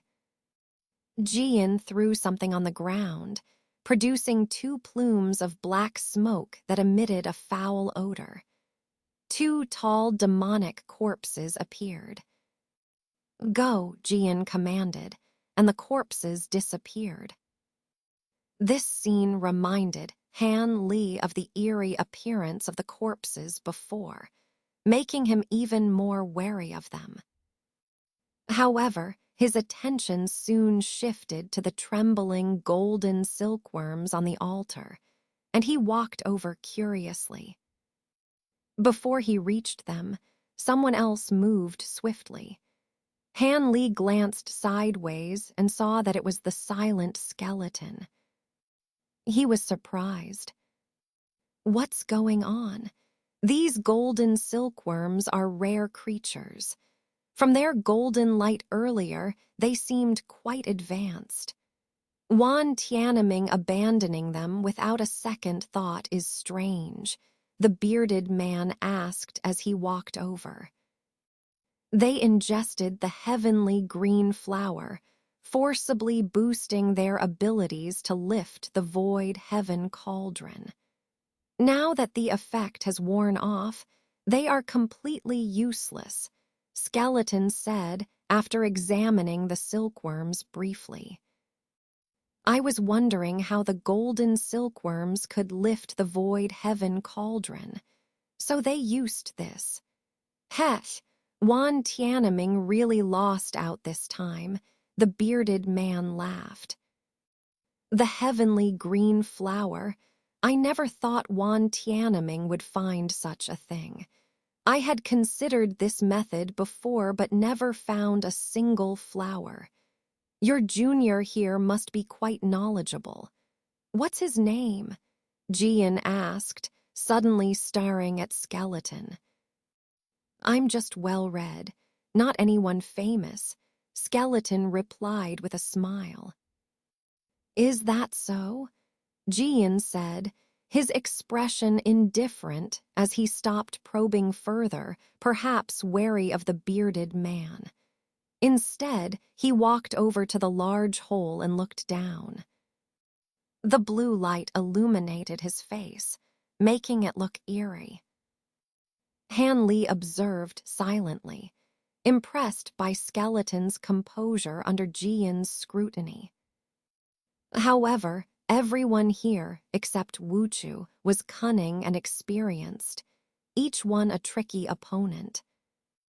As Han Li pondered this, he heard the scholarly elder say, "These golden silkworms are useless now. Let's destroy them." "Wait, I'm interested in these silkworms. Let me handle them," Han Li said suddenly.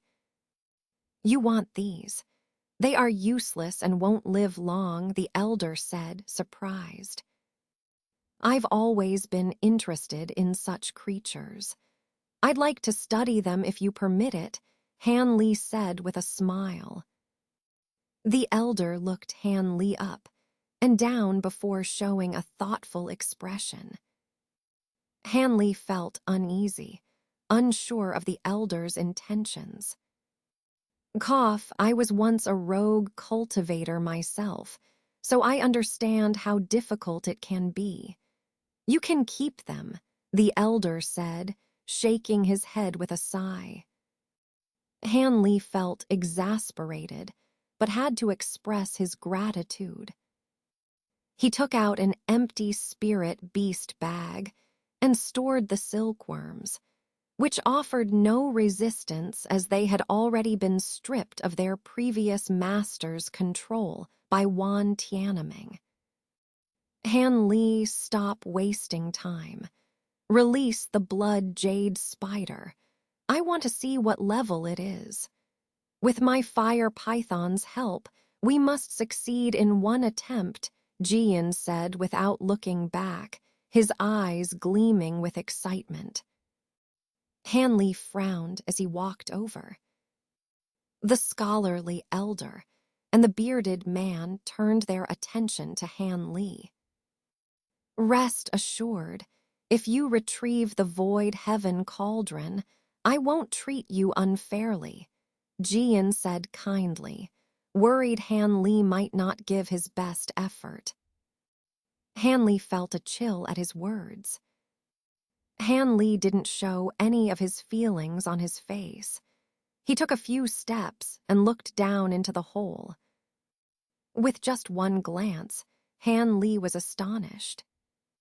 The depth of the hole was not as he had imagined, only 20 to 30 feet deep. With his core formation stage cultivation, he could clearly see a glaring blue flame burning fiercely at the bottom. Within the blue flame, there seemed to be a black object flickering. It appeared to be the legendary void heaven cauldron. However, as he leaned in, he felt a bone-chilling cold emanating from the hole. If not for the lynxy pearl resisting most of the cold, he might have been frozen solid by the cold air just from that glance. The blue flame at the bottom, despite appearing as fire, emitted a freezing cold. Han Li was extremely surprised. However, after taking a closer look at the blue flame, he felt a dizzy spell and quickly retracted his gaze, standing straight again. "How is it? That is the dry blue ice flame, an extremely cold fire. Not only core formation cultivators, but even us nascent soul old guys wouldn't dare to touch it. If burned by this icy flame, even a nascent soul would be easily refined. It is said that this fire doesn't belong to our world. Who knows how the ancient cultivators found it?" Patriarch Jai Yin, standing next to Han Li, stared at the hole and said slowly, "It can refine nascent souls." Han Li took a cold breath upon hearing this, but then his expression returned to calm. If it weren't so, the void heaven cauldron would have been taken long ago and wouldn't have remained until now. Although the dry blue ice flame is extremely harmful to us cultivators, there are some things it can't burn, such as the golden silk spat by the golden silk silkworm, the silk of the blood jade spider, and my 2 fire pythons. Now summon your blood jade spider. Let us take another careful look. Patriarch Jai Yin ordered Han Li in an unyielding tone. Under the watchful eyes of Patriarch Jai Yin, the bearded man, and the elderly scholar, Han Li didn't make any futile delays. He pressed his single hand on the spirit beast pouch at his waist, and a streak of white light shot out from the pouch, circling once before landing in front of everyone. The light receded, revealing the not-so-large figure of the blood jade spider.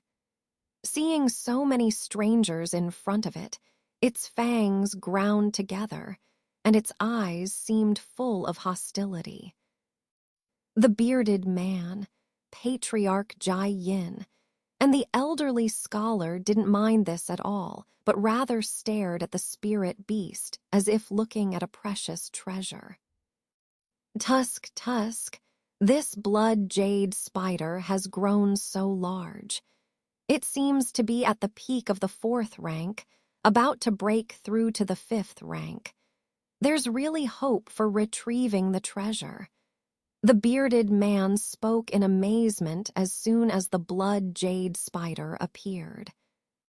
In terms of strength, Han Li's blood jade spider may be inferior to some wild beasts, but in terms of retrieving this void heaven cauldron, this spirit beast is the best choice. Patriarch Jai Yin also stared at the blood jade spider, his eyes full of excitement. Brother Wu is right. Besides, this spider is far superior to those golden silk silkworms which are barely at the 2nd rank. Even this single one is worth more than a group of them. The elderly scholar also said with a face full of joy. After all, retrieving the treasure now didn't seem like an impossible task. Let's begin right away. Otherwise, delays could cause unforeseen changes. Han Li, have your spider wrap the void heaven cauldron in its web and pull it up. My 2 fire pythons will assist it. Seeing no issue with the blood jade spider, Patriarch Jai Yin gave an order to Han Li without any courtesy. Yes. Although reluctant, Han Li could only obediently agree. You two get off the altar. When the void heaven cauldron with the dry blue ice flame approaches the entrance, your cultivation levels won't be able to withstand it. As for my disciple Han Li, I must trouble Brother Qing to protect him. Patriarch Jai Yin instructed Wu Chu and Xuan Gu coldly before smiling at Qing Yi, the elderly scholar. No problem. For the heaven-mending pill inside the void heaven cauldron, I certainly won't let anything happen to Han Li. The elderly scholar chuckled and agreed readily. Wu Chu and Xuan Gu obediently descended the altar and retreated a few steps before standing still again. Seeing the fierce gazes of the old demons, Han Li sighed inwardly and issued a command to the blood jade spider. Immediately, a milky white spider web shot out, turning into a white light and flying into the hole. By now, he could only take things one step at a time. He hoped that after retrieving the treasure, Patriarch Jai Yin, in front of the other old demons, wouldn't immediately turn on him and would give him a chance to catch his breath. This way, when Xuan-gu dealt with Patriarch Jai Yin, he would have an opportunity to take advantage of the situation. As for whether the void heaven cauldron could be retrieved, Han Li didn't care much. He knew very well that regardless of the outcome, his situation wouldn't change at all. While Han Li was silently setting his plan, Patriarch Jai Yin walked to the other side of the hole and took out a pitch-black spirit beast pouch from his robe. He pointed the opening of the pouch downward and gently shook it. With a flash of red light, 2 huge fire-red pythons, each 4 or 5 feet long, appeared on the ground. These 2 pythons were covered in fingernail-sized fire-red scales, and there were strange symbol-like patterns around the 7-inch mark below their heads. Their eyes were glowing red, as if flames were burning within. After the fire pythons stretched and coiled on the ground for a while, Patriarch Jai Yin raised his sleeve, and with a flick of his concealed hand, 2 black pills shot out. The 2 pythons flicked their heads and agilely swallowed the pills.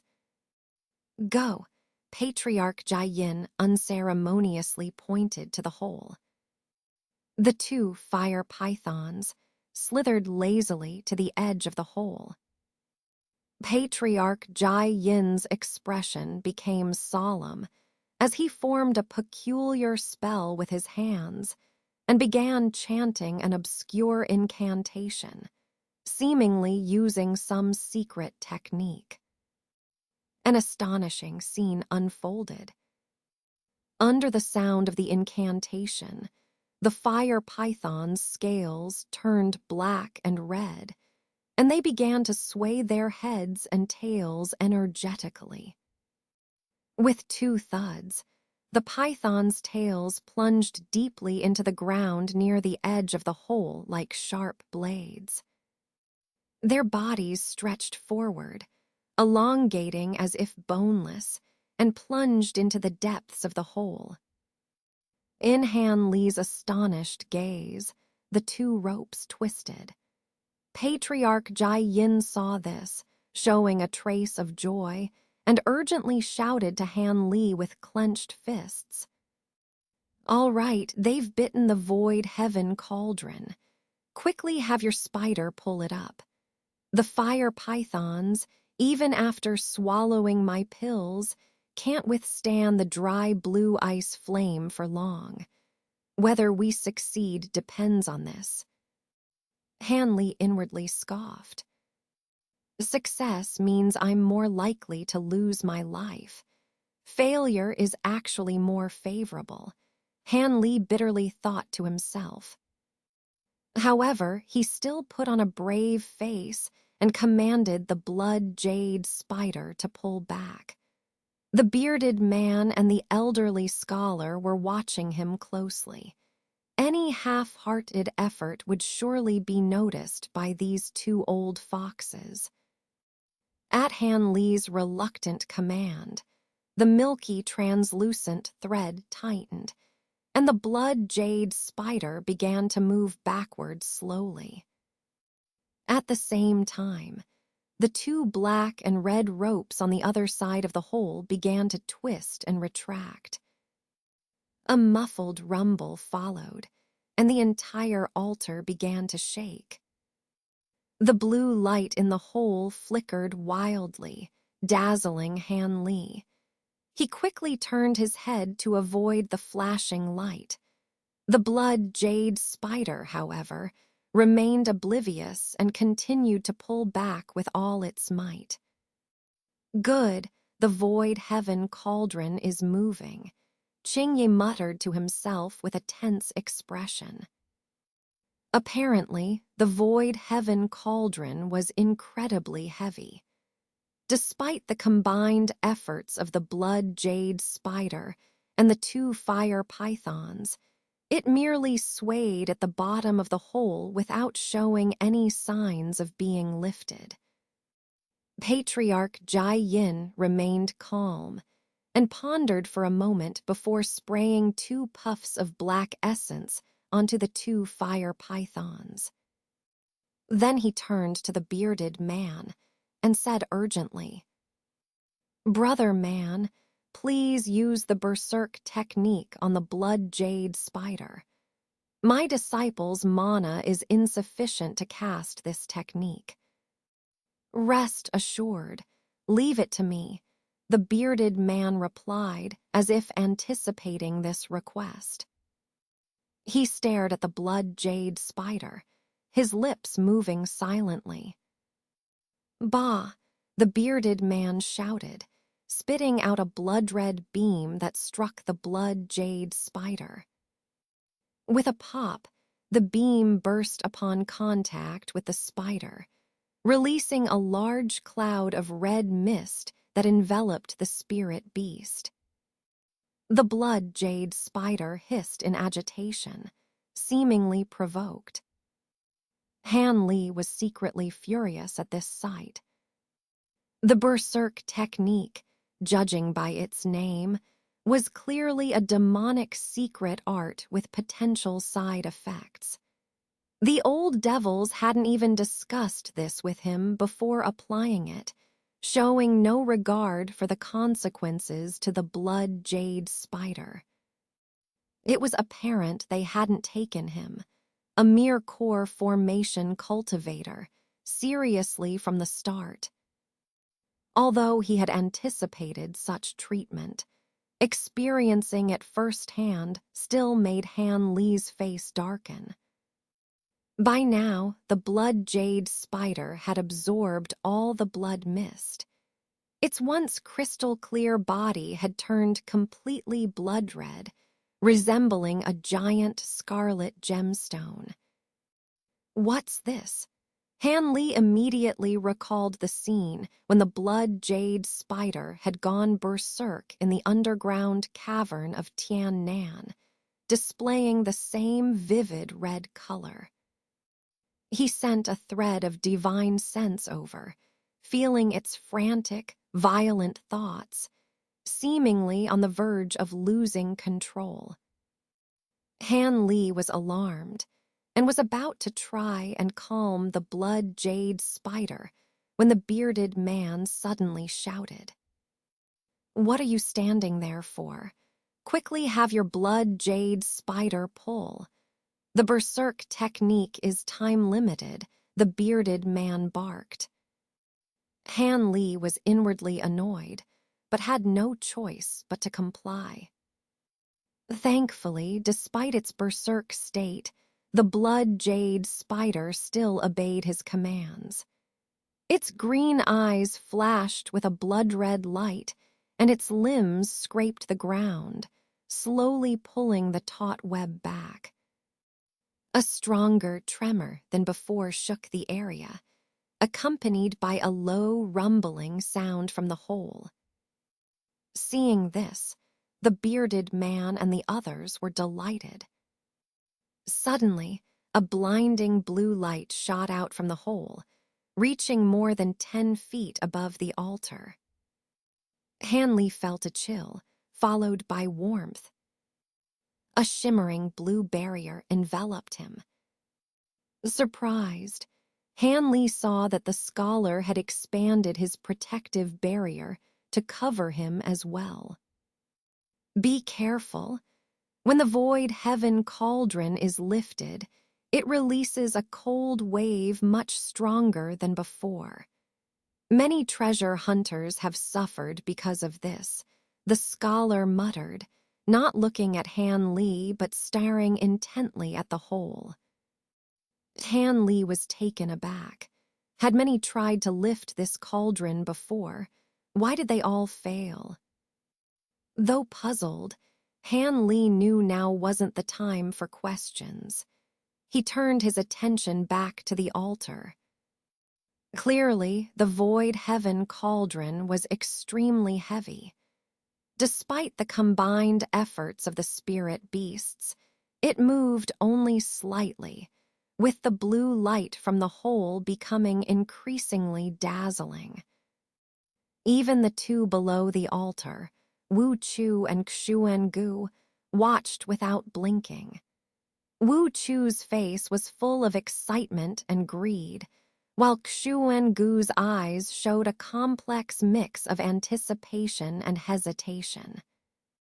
As the cauldron was slowly pulled up, everyone held their breath, watching the hole intently. Han Li, however, was worriedly watching his blood jade spider. No matter how valuable the void heaven cauldron was, it wouldn't end up in his hands. But the blood jade spider was his painstakingly nurtured spirit beast. To his surprise, he noticed the originally milky white web now reflected a faint blue glow. Though very subtle, it was indeed different. Han Li was about to ponder this when a slight tearing sound came from behind. Although faint, it stood out in the silence. Startled, Han Li quickly turned around, secretly pleased. The sound was of a barrier being torn open, coming from the stairs of the altar. The bearded man and the others also heard it.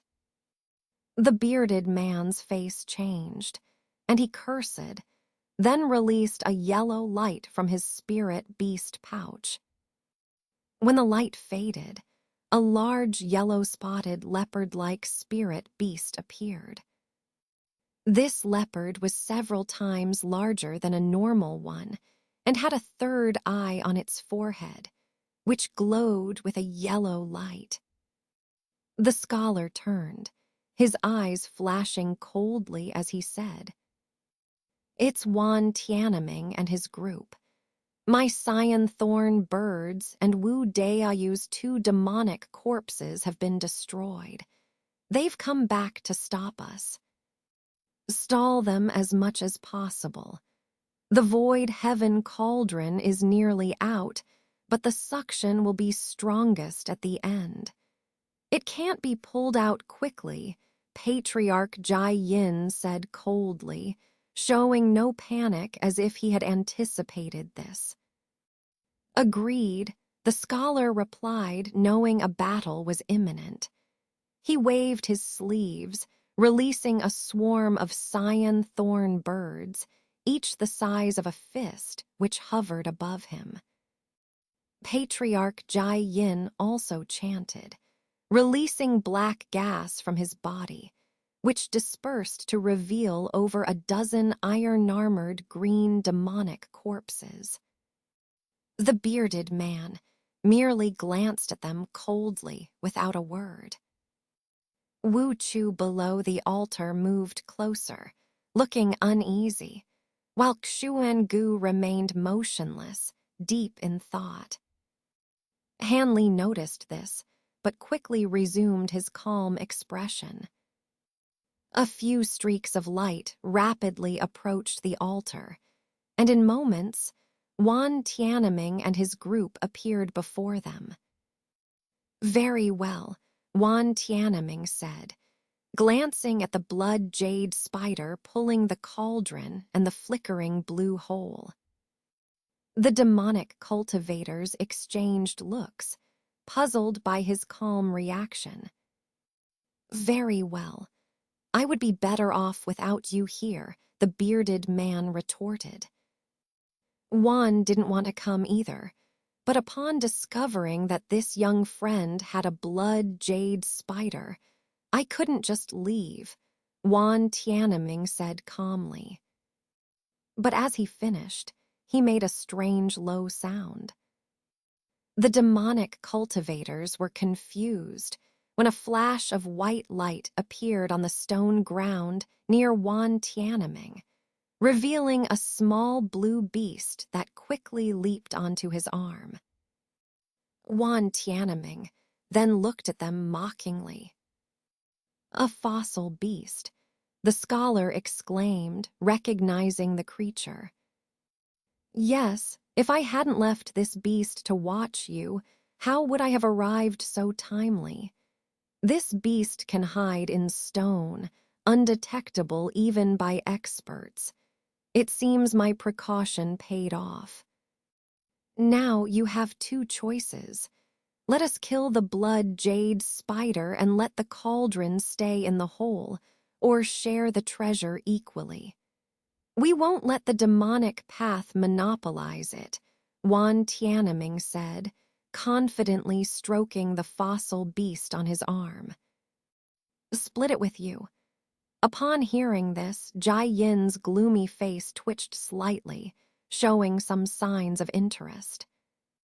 For Jai Yin, as long as he claimed the share of Han Li, his nominal disciple, his portion would not be too small no matter how the treasures were divided.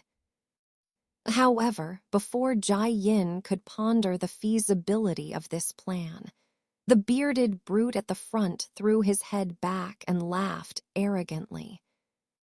Split the void heaven cauldron. Juan Tiananmen, you wish. If you want to take food from this lord's mouth, you'd better check if your claws are sharp enough first. With that, the bearded brute gave a command, and the giant leopard that had been crouching in front of him suddenly stood up.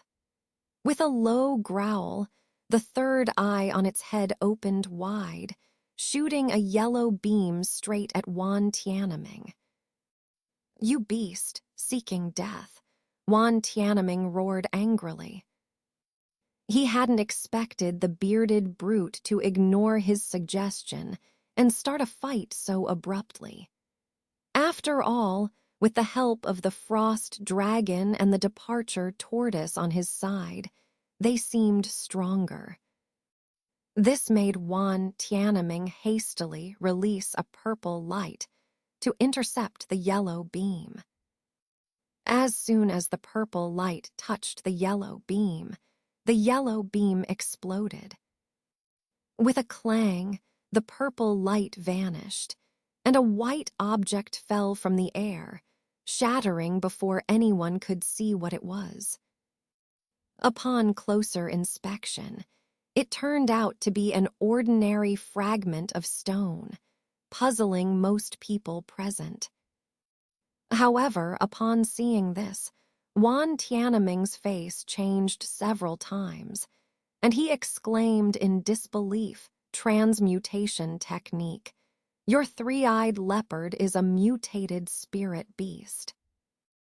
At the mention of mutated spirit beast, both sides were visibly shocked. Mutated spirit beasts and ancient wild species sound similar, but are vastly different. Ancient wild species refers to rare spirit beasts from ancient times that have changed their habits and appearance over time, forming new species with some characteristics of ancient spirit beasts, but are completely different. These spirit beasts are often extremely rare and hard to find. Mutated spirit beasts, on the other hand, are unique. They undergo unpredictable changes during their advancement, significantly altering their abilities. These mutations vary, but some grant unique and powerful abilities that ordinary spells cannot achieve. One well-known ability is to turn most artifacts and treasures into stone. This ability is so potent that a nascent soul stage cultivator once used it to kill 3 or 4 peers, causing a sensation in the chaotic star sea. Since then, the peculiar abilities of mutated spirit beasts have been collectively termed transmutation techniques, distinguishing them from ordinary spells. The bearded brute's three-eyed leopard originally emitted fire attacks from its third eye, but now it shot a beam that turned Wan Tianming's unknown artifact or treasure to stone, clearly a result of mutation. Everyone was stunned. Mutated spirit beasts are extremely rare, only appearing in high-level spirit beasts of level 4 and above. Since the discovery of spirit beast mutations, only about a dozen notable mutated spirit beasts have appeared in the chaotic star sea, and only a small portion had useful abilities. This made mutated spirit beasts even rarer. The last appearance of a mutated spirit beast was over 1,000 years ago in the star sea, making cultivators generally not expect such a phenomenon. Now, both sides of the conflict eyed the three-eyed leopard with varied expressions. Wan Tianming realized why the bearded brute refused to split the treasures. He had this powerful ally. With this mutated three-eyed leopard, he could counter the frost dragon and departure tortoise on Wan Tianming's side. Understanding this, Wan Tianming's expression grew serious as he looked at Jai Yin and the scholar-robed elder. These two showed surprise and delight, clearly abandoning the idea of splitting the void heaven cauldron. Wan Tianming's guess was correct. Knowing the three-eyed leopard was a mutated spirit beast, Jai Yin dismissed the idea of compromise. As a notorious figure in the demonic path, he wouldn't willingly share the treasure if he could claim it all. After exchanging a meaningful glance with the scholar-robed elder, he hesitated no longer. Spinning rapidly, he unleashed a surge of black chi, and the dozen heavenly corpse puppets around him vanished in a flash of black light. The scholar-robed elder whispered to Han Li, "Step back a bit and stay safe. You can't participate in this fight." After this, the elder's flock of azure thorns birds emitted a sharp cry and transformed into blue arrows, shooting at the righteous path cultivators. The elder himself waved his sleeve, releasing countless blue threads that followed the birds. Seeing the demonic cultivators initiate the fight, Wan Tianming acted decisively. Despite the mutated spirit beast's trouble, he wasn't truly afraid. After all, a mutated beast, no matter how powerful, was still just a beast. He knew the transmutation technique that turned objects to stone wouldn't harm cultivators directly. As long as he avoided letting his treasures be hit by the yellow beam, he could handle the beast. With this thought, Wan Tianming coldly shouted, "Attack." He released the white frost dragon and clapped his hands together, igniting purple flames all over his body. He turned into a blazing purple figure and flew towards the bearded brute. Beside him, Tian Wuzi quickly summoned the departure tortoise and struck its shell. The giant tortoise's green eyes gleamed fiercely as it opened its mouth, releasing a vast wave of white mist towards the incoming azure thorns birds. The birds retaliated with their own streams of blue flames, merging into a massive blue pillar that clashed with the white mist, creating a chaotic explosion of fire and ice. The gaunt old farmer acted strangely. He silently produced a fresh green willow branch between his fingers. With a wave, countless green shadows spread out, transforming the area into a lush green ocean. Amidst the green glow, 3 iron-armored demon corpses appeared. The countless green threads around them swiftly bound the demon corpses, restraining their immense strength. Seeing this, Jai Yin's face darkened, and he transformed into a black cloud, rushing towards them. His heavenly corpse puppets were hard to craft, and he wouldn't let them be destroyed easily. Plus, his fire attribute was perfect against the wood techniques being used. As the nascent soul stage cultivators began their battle, Han Li instinctively retreated another dozen steps. Even though he knew it was futile, Han Li still tried to distance himself from the fight. If the righteous cultivators decided to eliminate him, the owner of the blood jade spider, he would be doomed. He couldn't be sure the bearded brute and others could save him in time. The platform, though small to him, would take no time to cross in this fierce battle. With Jai Yin entangled by a fellow nascent soul cultivator, it was the perfect time for Xuan Gu to strike. Would the old demon risk letting the righteous path gain an advantage just to settle his grudge? Thinking this, Han Li glanced at Xuan Gu below the altar. Xuan Gu's face was expressionless as he watched the battle, giving no hint of his intentions. Old fox, Han Li muttered to himself in frustration. Han Li was unsure of Xuan Gu's intentions, and his gaze shifted to the blood jade spider not far away. At this moment, the spirit beast was emitting an increasingly dazzling red light. Although its body was trembling slightly, it continued to retract its silk thread bit by bit. The milky white silk thread was now reflecting a layer of eerie blue light, flickering with a chilling luster that gave off an unsettling feeling.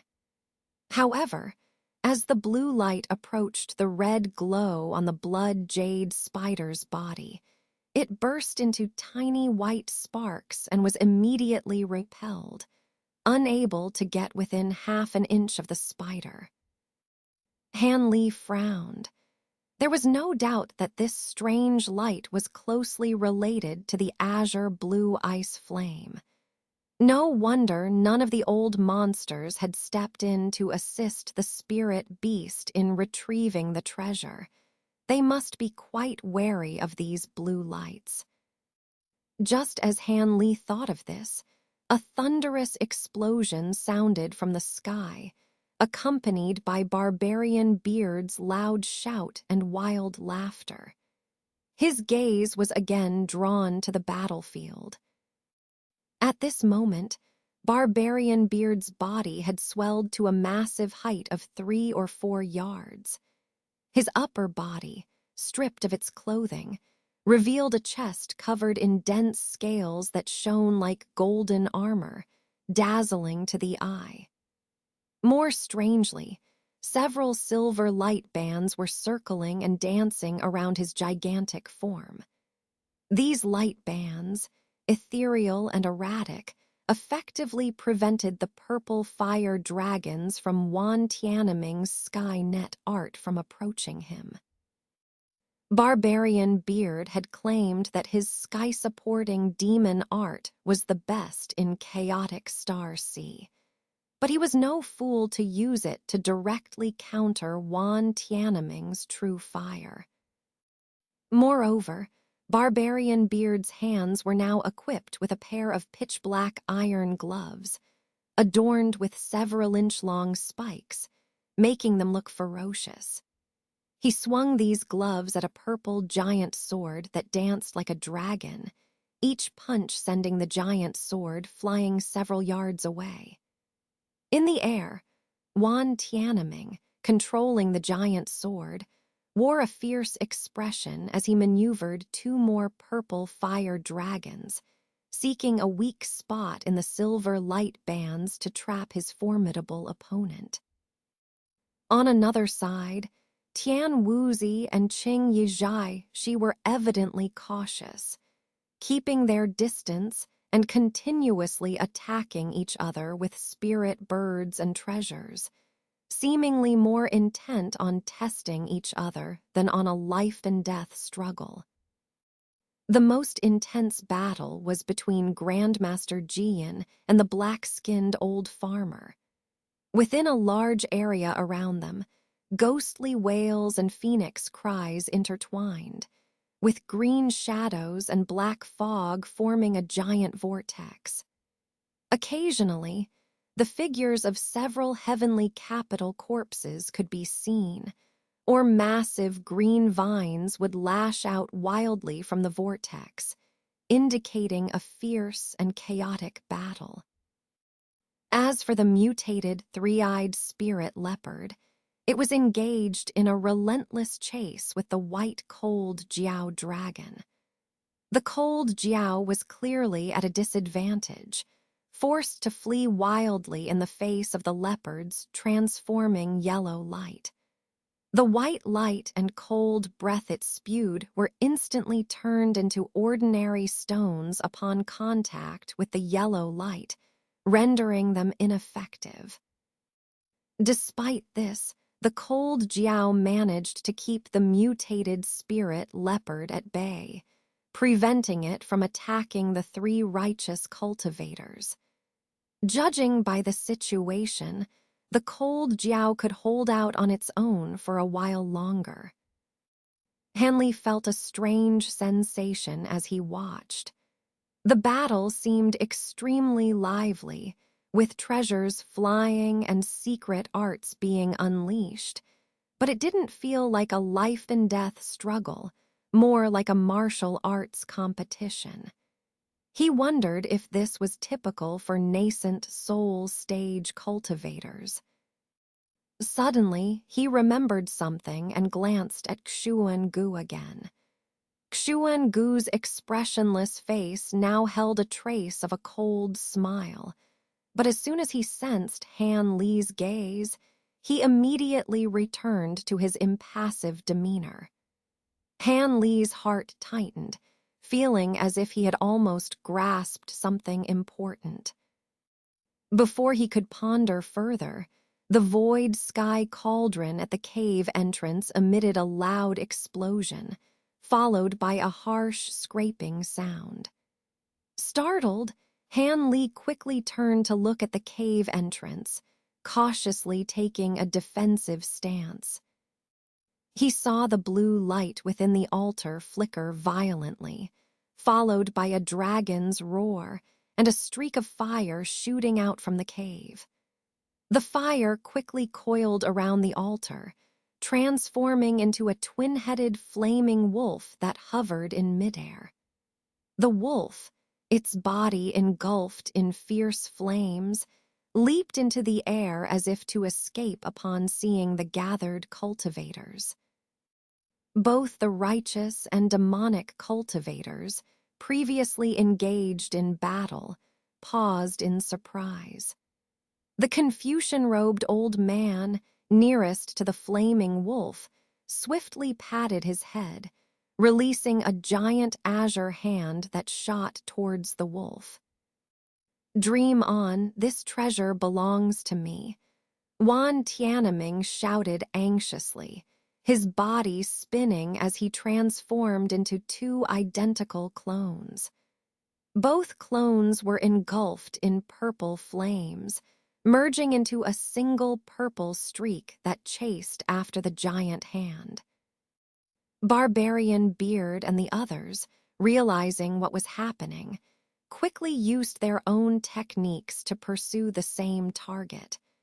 Multicolored lights converged on the flaming wolf almost simultaneously. The other cultivators were slightly slower than Qing Yizhai and Wan Tianming, particularly the giant azure hand, which reached the flaming wolf first, attempting to grasp it. Just as it seemed the old man would succeed, the wolf's two heads moved simultaneously, creating red and yellow barriers around its body. The azure hand struck the barriers but was repelled with a muffled thud. The old man was initially shocked but soon delighted. He intensified the azure light and sent the hand down once more, but the pursuing purple streak turned into a dragon, biting fiercely at the hand. Cursing Wan Tianming's cunning, the old man knew his spiritual hand couldn't withstand the Skynet art's true fire. He quickly retracted his hand, diverting it to meet the fire dragon. Azure light and purple flames exploded upon contact. In that brief moment of distraction, Barbarian Beard, Tian Wuzi, and the others arrived. They attacked their opponents with renewed ferocity, their strikes now much more vicious. Secret arts and spells flew wildly, entangling the combatants in a chaotic melee, leaving no one free to capture the flaming wolf. The wolf, sensing the danger, quickly dove towards Xuangu, Han Li, and the others. Han Li, almost dumbstruck, quickly realized that the twin-headed flaming wolf was likely a treasure from the void sky cauldron. He wondered how it had managed to break out on its own. Although uncertain of its nature and abilities, its sentient transformation and resistance to the azure hand indicated it was incredibly valuable. As the treasure rushed towards them, Han Li instinctively reached for his storage pouch, summoning a mist of white gas that revealed an ancient, ornate flower basket. Before he could activate it, two giant black pythons shot out from below, swiftly wrapping around the flaming wolf and constricting it tightly. Cursing silently, Han Li glanced to the side and saw Wu Chu, with a look of satisfaction, forming hand seals. The black pythons were clearly manifestations of his profound yin art. Han Li showed a hint of frustration on his face, hesitating whether to join the fray for the treasure. However, he feared provoking Grandmaster Jian's wrath, knowing it could lead to disastrous consequences. Before Han Li could make up his mind, Xuangu acted decisively. With a flash of cold light in his eyes, he silently spat out a green beam, which quickly expanded into a massive emerald net, enveloping both the black pythons and the flaming wolf. "You dare compete with me for the treasure?" Wu Chu, not expecting the usually silent Xuangu to suddenly contend with him, furiously questioned, his face revealing a menacing look. "Ridiculous. Was this treasure made by your family? If you can seize it, why can't I?" Xuangu coldly retorted, glaring at Wu Chu without a hint of politeness. This remark made Wu Chu's face flush with anger and shame. However, he seemed to recall something and, despite his vicious expression, refrained from retorting. Instead, he chanted a spell, causing the black giant pythons to constrict even tighter. Wu Chu was evidently aware that Xuangu, with the backing of the formidable Barbarian Beard, who greatly intimidated even the extreme Yin patriarch, wouldn't be intimidated by his threats. With a cold smile, Xuangu pointed at the green net. The net's green light intensified, and its threads thickened by a few inches, tightening further around the treasure.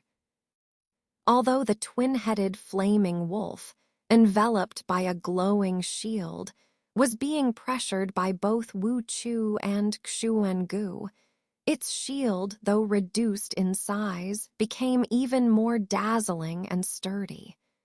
The flaming wolf remained unscathed, staring at the two men defiantly. A stalemate ensued.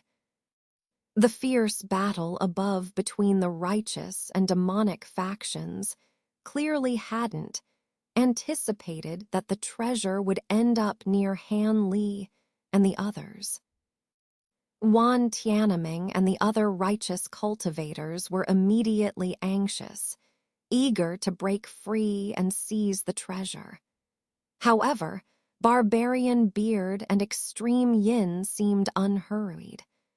As long as their people were securing the treasure, they were content to keep the righteous cultivators occupied, giving Wu Chu and Xuan Gu time to claim it. Furthermore, both believed that their respective associates had a better chance of obtaining the treasure. Extreme Yin thought Wu Chu had the advantage due to several treasures he had gifted him and the high-ranking demonic art he practiced.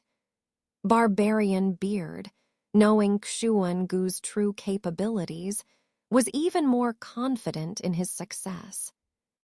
Qing Yizhai Shi, seeing this, hesitated but continued to entangle Tian Wuzi, preventing him from aiding the others. Thus, Han Li found himself the only one free. Yet, Han Li didn't find this situation favorable. On the contrary, he was breaking out in a cold sweat. Thinking that the flower basket's abilities were perfect for capturing treasures, he had instinctively taken it out. However, seeing Xuan Gu's attempt to seize the treasure, he suddenly remembered something alarming. The flower basket was an ancient treasure he had obtained after killing the ugly man who had been guarding Xuan Gu.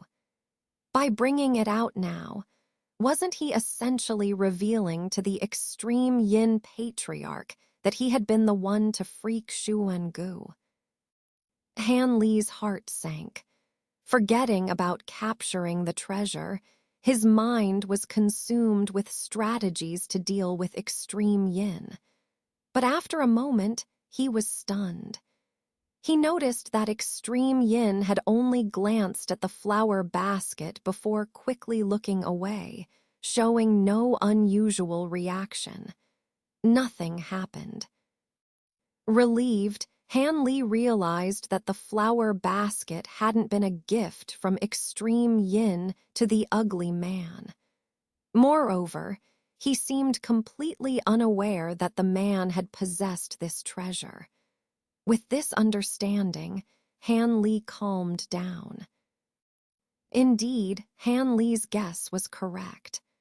The ugly man had left Xuan Gu's island for an extended period because he had learned about the flower basket and secretly gone to obtain it. Although he succeeded, it allowed Han Li's group to nearly destroy the array confining Xuan Gu. Enraged, the ugly man was eventually killed by Han Li, who then claimed the ancient treasure. Regaining his composure, Han Li glanced at Xuan Gu, who was still contending with Wu Chu for the flaming wolf. He thought to himself, "Old demon, you're lucky. If extreme Yin had discovered the truth, I would have dragged you down with me. Don't think you'd come out of this unscathed." Just as Han Li pondered his fortunate escape and Xuan Gu's luck, a deep rumbling came from the cave entrance. This time, the nascent soul stage cultivators, having learned from experience, immediately paused their actions and looked at each other warily. Someone suddenly moved, and 6 figures flashed to the top of the cave entrance simultaneously. The void sky cauldron was now very close to the entrance. Although these cultivators were at the nascent soul stage, they fully activated their defensive techniques and treasures to ward off the extreme cold emanating from the cave. Various lights shimmered around them as they watched each other with caution. Extreme Yin Patriarch was particularly frustrated. His initial plan was to expel the righteous cultivators and then take the void sky cauldron and its contents, distributing the loot as agreed.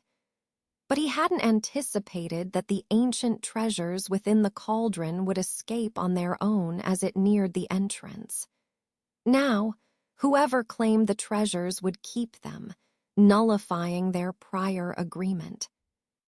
Irritated, Extreme Yin's mind raced, seeking ways to gain more treasures. As this thought arose, a sharp scraping sound filled the air, followed by 2 streaks of light, yellow and white, shooting out from the blue flames within the cave. The 6 cultivators, so close to the treasures, acted simultaneously, using secret arts to snatch the lights nearest to them. Wan Tianming, Extreme Yin, and the Confucian-robed elder all reached for the yellow light. Wan Tianming conjured a purple fire dragon that lunged at the yellow light, while he spat out 2 crystalline purple orbs towards his opponents. Skynet True Thunder, Extreme Yin exclaimed, his face changing as if he had seen a deadly serpent. He and the elder, unable to defend against these orbs, quickly dodged. In the brief delay, the purple fire dragon swallowed the yellow light and retracted. With a look of excitement, Wan Tianming revealed the treasure, a square jade pendant inscribed with glowing runes, emanating powerful spiritual energy. The 2 purple orbs, after flying a short distance, quietly exploded and vanished. Seeing this, Extreme Yin and the elder looked at Wan Tianming with livid expressions. What a fine master of the Wan sect, using such despicable tricks with fake thunder to deceive us. Extreme Yin snarled through gritted teeth. The Confucian-robed elder glared coldly at Wan Tianming, his face flushed with anger. Wan Tianming responded with a sneer, and you too, seasoned cultivators, can't tell the difference between real and fake Skynet thunder. Do you think I'd waste such precious orbs when my life isn't in danger? This was a mere trick, but if you insist on experiencing the real thing, I'm happy to oblige. With that, he clapped his hands, and a flash of purple light revealed another identical purple orb. Extreme Yin and the elder exchanged glances, their faces darkening, unsure of their next move. Meanwhile, Barbarian Beard, using the formidable defense of his sky-supporting demon art, managed to snatch the white light after taking hits from both the black-skinned elder and Tian Wuzi. The treasure was an ancient coin, glowing white and looking quite peculiar. Extreme Yin's face grew even darker at this sight. Just then, the elder beside him uttered a surprised hum. Extreme Yin followed his gaze and was equally astonished. Below, near the altar, Han Li was examining a yellow-red jade ruyi with twin wolf heads carved at each end, resembling the twin-headed flaming wolf from earlier. Wu Chu and Xuan Gu stood nearby, looking frustrated and resigned. Extreme Yin's eyes flickered with doubt, but he remained silent. Internally, he was shocked that the treasure hadn't ended up with Wu Chu or Xuan Gu, but with Han Li, who hadn't initially intended to seize it. This was completely unexpected for him. Han Li, holding the jade scepter, felt both joy and relief in his heart. Just as Jai Yin and Wan Tianming were confronting each other above, the fire wolf, trapped by Wu Chu and Xuan Gu's combined efforts, made a move that greatly surprised the two of them. It let out a low growl, and its two heads twisted and merged into one. With a roll, it transformed into a giant silver-furred wolf with a single horn. Without a word, the wolf lowered its head, and a dazzling silver light shot out from its horn. The light ball was not large, only about half a foot in size. But once it left the tip of the horn, it emitted a piercing sound and instantly punched a large hole through the black python before finally exploding on the green net.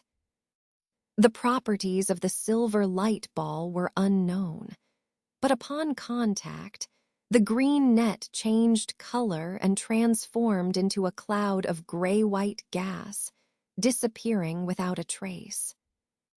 Wu Chu and Xuan Gu were both taken aback. Wu Chu quickly formed a hand seal and pointed, shooting a black light onto the nearly collapsing black python.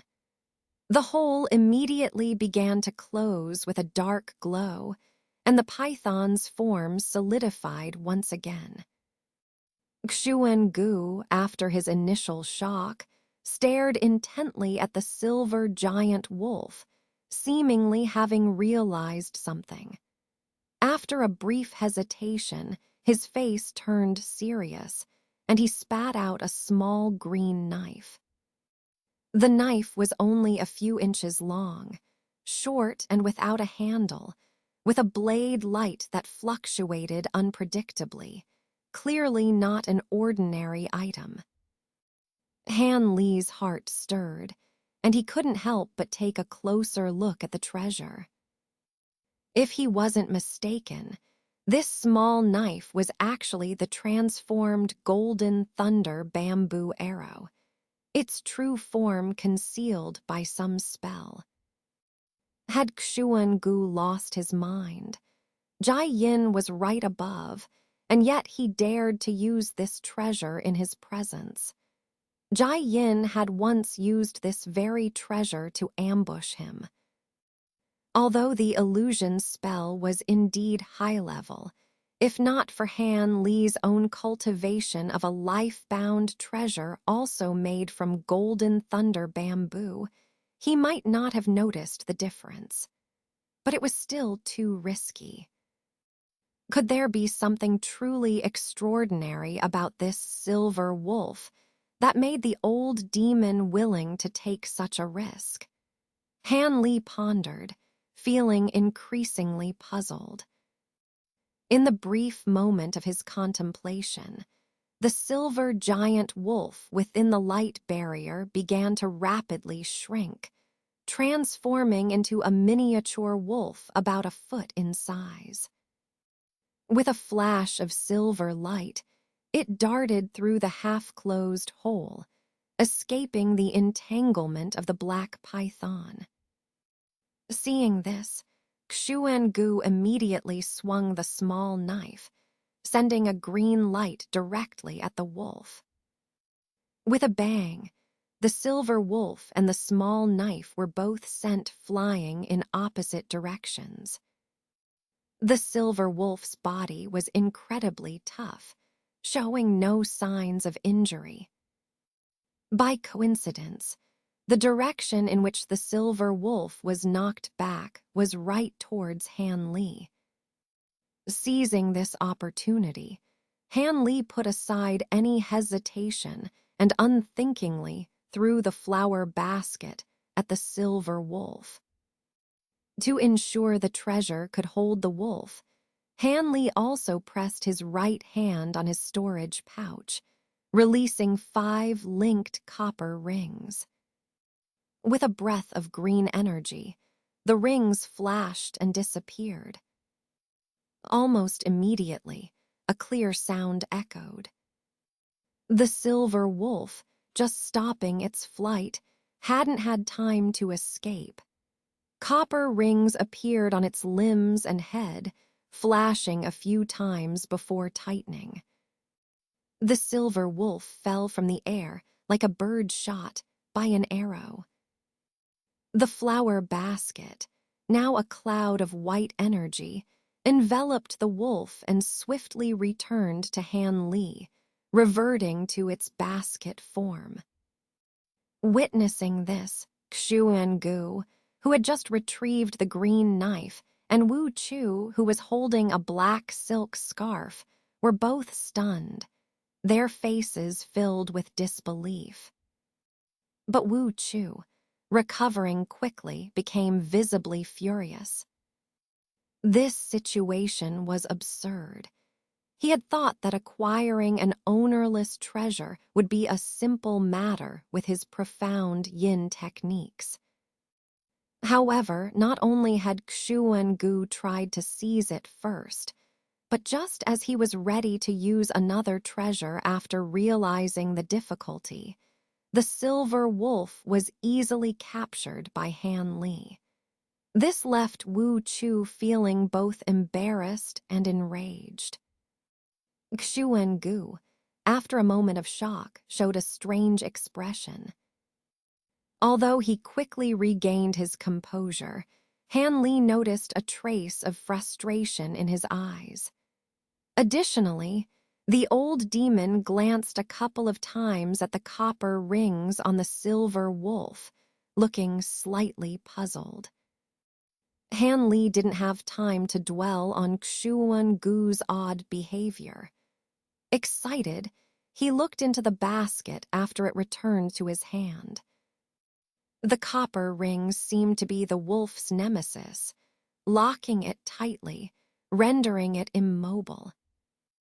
Surrounded by the white mist within the basket, the silver wolf's entire body was wrapped, only its small wolf head exposed, looking pitiful.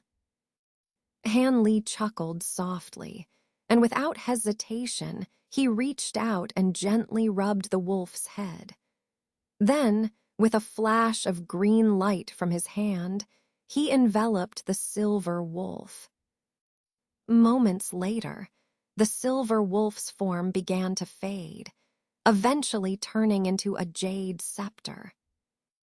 As Han Li held the jade scepter, admiring it with delight, the Confucian-robed elder and Jai Yin, who had just failed to seize the treasure from Wan Tianming, witnessed this surprising scene.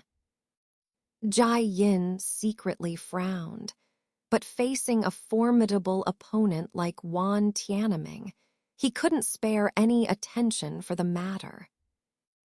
Besides, the treasure in Han Li's hands didn't seem inappropriate.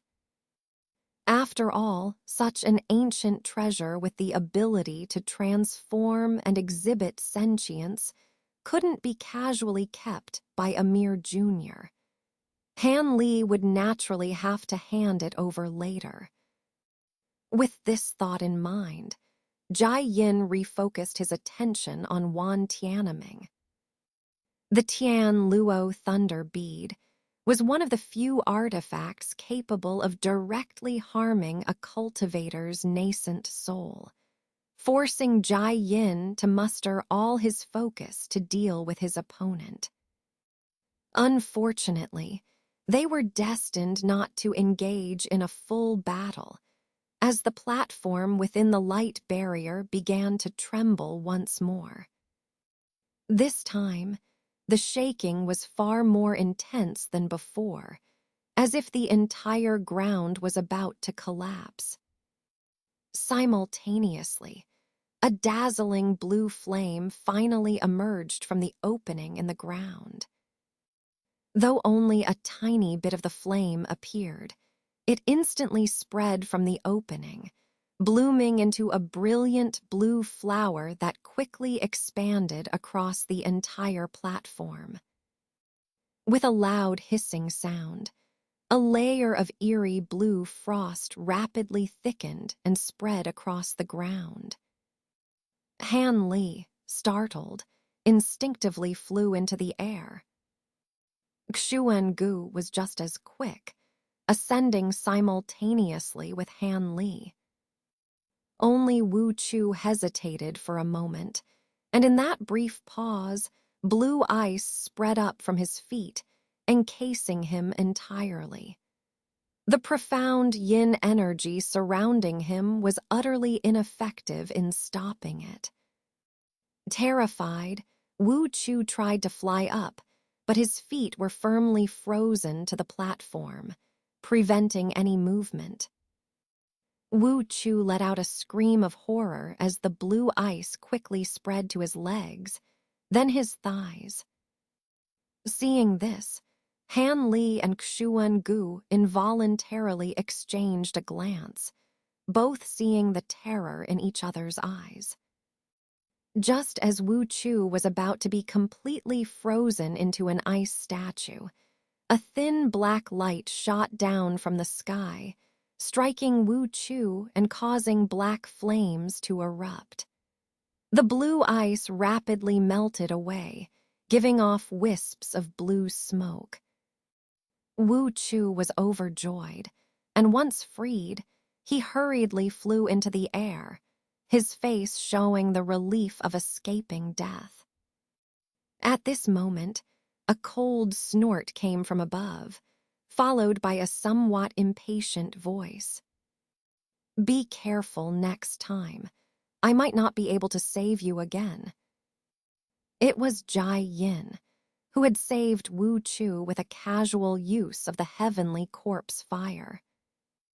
At this moment, all the powerful cultivators, both righteous and demonic, were staring unblinkingly at the blue flame at the entrance, their expressions varying from excitement to tension, and some even showing greed. Jai Yin had seemed to save Wu Chu with an offhand spell, not even looking back as he spoke, his eyes glinting with a hint of fervor.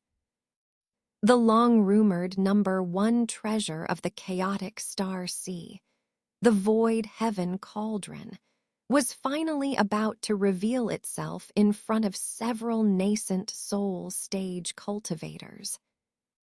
Even the usually calm and composed Jai Yin couldn't help but focus all his attention on the entrance, explaining his impatience while saving Wu Chu. At this moment, the blood jade spider and the pair of fire pythons were already exhausted, their bodies trembling, causing the onlooking cultivators to feel anxious. Yet, none of them dared to help the 3 spirit beasts. The area around the entrance had become a world of blue light, and aside from the red glow on the spirit beasts that repelled the cold light, even the cultivators didn't dare to descend. Han Li and the others had already retreated to a distance of 20 to 30 feet from the entrance, watching from afar. At this critical moment, Man Husey in midair suddenly looked to the side and shouted coldly, "Who's sneaking around over there? Get out here." As he spoke, his beard and hair bristled, and he punched the air. A giant golden hand, over 10 feet large, materialized and grabbed towards the spot without hesitation. With a muffled bang, a blue light barrier appeared, blocking the golden hand's strike. A white figure slowly emerged within the light barrier. "It's you." The Star Palace. Exclamations erupted from both the righteous and demonic sides. Man Husey and Wan Tianming's faces changed instantly. The Star Palace Enforcer Elder, when did you start sneaking around? Didn't you claim you would never enter the inner hall? Ancestor Jai Yin asked harshly, looking displeased. Cough, quite unlucky indeed. I didn't expect the void heaven cauldron's emergence to cause such a commotion. I had to use some minor tricks to defend against this cold energy, and I got discovered by Brother Man. It seems Brother Man is indeed the top cultivator here, the white-robed elder said slowly to Man Husey, ignoring Ancestor Jai Yin. He looked calm as if the one hiding wasn't him. Seeing this, Jai Yin was furious, but dared not attack due to the Star Palace's reputation. Wan Tianming and others also seemed cautious, watching the elder in silence. Wait, where's the other one? Watch out for the blood jade spider and Han Li. The Confucian-robed elder suddenly exclaimed. Han Li, who had retreated far away, was taken aback. Before he could react, 2 white streaks of light shot from the other side of the altar. They emitted intense white light and a sharp, shrill sound as they charged towards Han Li and the blood jade spider. Then, another white-robed elder appeared. Han Li's face turned pale. So fast, too fast, flashed in his mind as he desperately blocked with the jade scepter in his hand. With a bang, his hands went numb, and he lost all feeling in them. His chest heated up, and he was sent flying backward. As he flew, he heard the wind whistling and the angry curses of Man Husey and others. Before Han Li could stop himself, he felt intense pain in his back. He crashed into the nearby giant protective barrier and slowly slid down. Huh, the Star Palace elder who released the white streaks of light exclaimed. He looked at Han Li, surprised he wasn't cut in two by his sun-piercing sword at this distance. It seemed Han Li had some top-tier protective treasure. But it didn't matter, as his other flying sword had succeeded. He coldly glanced at the altar. The blood jade spider had been cut in half by the other white streak, blood flowing everywhere. The heavenly blue flame it had partially revealed had silently receded. Relying on just those 2 strange fire pythons wouldn't be enough to raise the void heaven cauldron. Satisfied, the white-robed elder recalled the white streaks with a smile, showing a sinister grin at the angry righteous and demonic cultivators. These nascent soul stage cultivators, distracted by someone else, couldn't react in time and were now enraged, their eyes blazing with fury. Man Husey was especially furious, cursing loudly and glowing with golden light as if ready to attack. But the white-robed elder disappeared in a flash of white light, leaving behind a faint golden talisman that floated down. The same scene occurred with the other white-robed elder within the light barrier. He too dissolved into white light, leaving a similar golden talisman. Star Palace's transformation talisman. They didn't come in person. They really went all out.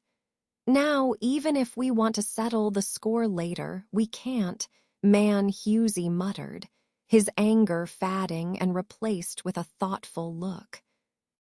Jai Yin and the others looked grim, watching the golden talismans burn to ash, leaving nothing behind. In a hidden corner of the 5th floor of the inner hall, 2 white-robed elders opened their eyes in the darkness. Good thing we came along this time. Otherwise, the void heaven cauldron would have fallen into their hands, one said slowly, sounding relieved. However, our transformation was discovered too early. Otherwise, we could have seized the cauldron amid the chaos.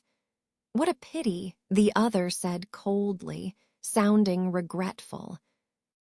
Ha, one can't be too greedy. Ruining their treasure hunt is good enough.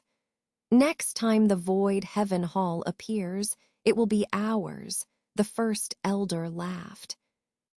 True, but we won't live to see that day. I'd love to see if the replenishing heaven pill can really refine innate spiritual roots. It's incredible, the second elder said nonchalantly. Indeed, but even if we got it, it might be too late for us. The rumor that it extends lifespan and helps break through nascent soul stage is laughable. If it were true, wouldn't the 6 paths and the mad woman be here? But it is very beneficial for core formation cultivators to form nascent souls, though refining it is difficult, the first elder said mockingly. Humph, core formation cultivators can barely come here. These people, like us, can't progress further, so they pin their hopes on the replenishing heaven pill. It's understandable. If our old palace master hadn't obtained one long ago, we'd be the same. The other elder fell silent, seemingly agreeing. Let's go. If those old monsters get angry and come after us, it'll be trouble. They're quite upset, the first elder said, and the place fell silent, as if empty. The Star Palace elders were right. Both the righteous and demonic sides were extremely frustrated and embarrassed. However, being cunning old monsters, they quickly calmed down, knowing anger at the Star Palace was useless now, and continued their standoff. Hanley also stabilized himself at the edge of the light barrier, taking to the air again. He stared in shock at his bloodied, numb hands. His eyes were on the jade scepter in his right hand. Meanwhile, Wan Tianming coughed, seemingly about to speak to the demonic cultivators. At that moment, Ancestor Jai Yin's fire pythons finally couldn't hold on. With a mournful cry, they retracted. The void heaven cauldron trembled and began falling with a buzzing sound. This scene made the cultivators glance down. Even Wan Tianming paused. Ancestor Jai Yin's face was grim, his eyes full of unwillingness. An unexpected event occurred. As the cauldron fell, it emitted a dragon-like roar, followed by a thunderous boom. A fist-sized, 5-colored light burst from the blue flames, shooting into the sky. The replenishing heaven pill. Someone from both sides shouted in surprise.